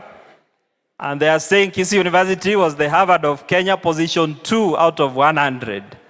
Yeah. Very interesting. What is possible with technology? There was another message here, kindly asking for a few more minutes, and then I'll conclude. That the government, through the Ministry of Interior, has given Prophet Owuor 24 hours to submit the names of the disabled persons healed during the Menengai Crusade in Nakuru, so that their names can be scrapped of the government database of those living with disabilities. A good move. Think about that. And this was doing rounds on social media and how trustable that can be. My concern in this research was about disinformation, fake news, and hate speech. Of course, there's a lot of information that comes as a result of these two areas. Hate speech on another level, again, I avoided focusing much on this for purposes of this presentation. And I just picked one thing here from even our class WhatsApp groups and what we normally discuss and say. Sometimes we are in these groups and colleague lecturers there, and the students don't feel very bad when your teachers are there because they'll help correct you when you go wrong. A student told another one, "Madam, you are a Luo. Keep time, acha kutuangusha." Yeah? So think about that. And I think it's good, like I said, we are in this group. Sometimes the lecturers try to bring order in these groups. What is it so much about these tribal innuendos? Are Luos less human? That is one of us responding. Another one said, sisi hatujui au class rep. Kwanza huyo demu ni Mjaluo na anajifanya hivi. Think about that. Think about that. There was even another one this morning I was looking at, and as we said, the use of new media and social media is just continuous. Every other minute you log in, you find something new has popped up. And this morning I was checking, and the students have a cat today back on campus. And one of them was commenting on the group and saying, "Leo hapa kumenyamaza. Kumbe cat humbles even Luos." I don't know what they have against these Luos. Kwamba cat imewanyamazisha. Yeah? Allow me to take a minute now to conclude this. What I found out from this research is that news that is posted online is sometimes very close to real. There is a challenge in differentiating between real and fake. There is a lot of effort that is made to counter fake news whenever it is shared, like we have seen in some of those communiques and memos and press releases in response to what has been shared that is considered to be fake. Audiences also give real-time comments like we have seen on what is shared. Sometimes the comments share border on obscenity. Sometimes those who give their comments bring out their personal feelings. And what I also was able to come up with is that disinformation can be a catalyst for hate speech. That a message that is shared online can be a great cause for hate speech, because the way people start commenting and reacting to that fake message that has been shared then can make people to start now hitting against each other. And you realize that the hate speech, the nature of our hate speech in this country takes the tribal angle in most instances. Like you've heard, there's a lot of negative energy towards Luos from what I've just shared.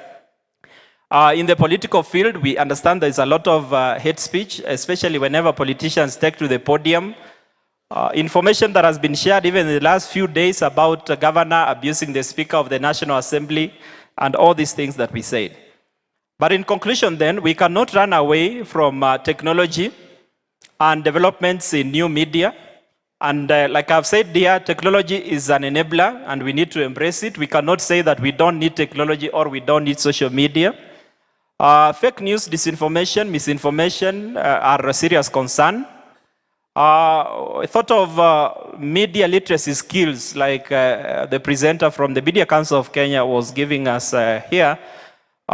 In audiences and online enthusiasts and citizen journalists on responsible use of online mediums. Can we have aggressive sensitization campaigns on responsible use of social media and technology?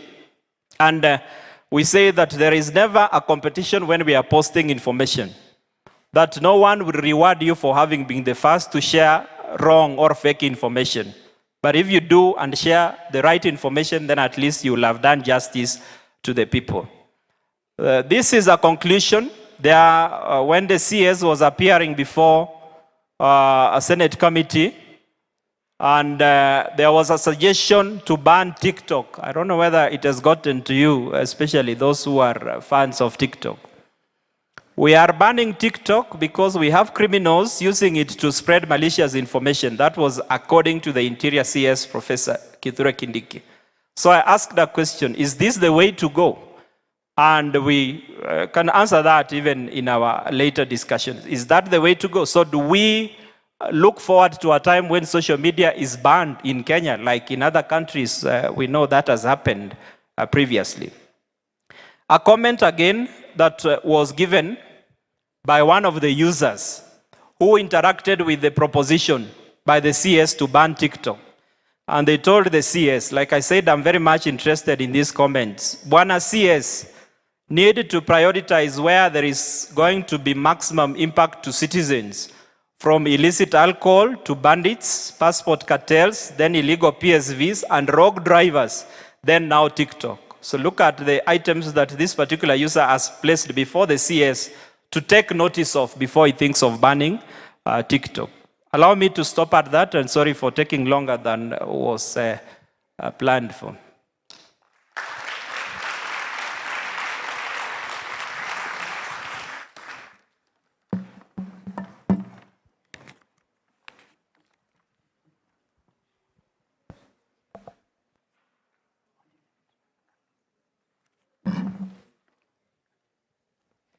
We can take questions, maybe.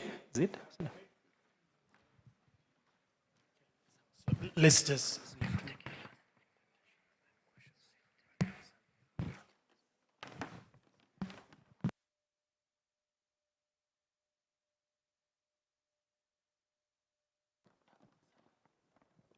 Thank you. Let's appreciate the presenter once more.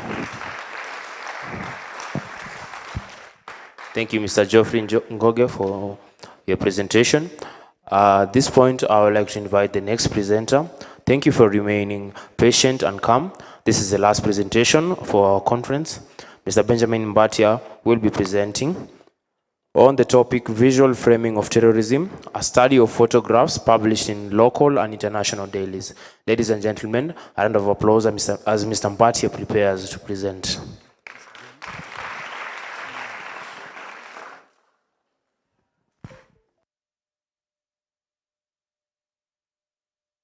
Thank you for the opportunity. And I know it's a very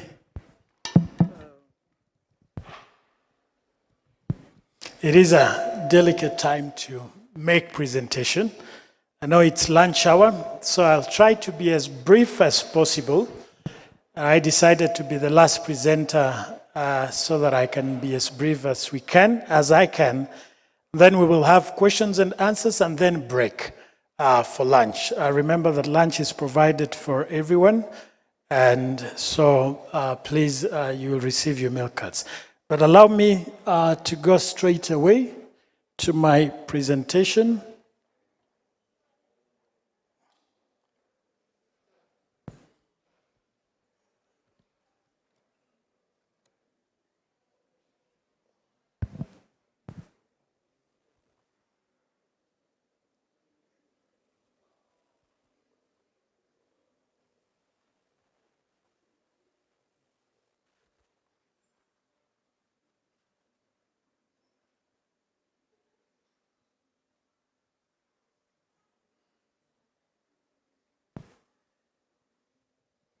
Sorry for that. Okay.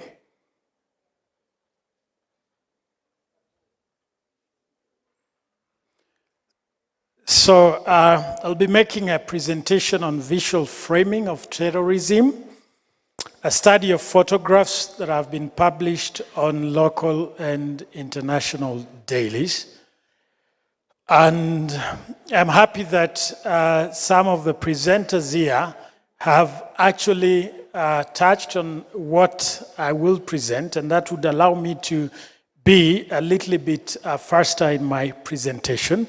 I was impressed with Karanja, and I even imagined whether he borrowed my notes, but because I know that I have similar, but I'll be focusing more on visual framing.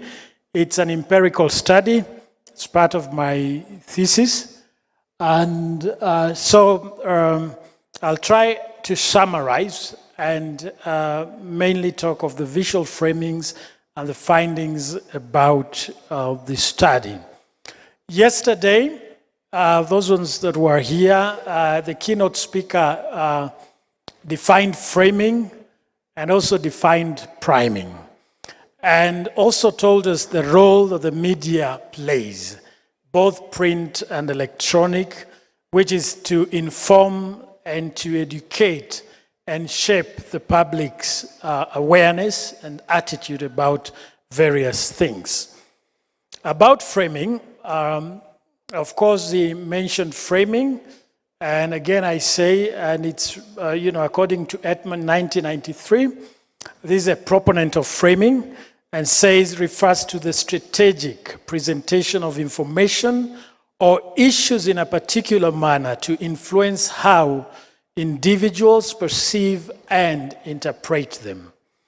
It also involves selecting certain aspects of a news and emphasizing them while downplaying or ignoring others. Okay, so that is framing, and we're very much familiar with framing in general. But my concern and my area of interest is not just framing, but one aspect of framing which I refer to as visual framing. And to do this, I'll use a number of illustrations to explain. So what's visual framing? Visual framing refers to the deliberate selection and presentation of visual elements, such as images, colors, layout, and typography to shape the viewer's perception, interpretation, and understanding of a particular subject or issue. I'm using a picture which you can see here, okay? So this is an apple. What you realize, we can choose to which side of this apple we are going to show. And if you see the background, so we are on the background side, you see the apple is bitten, but the image framed is an image that shows that it is full and intact. So that's visual framing. Several works have been done in visual framing. Scholars in mass communication research have extensively examined textual framing, not visual framing. However, there's been very few scholarly studies in the global scope of mass communication research that have examined visual framing. Schobel, one of them, 2015, argued that textual symbols require long processes to interpret, while visual do not, and due to the ability to spark spontaneous emotional response. And so it's very easy not to recognize or notice that visuals have been framed. And I'll use some examples in my literature, like what Karanja did. Quite similar to what he used, but different pictures. So I want you to look at this picture, okay? So looking at the first photograph we're seeing here, of course my concern is not necessarily the cropping, which is an aspect in photograph editing, but my study focuses on the photograph itself and how we work with the focal length of the lens of the camera. How can we use that to frame a picture to propagate some things that we want? So looking at this picture, you'd feel that someone is taping on the boy's face, okay? And the second picture I'm using as an example, you'd consider and say that this is quite dangerous. How comes they are taking such great risks? But if you are given a wider view, so this one is a shot in photographical term, would consider this, the way the photographer works with the lens, is maybe using a short focal length, okay? And that allows him to zoom the image close and exclude part of the image, maybe to tell you something that he thinks and prefers to tell you. But if you look at this image, so you see the exact image. It's actually the kid himself putting the gumboots on his face. But then in the previous image, you realize that maybe using the focal length, the image was cropped. Again, I'm using a different picture here to show that this is exactly the place where this photograph has been captured. But now, because the photographer has a way in which they want to phrase that message, they decide to frame that image. Okay? Of course, we can still see that it's a cliff and it's, down dangerous, but it does not look as dangerous now as it appears from this photograph. I hope that you agree with me. So that is, you know, the point, the trajectory from which I am making my study. When it comes to now, but then my focus and the focus of my study is on terrorism. It focuses on how have the media, particularly now, most of the presentations made here today and yesterday maybe, mainly focused on the social media. But my study focused on the mainstream media. We know the print media, and they do publications. And then, of course, focusing on the issue of terrorism, which has been an issue in our country for many, many years. I don't want to get into the nitty and gritties of that, but I've outlined here some of the terrorism scenarios we've heard in our country since 1980 all the way, and we've seen this has been a perennial issue. It's been something that has been coming, you know, to us day in, day out. What's the problem statement? So I'm looking at terrorism itself as a threat. I'm also looking at subjectivity in reporting terrorism. I'm also considering the inadvertent spread of terrorism through media. Inadvertently means that the media could be unknowingly, through publications of their photographs, you know, aggrandizing the cause of terrorism other than informing about terrorism. And that's why I'm using this image here.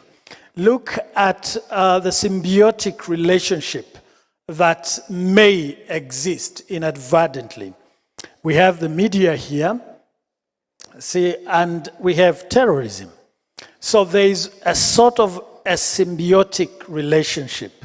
While the mass media increases circulation and viewership, the terrorists increase their popularity through mass media publicity.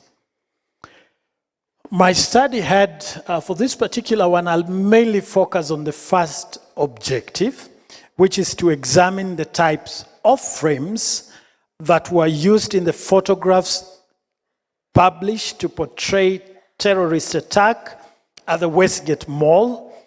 And then the second one is to explore the compositional element of the photographic coverage of the terrorist attack at the Westgate Mall. So I analyzed pictures that were published during the Westgate terror attack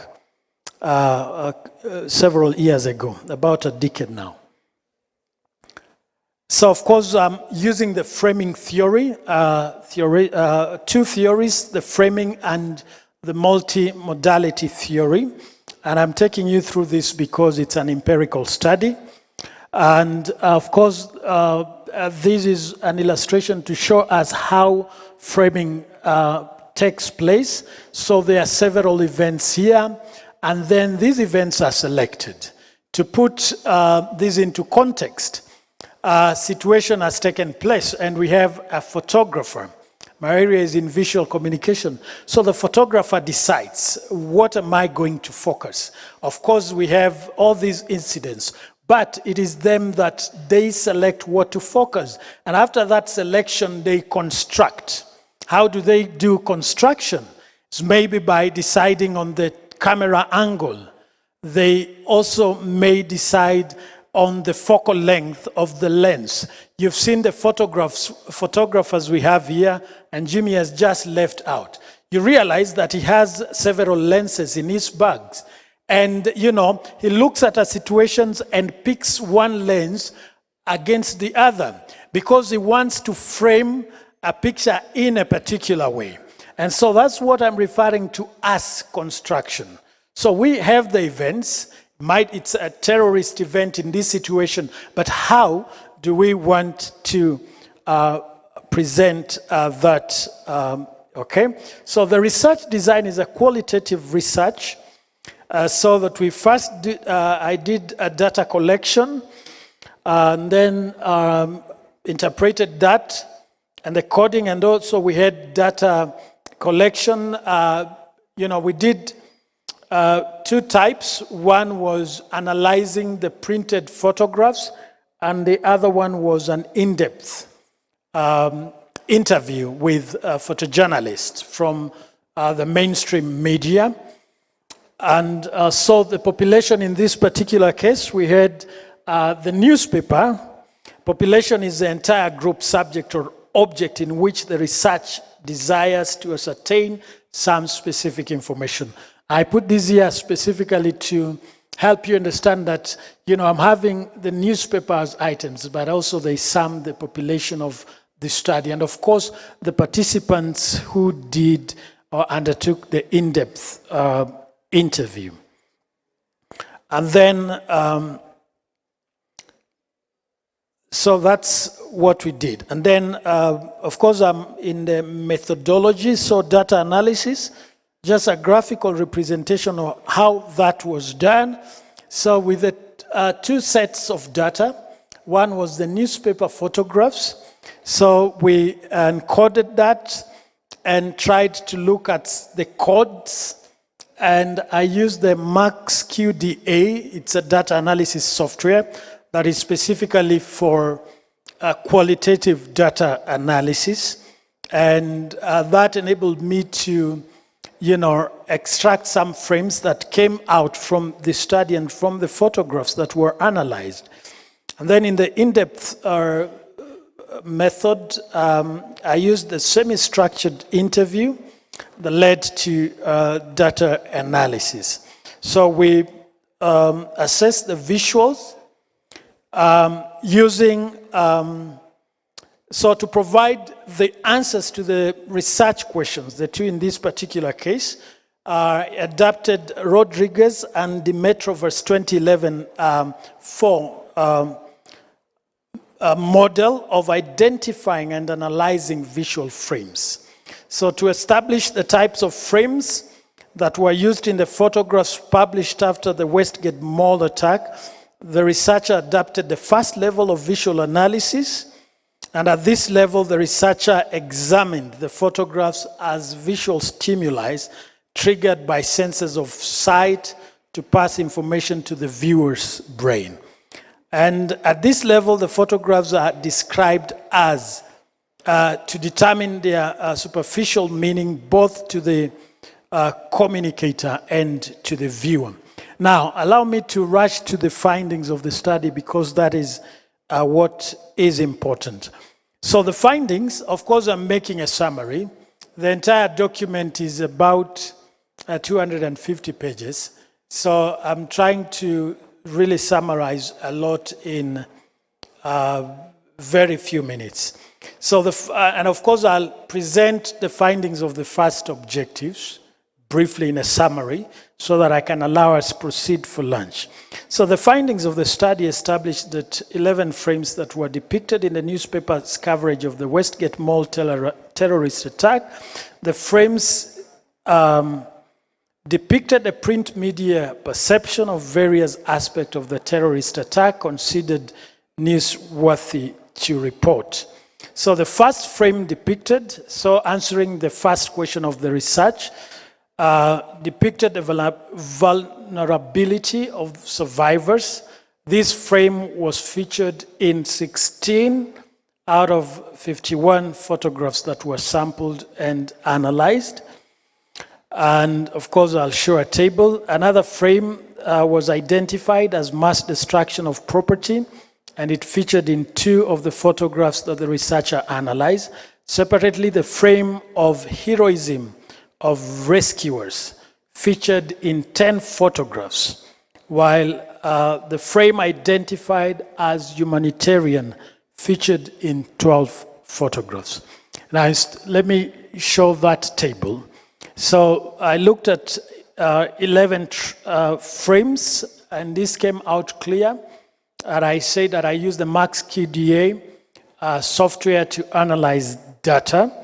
So pain and misery, heroic rescuers, survivors' despair, survivors' dread, and vulnerability of survivors, humanitarian frame, destruction of property, combat prowess, survivors' desperation, survivors' griefs, and victims' death.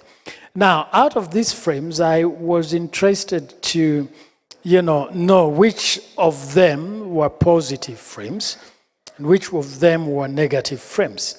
These are the statistics. So, positive frames with respect to the papers. So I looked at the first frames here. The first item here was the Standard, and rather the Daily Nation, the Standard, and the New York Times. So I analyzed 2 local dailies and 1 international daily, which is the New York Times.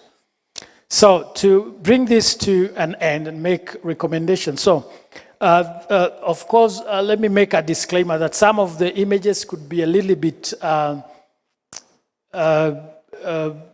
not quite friendly to view, okay? So please take note that, but we analyze them in the study. So for instance, now we have this image, of course, and I also make another disclaimer. This image was published by the Daily Nation. And of course, many people were grieved about the image, and people wrote to the Daily Nation, myself included, said that that image was very harmful. And of course, the following day, they did an apology. So it's important to take note of that. And you see, so these images depicted pain and misery are, of course, framed by the photographers to depict pain. Of course, not to mean that there were not, there was no pain, but probably there would have been better ways to say. Maybe the heroic rescuers. So we saw this one. This one is from the Standard newspaper. And the one on the left is by the Daily Nation that depicted the frame of heroic rescuers. And then the other frame was survivors' despair. On top here, we have an image by the Daily Nation depicting a subject who has lost all hopes. And you could see maybe blood oozing from a part of his body. And, the way the picture is framed. So my assumption is that, the photographer is basically using the compositional elements and ability he has, like the, focal length, the angle, to frame an image the way he wants it portrayed. The next image down here, published on the 24th of September 2013, on the first page by the New York Times, of course, depicting despairs. And then there was also survivor's dread. Of course, I've just sampled a few of the pictures and not all the 11 frames that came out. So you look at this picture that depicted people horrified by their look. One is by the Standard. The one on the left was by the Standard, and the one on the right by the Daily Nation. There was also another one here depicting survivors' vulnerability. And the one on the right is by the New York Times, and the one on the left was by the Standard newspaper. Of course, among many other frames that came out in the study.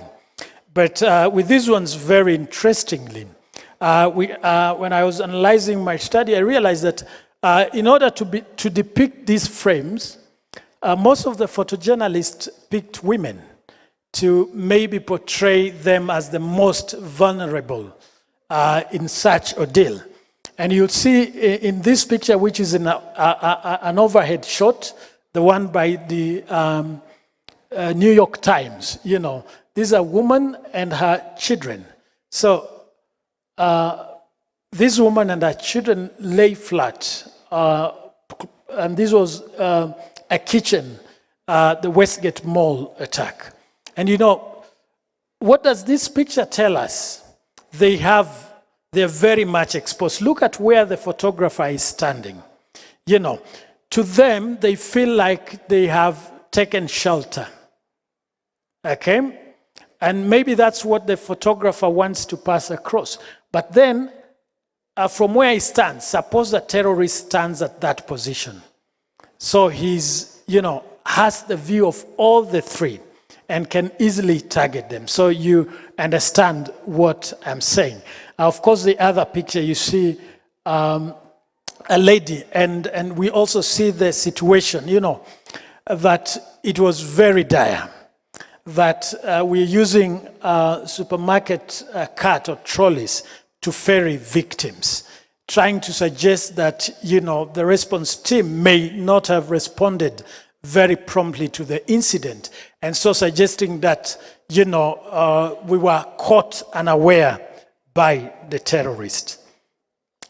So, in conclusion, the media's portrayal of terrorism attacks often leans towards sensationalism, inadvertently serving the terrorist's objective by disseminating terror, inducing images. And we've seen some of the examples. Of course, we know that through what the Media Council of Kenya is doing and through what other bodies are doing represented here, we are improving gradually and we are not where we were before.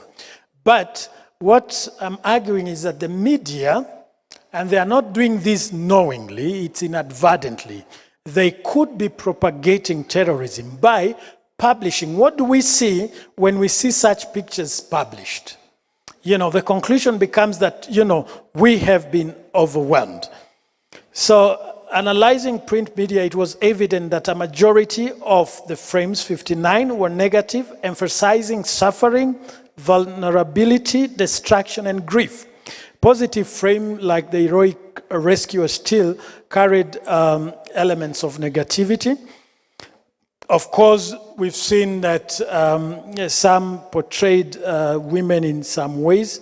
And so while the media has the duty to inform the public about such events, journalists must exercise responsibility by prioritizing ethical consideration.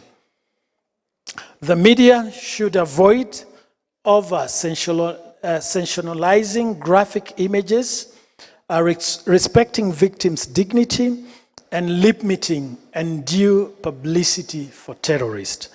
While the media can shape understanding and attitudes about terrorism, it should avoid harming individuals through harmful representations.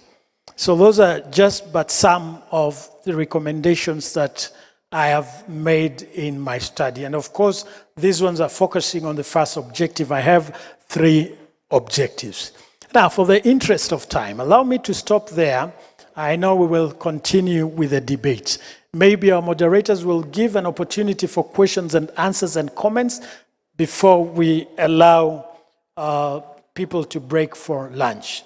Thank you so very much.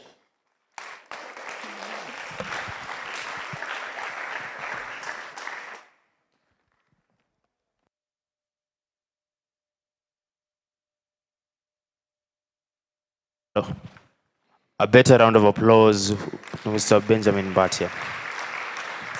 A very insightful and engaging conversation there we've had. At this juncture, I would like to welcome questions and comments from the students and also from our guests.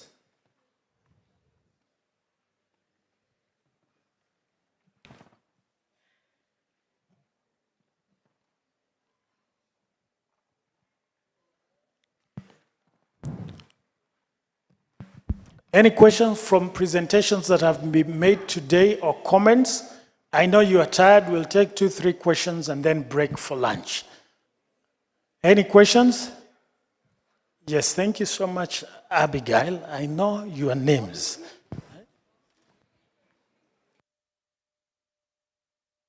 So please introduce yourself and say which presenter is your question directed to. Thank you. My name is Abigail Buyanzi, a student in 3.2. My question goes to the presenter that made a presentation about the fake news and hate speech. About the fake news, there is these social media apps whereby you can find a Citizen site, Citizen TV site, KTN TV site, someone has posted there fake news. I know you can differentiate, you can know that this is fake news, this is not what Citizen has posted, this is not what KTN has posted. But is there a way that these media houses can track these people, these groups that have posted on their sites, that those fake news? And then my other question goes to the Officer of Communication Authorities about issuing of licenses to those to the groups that want to start media houses or a TV station, a radio station, about the TV, about the religion thing.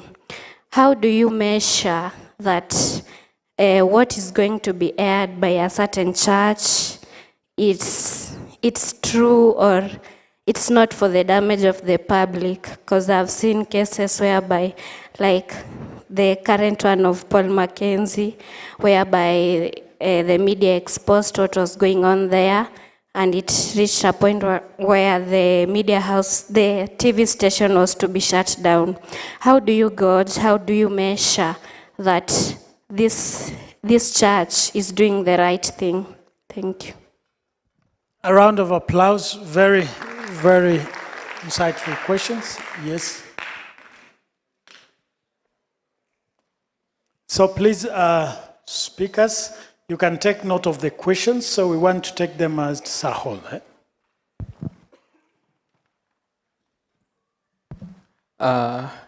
It's Byron again. I had a question on the symbiotic relationship between the media and the visual framing on terrorism. So you say that there is a symbiotic relationship between media houses and terrorists, though inadvertently. So my question was, is it possible for the media to show the full story? Though you concluded a bit, so it was a bit vague to me. I just wanted some clarity. Is it possible for the media houses to show the full story while maintaining a positive image in front of the government, the public, and the terrorists without endangering themselves?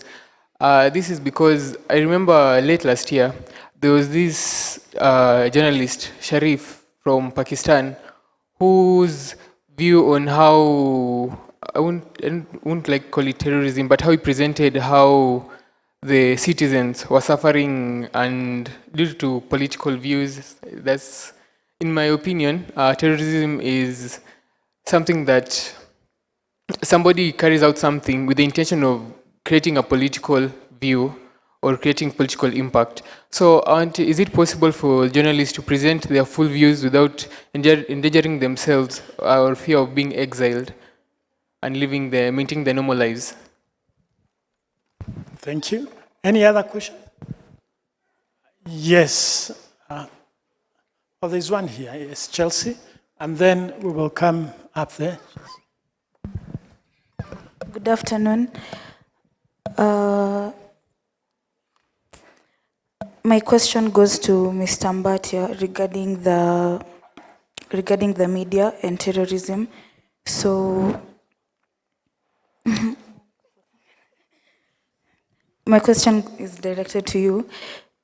You've said like the media should like reduce on publicity, like too much publicity on the terrorism part, and the citizens have like the right to information. And I believe like in instances where like there's terrorism, it's like breaking news, so it will be like aired like over and over again, and that also like brings up the part on the publicity part on the terrorism. So maybe if you can clarify. Thank you. Very good, and I know there are experts here. You know, these questions are not just mine alone. You know, we have experts, but of course I'll respond. They are also in that particular area. That's why we talk about regulation of the media, okay? So we have to balance. Now, let's have someone show a hand up here. Maybe Hello. one or two last questions. Okay. So my name goes to Mr. Karanja, I presume. So how do we, in pertaining your presentation, you talked about more about saving the future in terms of media information and literacy. Like, so how do we extend media information literacy in regards to marginalized communities, in regards in saving the future? Someone might argue in terms of spreading information pertaining media information literacy, that the likes of the guys from Turkana and Nairobi are not the same. Since in terms of spreading information, the likes of developed counties such as Nairobi, Nakuru, the information, or spreading that kind of information will be easy, I presume.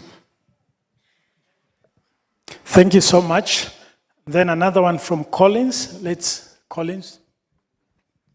Okay, my question goes to a presenter who made a presentation on fake news and hate speech. Mr. Geoffrey, and I will ask now, when it comes to mainstream media, we have Communication Authority of Kenya and Media Council of Kenya who are responsible to checking into that. Maybe when it comes to now the citizen journalists and the individuals who post fake news on social media, maybe either on Facebook, YouTube, Twitter, and any other social media platforms, what do you think are some of the ways that can be used to curb the same? Thank you so much, Collins. Maybe we have another one from Lucy here. Thank you. My name is Lucy Mushoki. I'm a journalist and also an entrepreneur. And my question goes to Mr. Karanja. I'd like to ask, how can we leverage social media now that there is advertisement? Should we advertise on social media, or we should spend a lot of money on traditional media? Thank you. Thank you so much. I think there's very last one. Tell us your name and then ask your question. And then. Okay, good afternoon. My name is Alphonse Mbwak. I'm a second year student, second semester. So my question is directed to Mr. Mbatia. I'm thinking on the topic to which he has talked to about a journalist might just take a picture of a certain story with a mind of enlightening the people, and not maybe trying to portray it to give an advantage to maybe the terrorist. Don't you feel like it's more of subjective? It's you can check different perspectives on how you can see how you can check a certain photo or a certain clip. I feel how I view the picture I've taken to tell a story is different from how you view the picture I've taken to take a story. So how do you even strike the balance? Thank you so much. I think we'll give opportunities to our presenters. Maybe we'll start with the first presenter, Mr. Jackson Karanja, and then we'll go to Geoffrey. And if they would not have answered my question, I'll come in. But I know they will answer, okay? Thank you very much. There was a first question about extending meal forums or media information literacy to marginalized communities. Then there was an example of Turkana versus Nairobi, Nakuru versus other places. Yeah, it's true. As an institution, we have been running media information. We're actually calling it Media Information and Digital Literacy Campaign, where we've been doing these forums that are not only targeted to maybe professionals or students as you, but also extends to the local mwananchi, to the mama mboga, jamaa wa bodaboda and such a view, for them to start understanding on basically how media operates, okay? So these forums aim at raising the media literacy within the members of the public. I know it's not something that maybe we'll be able to achieve within, and maybe give it a target and say that within 1 year, all members of public within Kenya or Mwananchi will understand media literacy. No, it's something that is ongoing. So it's a process that is still on, and later on today we shall be having a media information literacy forum for the youths at Kabarak University. So for the members that are in places like Turkana and other places, it's something that is ongoing. We have gone as far as West Pokot. So it's something that we are still doing. It's not something that has already been achieved, but it's work in progress. Then there was a question about advertising on social media platforms. From the figures that I showed in my presentation, there is a steady inclination towards the digital space, where people are now relying on information either on Facebook and other platforms, okay? So it is, and that is why you will notice some big companies are resorting to having social media managers that will be ensuring that their content goes out on the social media platforms. So while advertising still remains, you'll still find it on the main platforms, you'll find it on newspapers, on the mainstream media, on the broadcast media, and even on social media platforms. It's still there. And that is why you will have caricatures. You've seen, I don't know, it's called Kenya Films or something. Someone who is in, it's a cartoon, but akona dotted, I don't know if you've seen it. I don't know how it's called. But there's a cartoon that keeps on going round on social media platforms, and they are using it to advertise. Can you remember Fiber? You remember Fiber when Fiber came? And they were using those caricatures that were being spread on social media platforms, okay? Where you remember there was that guy called Bogwa. You remember Bogwa? And he was telling him, upande na mafuta, uteremke na gravity, okay? So such caricatures are still there, and they are a vital area. And that's why, and we'll be talking about this in the afternoon, when we have journalists that are leaving school, and sometimes they ask, where do I put my talent to? There are so many places that you can put your talents to start earning a living. You do not have to go and join a media house. You can join advertising agencies where they require people that are creative, people that have skills in graphics that are very needed in that area. So, yeah, thank you. Thank you. Okay, a round of applause to Mr. Karanja. So let's have Geoffrey.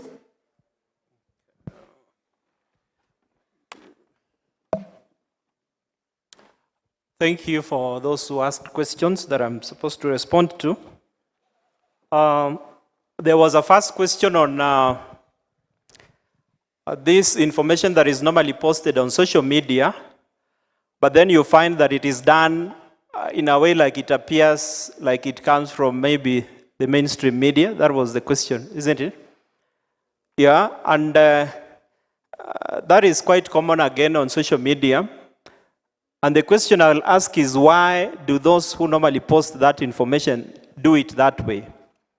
What do they look out for? They are looking for credibility, because they know that information that appears to have come from the mainstream media will be more trusted or will appear to be more credible. But then, to respond to your question again, there is nothing that is not possible with technology. All this information that is normally posted, disguised in the very many ways that we see, it is very possible to get down to those users and bring them to book, if I can say that. It is very possible. And I'll combine that with the second question, yeah, where one of us was interested in knowing that for mainstream media, we have the Media Council of Kenya, whose team is here, Communications Authority, and they were wondering, then what happens with social media? Who regulates social media? linking it up with the first question that I said, again, social media provides users with that kind of anonymity sometimes, where they feel that they can hide behind their phones and keyboards and post any information that they want. Sometimes you hear them being referred to as keyboard warriors, those who talk online more. But if you meet them face to face, they cannot say a word. And that is what we normally have with the use of social media. But then, the question that we have always asked ourselves over and over again is who regulates social media? And the MCK team is here, and even the CA. They will always maybe tell you that they have their mandates that they are supposed to focus on. And social media is on another level. Like I said in my presentation, it is quite a challenge as it is now. But we know that if the government decides to pull a shocker on us with the use of social media, we may not like it, because they may go to an extent where now we will not have these platforms that we have been using. One of us here, I think it is Karanja, mentioned about WhatsApp GB. I don't know whether you still have yours, because most of us have been logged out, isn't it? Simekwa logged out kwa hiyo GB. Why is it so? How has it been possible? So maybe I will say that it is possible for government to do anything, but for now, it is about individual responsibility. Like I said, let online users also know that even the information that they post is consumed by people who might react in various ways to that information, and therefore take individual responsibility to ensure that whatever they post is genuine and authentic. I hope I'm responding to the concerns raised. Thank you. A round of applause for Geoffrey. Maybe Tepla will respond to the questions with reference to CA. Yeah, thank you.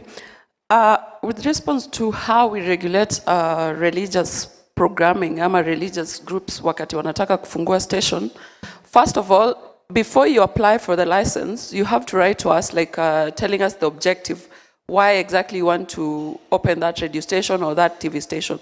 So we use that to actually see who can we first, like, nani atapewa priority, ama ni kama beauty contest, let me call it like that. The letter with the best objectives on paper inaka ni kama this person, whatever service they're bringing is different from what is already existing in the market. So we'll give you priority over somebody else on the waiting list. And then once you get the frequency, ama you get the license to go on air, you see we don't practice censorship, we do regulation. So we don't check what you air before you air it. What we do, we empower you with information on what you're supposed to air and the consequences of not airing what you're supposed to air. So like I said, the license comes with conditions, and those conditions, one of them is that you submit your programming guide to us, we go through it, but you know the programming guide haina details of what the show is about. So itakwambia from saa 2 to saa 4 show inaitwa Praise Jesus. You won't really know what Praise Jesus will entail, but you can be able to actually like have a picture of what kind of content they'll be airing. Now, kuna organization which is supposed to come in between content development and content ending up on air, which is called the Kenya Film and Classification Board. Now, all content that ends up on air is supposed to be rated, and that will actually like lock out a lot of unnecessary or unwanted content on air, but sometimes, most of the times, not all content is rated or classified. Broadcasters don't submit that content to KFCB for classification and ratings. So what ends up happening, content, the broadcasters wenyewe wanaamua kujiclassifyia. So mtu anaamua tu hii ni ya watoto, hii ni ya watu wakubwa, hii ni ya, and then now they're not following the proper classes and what is supposed to be aired at what particular time.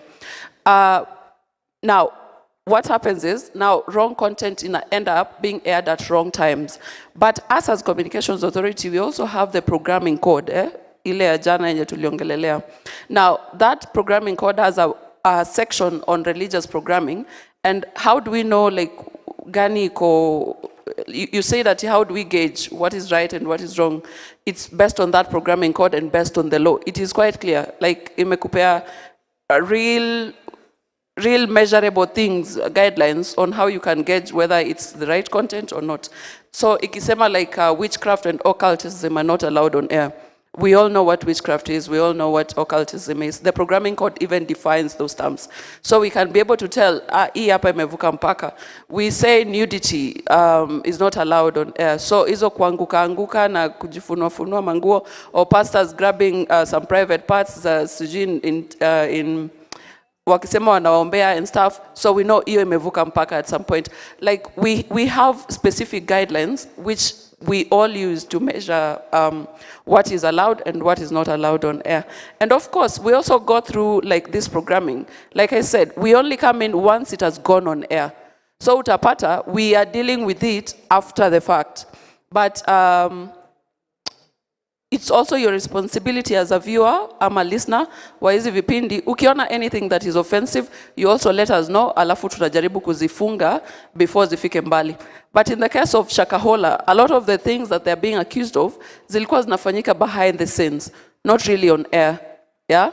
So where we come in is just that this particular person ametumia this platform exploit vulnerabilities, washirika wake. So that's why we closed down the platform. But sisi hatukwenda kotini kuendelea na any, like there's no further legal action to take other than shutting him down. But hiyo ingine yote ilikuwa behind the scenes and it wasn't really our mandate to deal with. I hope that answers. Thank you so much, Tepla. A round of applause for Tepla from Communication Authority.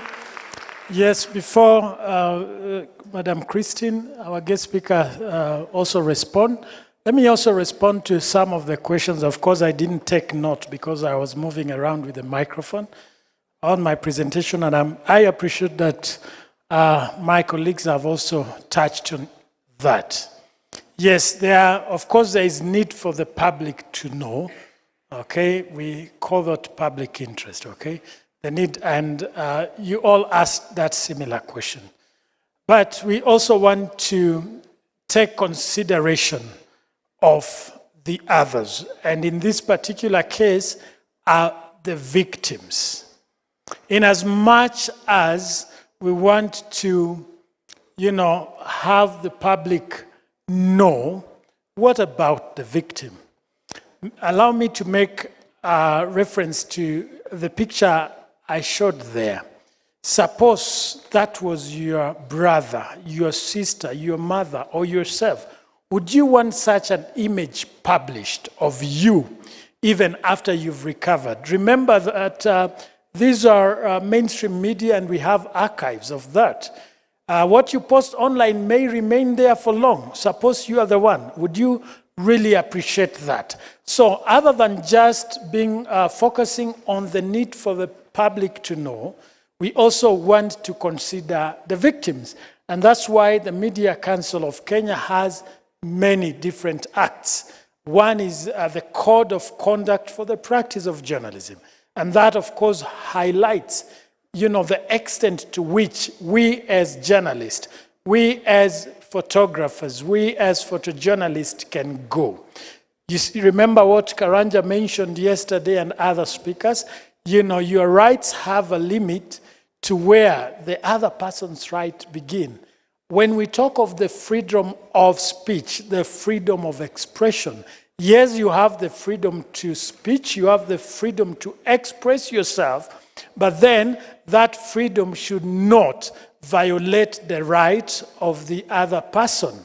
So if your freedom to publish a photograph violates the rights of, the victim that you want to publish, then that's where the limit of your freedom comes. I hope we're getting that, okay? So, and I'm happy, let me take the last example. I was impressed by, you remember the incident that happened recently, and some students died in the road accident, but the media played it very well. They did not, publish their pictures and their names for some time. You remember the road accident by students from Kenyatta University, okay? And I applaud them because they kept that for a while from public. Because if that would be published the very first day, it could cause so much harm. Suppose you are a parent and you've just heard that students have died in a greasy road accident, or you learn from that, you learn that from the picture of your own son or daughter, that can shock you to death. Is that true? So if you see your sibling, there, and a very greasy image, and you are learning that not from the institution, not from a relative, you are learning that from the social media, you are learning that from the mainstream media. That, of course, will cause even more trauma. It's going to cause more harm to you, because in this particular case, you are also a victim. Okay, so in as much there is that right, and freedom of expression, then that right is also limited to, the rights of the other persons. Thank you so much. Allow me to ask Madam Christins to also respond. Karibu. Thank you. Let me start by responding to a question that I think I forgot when I was responding to my questions. There was a question about climate change and all the information that is coming about climate change being put everywhere. I think it's important for us to also learn how to verify information, to also know sources that we can trust for certain types of information. I'll give you an example which might change how you think. The people who have mental illness, extreme mental illness, are people like you and me. I know. You have met them. They speak to themselves on the streets, and some of them speak better English than you and I. When you listen to the subject they are discussing, you realize this is a person who really knows what he's saying. Those people can walk into a cyber and put in information. It can even be put and they say that I am Dr. So-and-so, I am from such and such institution, and they put for you some very good content. Content which might look true to you and I. But who put that information there?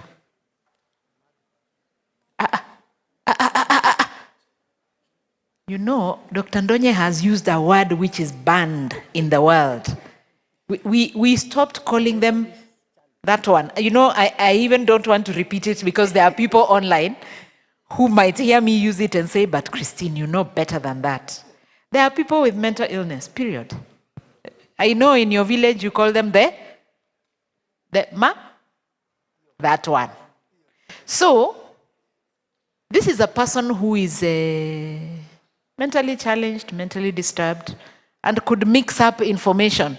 But they have put it online, and you have gone and picked it and put it down as information that is verified.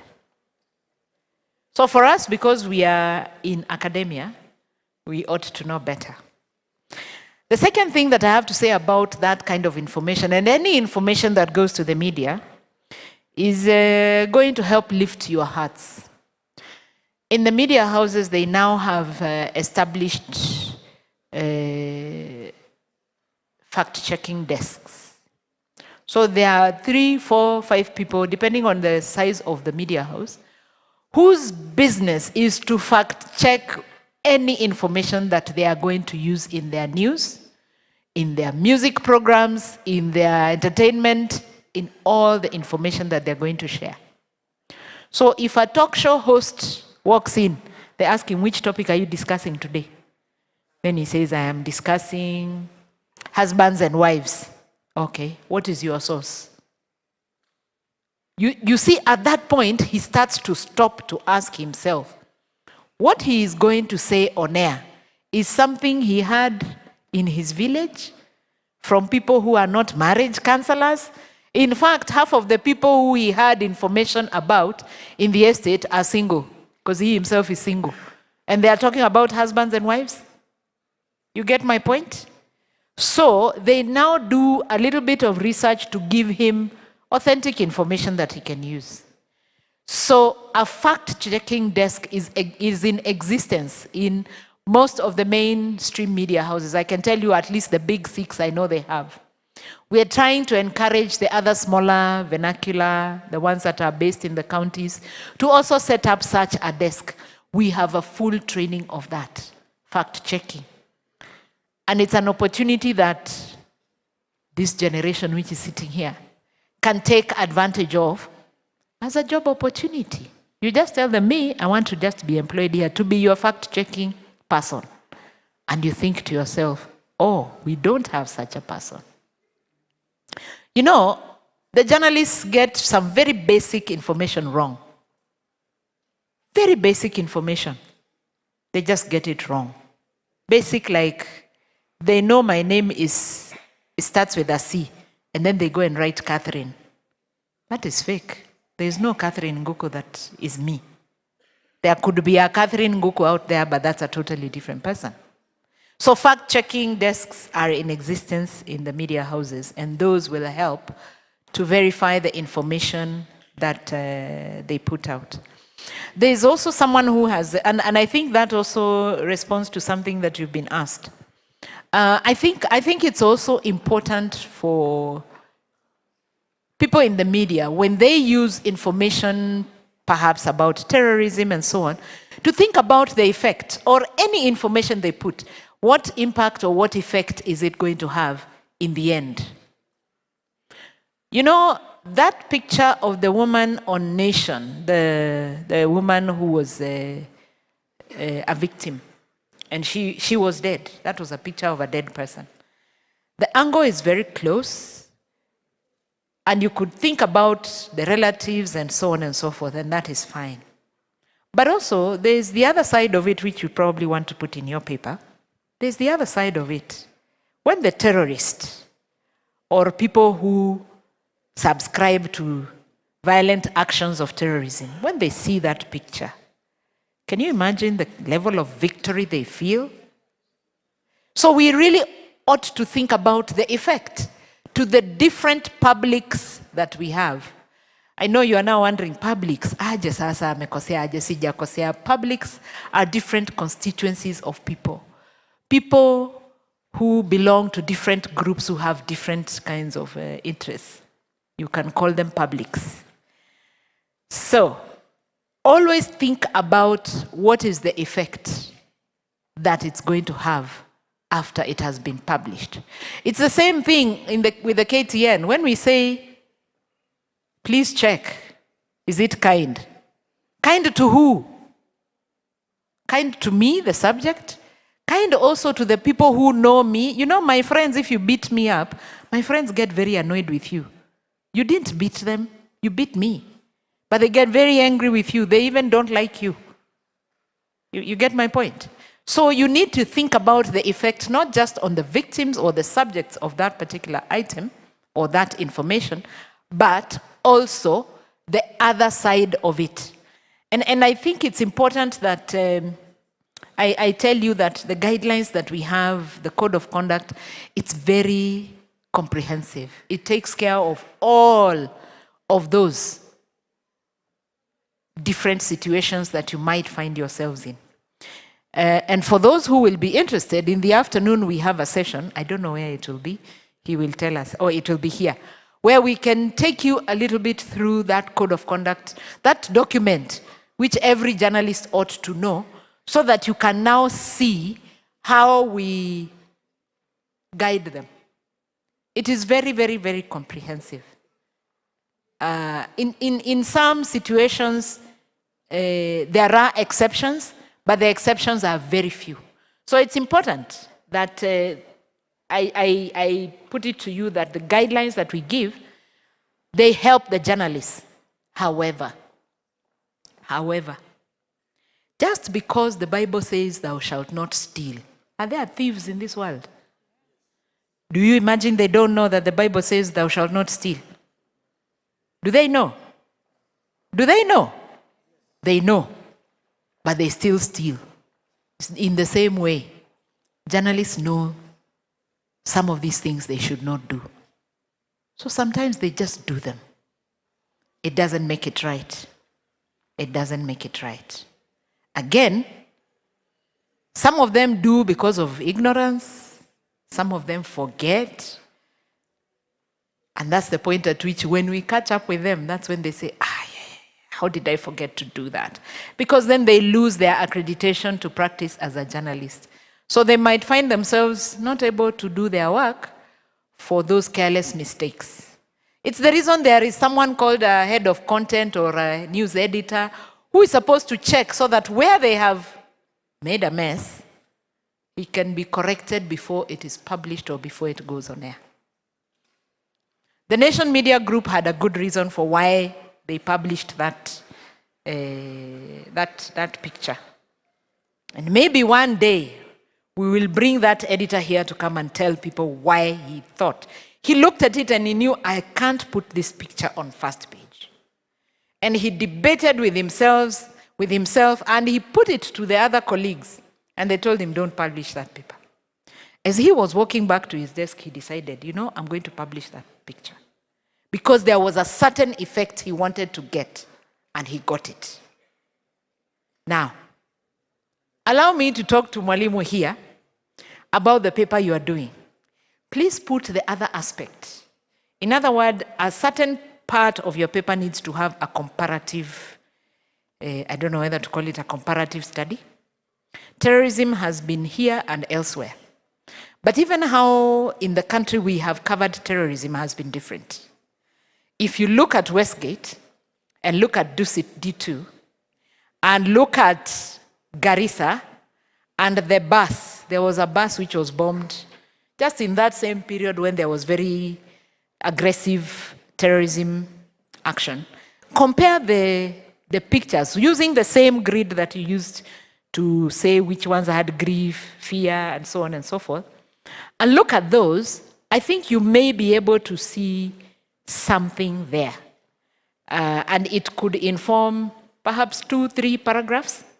I'll also ask you to just step out for the sake of comparison.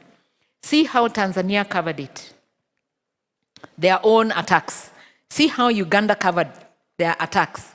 And then compare those pictures, because they're all in the media, compare those pictures with ours and after when our journalists now became more sensitized, and what kind of thing that they produce.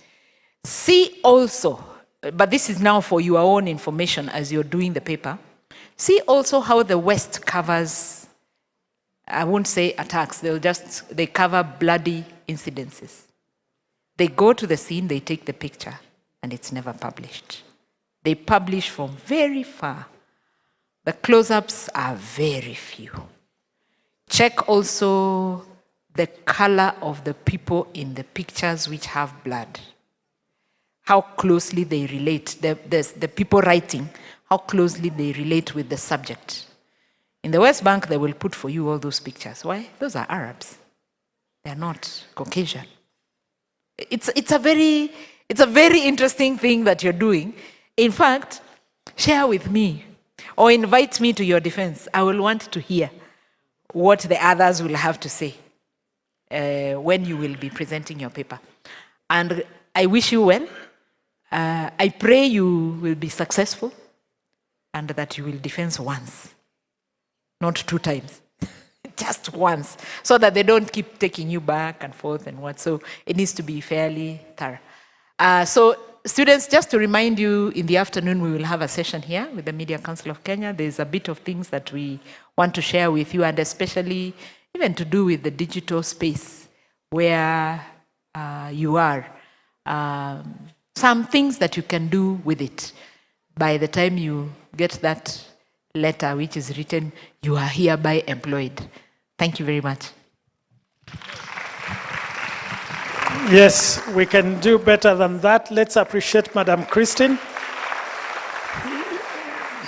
Indeed, thank you so much. Madam Christine Nguku, thank you, Jackson Karanja, thank you, Tepla, and the entire team from the Communication Authority. You've indeed stood with us throughout. Thank you, Geoffrey, and for the responses you've made. Thank you again, Christine, personally, for your comments about my paper. Yeah, I mentioned that thank you for great insights. I'll consider, and of course, some of what you've mentioned are still there in my paper. The limit we have to make a presentation. I have a 250-page work, so I couldn't have the luxury of time. I know, so the defense gives you about 20 minutes or so. Yes, but of course, I will share with you the document at some point. Thank you, our participants, our students who've been with us since morning, but I can see numbers of, can see more students up there. Thank you that you came. Now towards lunch hour. Anyway, yes, when the VC and the guest speaker was speaking, those back benches, I didn't see you, but now I see we have a full house. But anyway, thank you. And especially for those ones down here who've been with us throughout the session, please clap for yourself. You've done it very, very wonderful. We appreciate you. The department, our dean, and the entire faculty invited these guests, experts from different places. We couldn't have done this without you. Now, we are coming to the end of our official conference. This is day 2, and we are coming to the end. And now, at this point, we are at the closing ceremony of the official conference. But of course, please take note, in the afternoon, we require that you come back. We have a very interactive session. This one will be done by the Media Council of Kenya. Remember that the Department of Mass Communication has an MOU with the Media Council of Kenya, and that's why they are very supportive to us. And so they are here, they've been with us yesterday, the whole of today, and in the afternoon we are having them again to, mentor you, to guide you on areas we've discussed. So they will have the whole platform. So we require that you all come back promptly, and I will let you know after we have closed. But at this juncture, ladies and gentlemen, allow me to invite our HOD, Dr. Michael Ndonye, to make a few closing remarks, and then he will invite our Dean, School of Music and Media, Professor Melitas Wanyama, and then we will proceed towards the end and close and break for lunch. Thank you. A round of applause for Dr. Michael Ndonye. Yeah, thank you very much, Mr. Mbatia, for the sacrifices that you have made to make this conference, the Media and Communication Conference 2024, a success. I want to lead what I usually call a clapping session. Kindly tell your friend, a clapping session. Yeah, so keep your phone, because we want to close with a clapping session, just to appreciate ourselves and also those who have made this conference successful. And I want just to start by, for today, because yesterday, a vote of thanks was moved for those who were there. Professor Dr. Ezekiel Mutua, who was our keynote speaker. And by then also, today we still have Madam Christine Nguku, who has been with us from yesterday. She has made a lot of sacrifice, and our Vice Chancellor and members of the university management. But today, let me just concentrate on today's players. Honorable Florence Kajuju in absentia, the chairperson of the Commission on Administrative Justice, Office of the Ombudsman, Kenya. We want just to appreciate her for gracing this occasion. Can we give her, you are also going to share in this, the clapping session.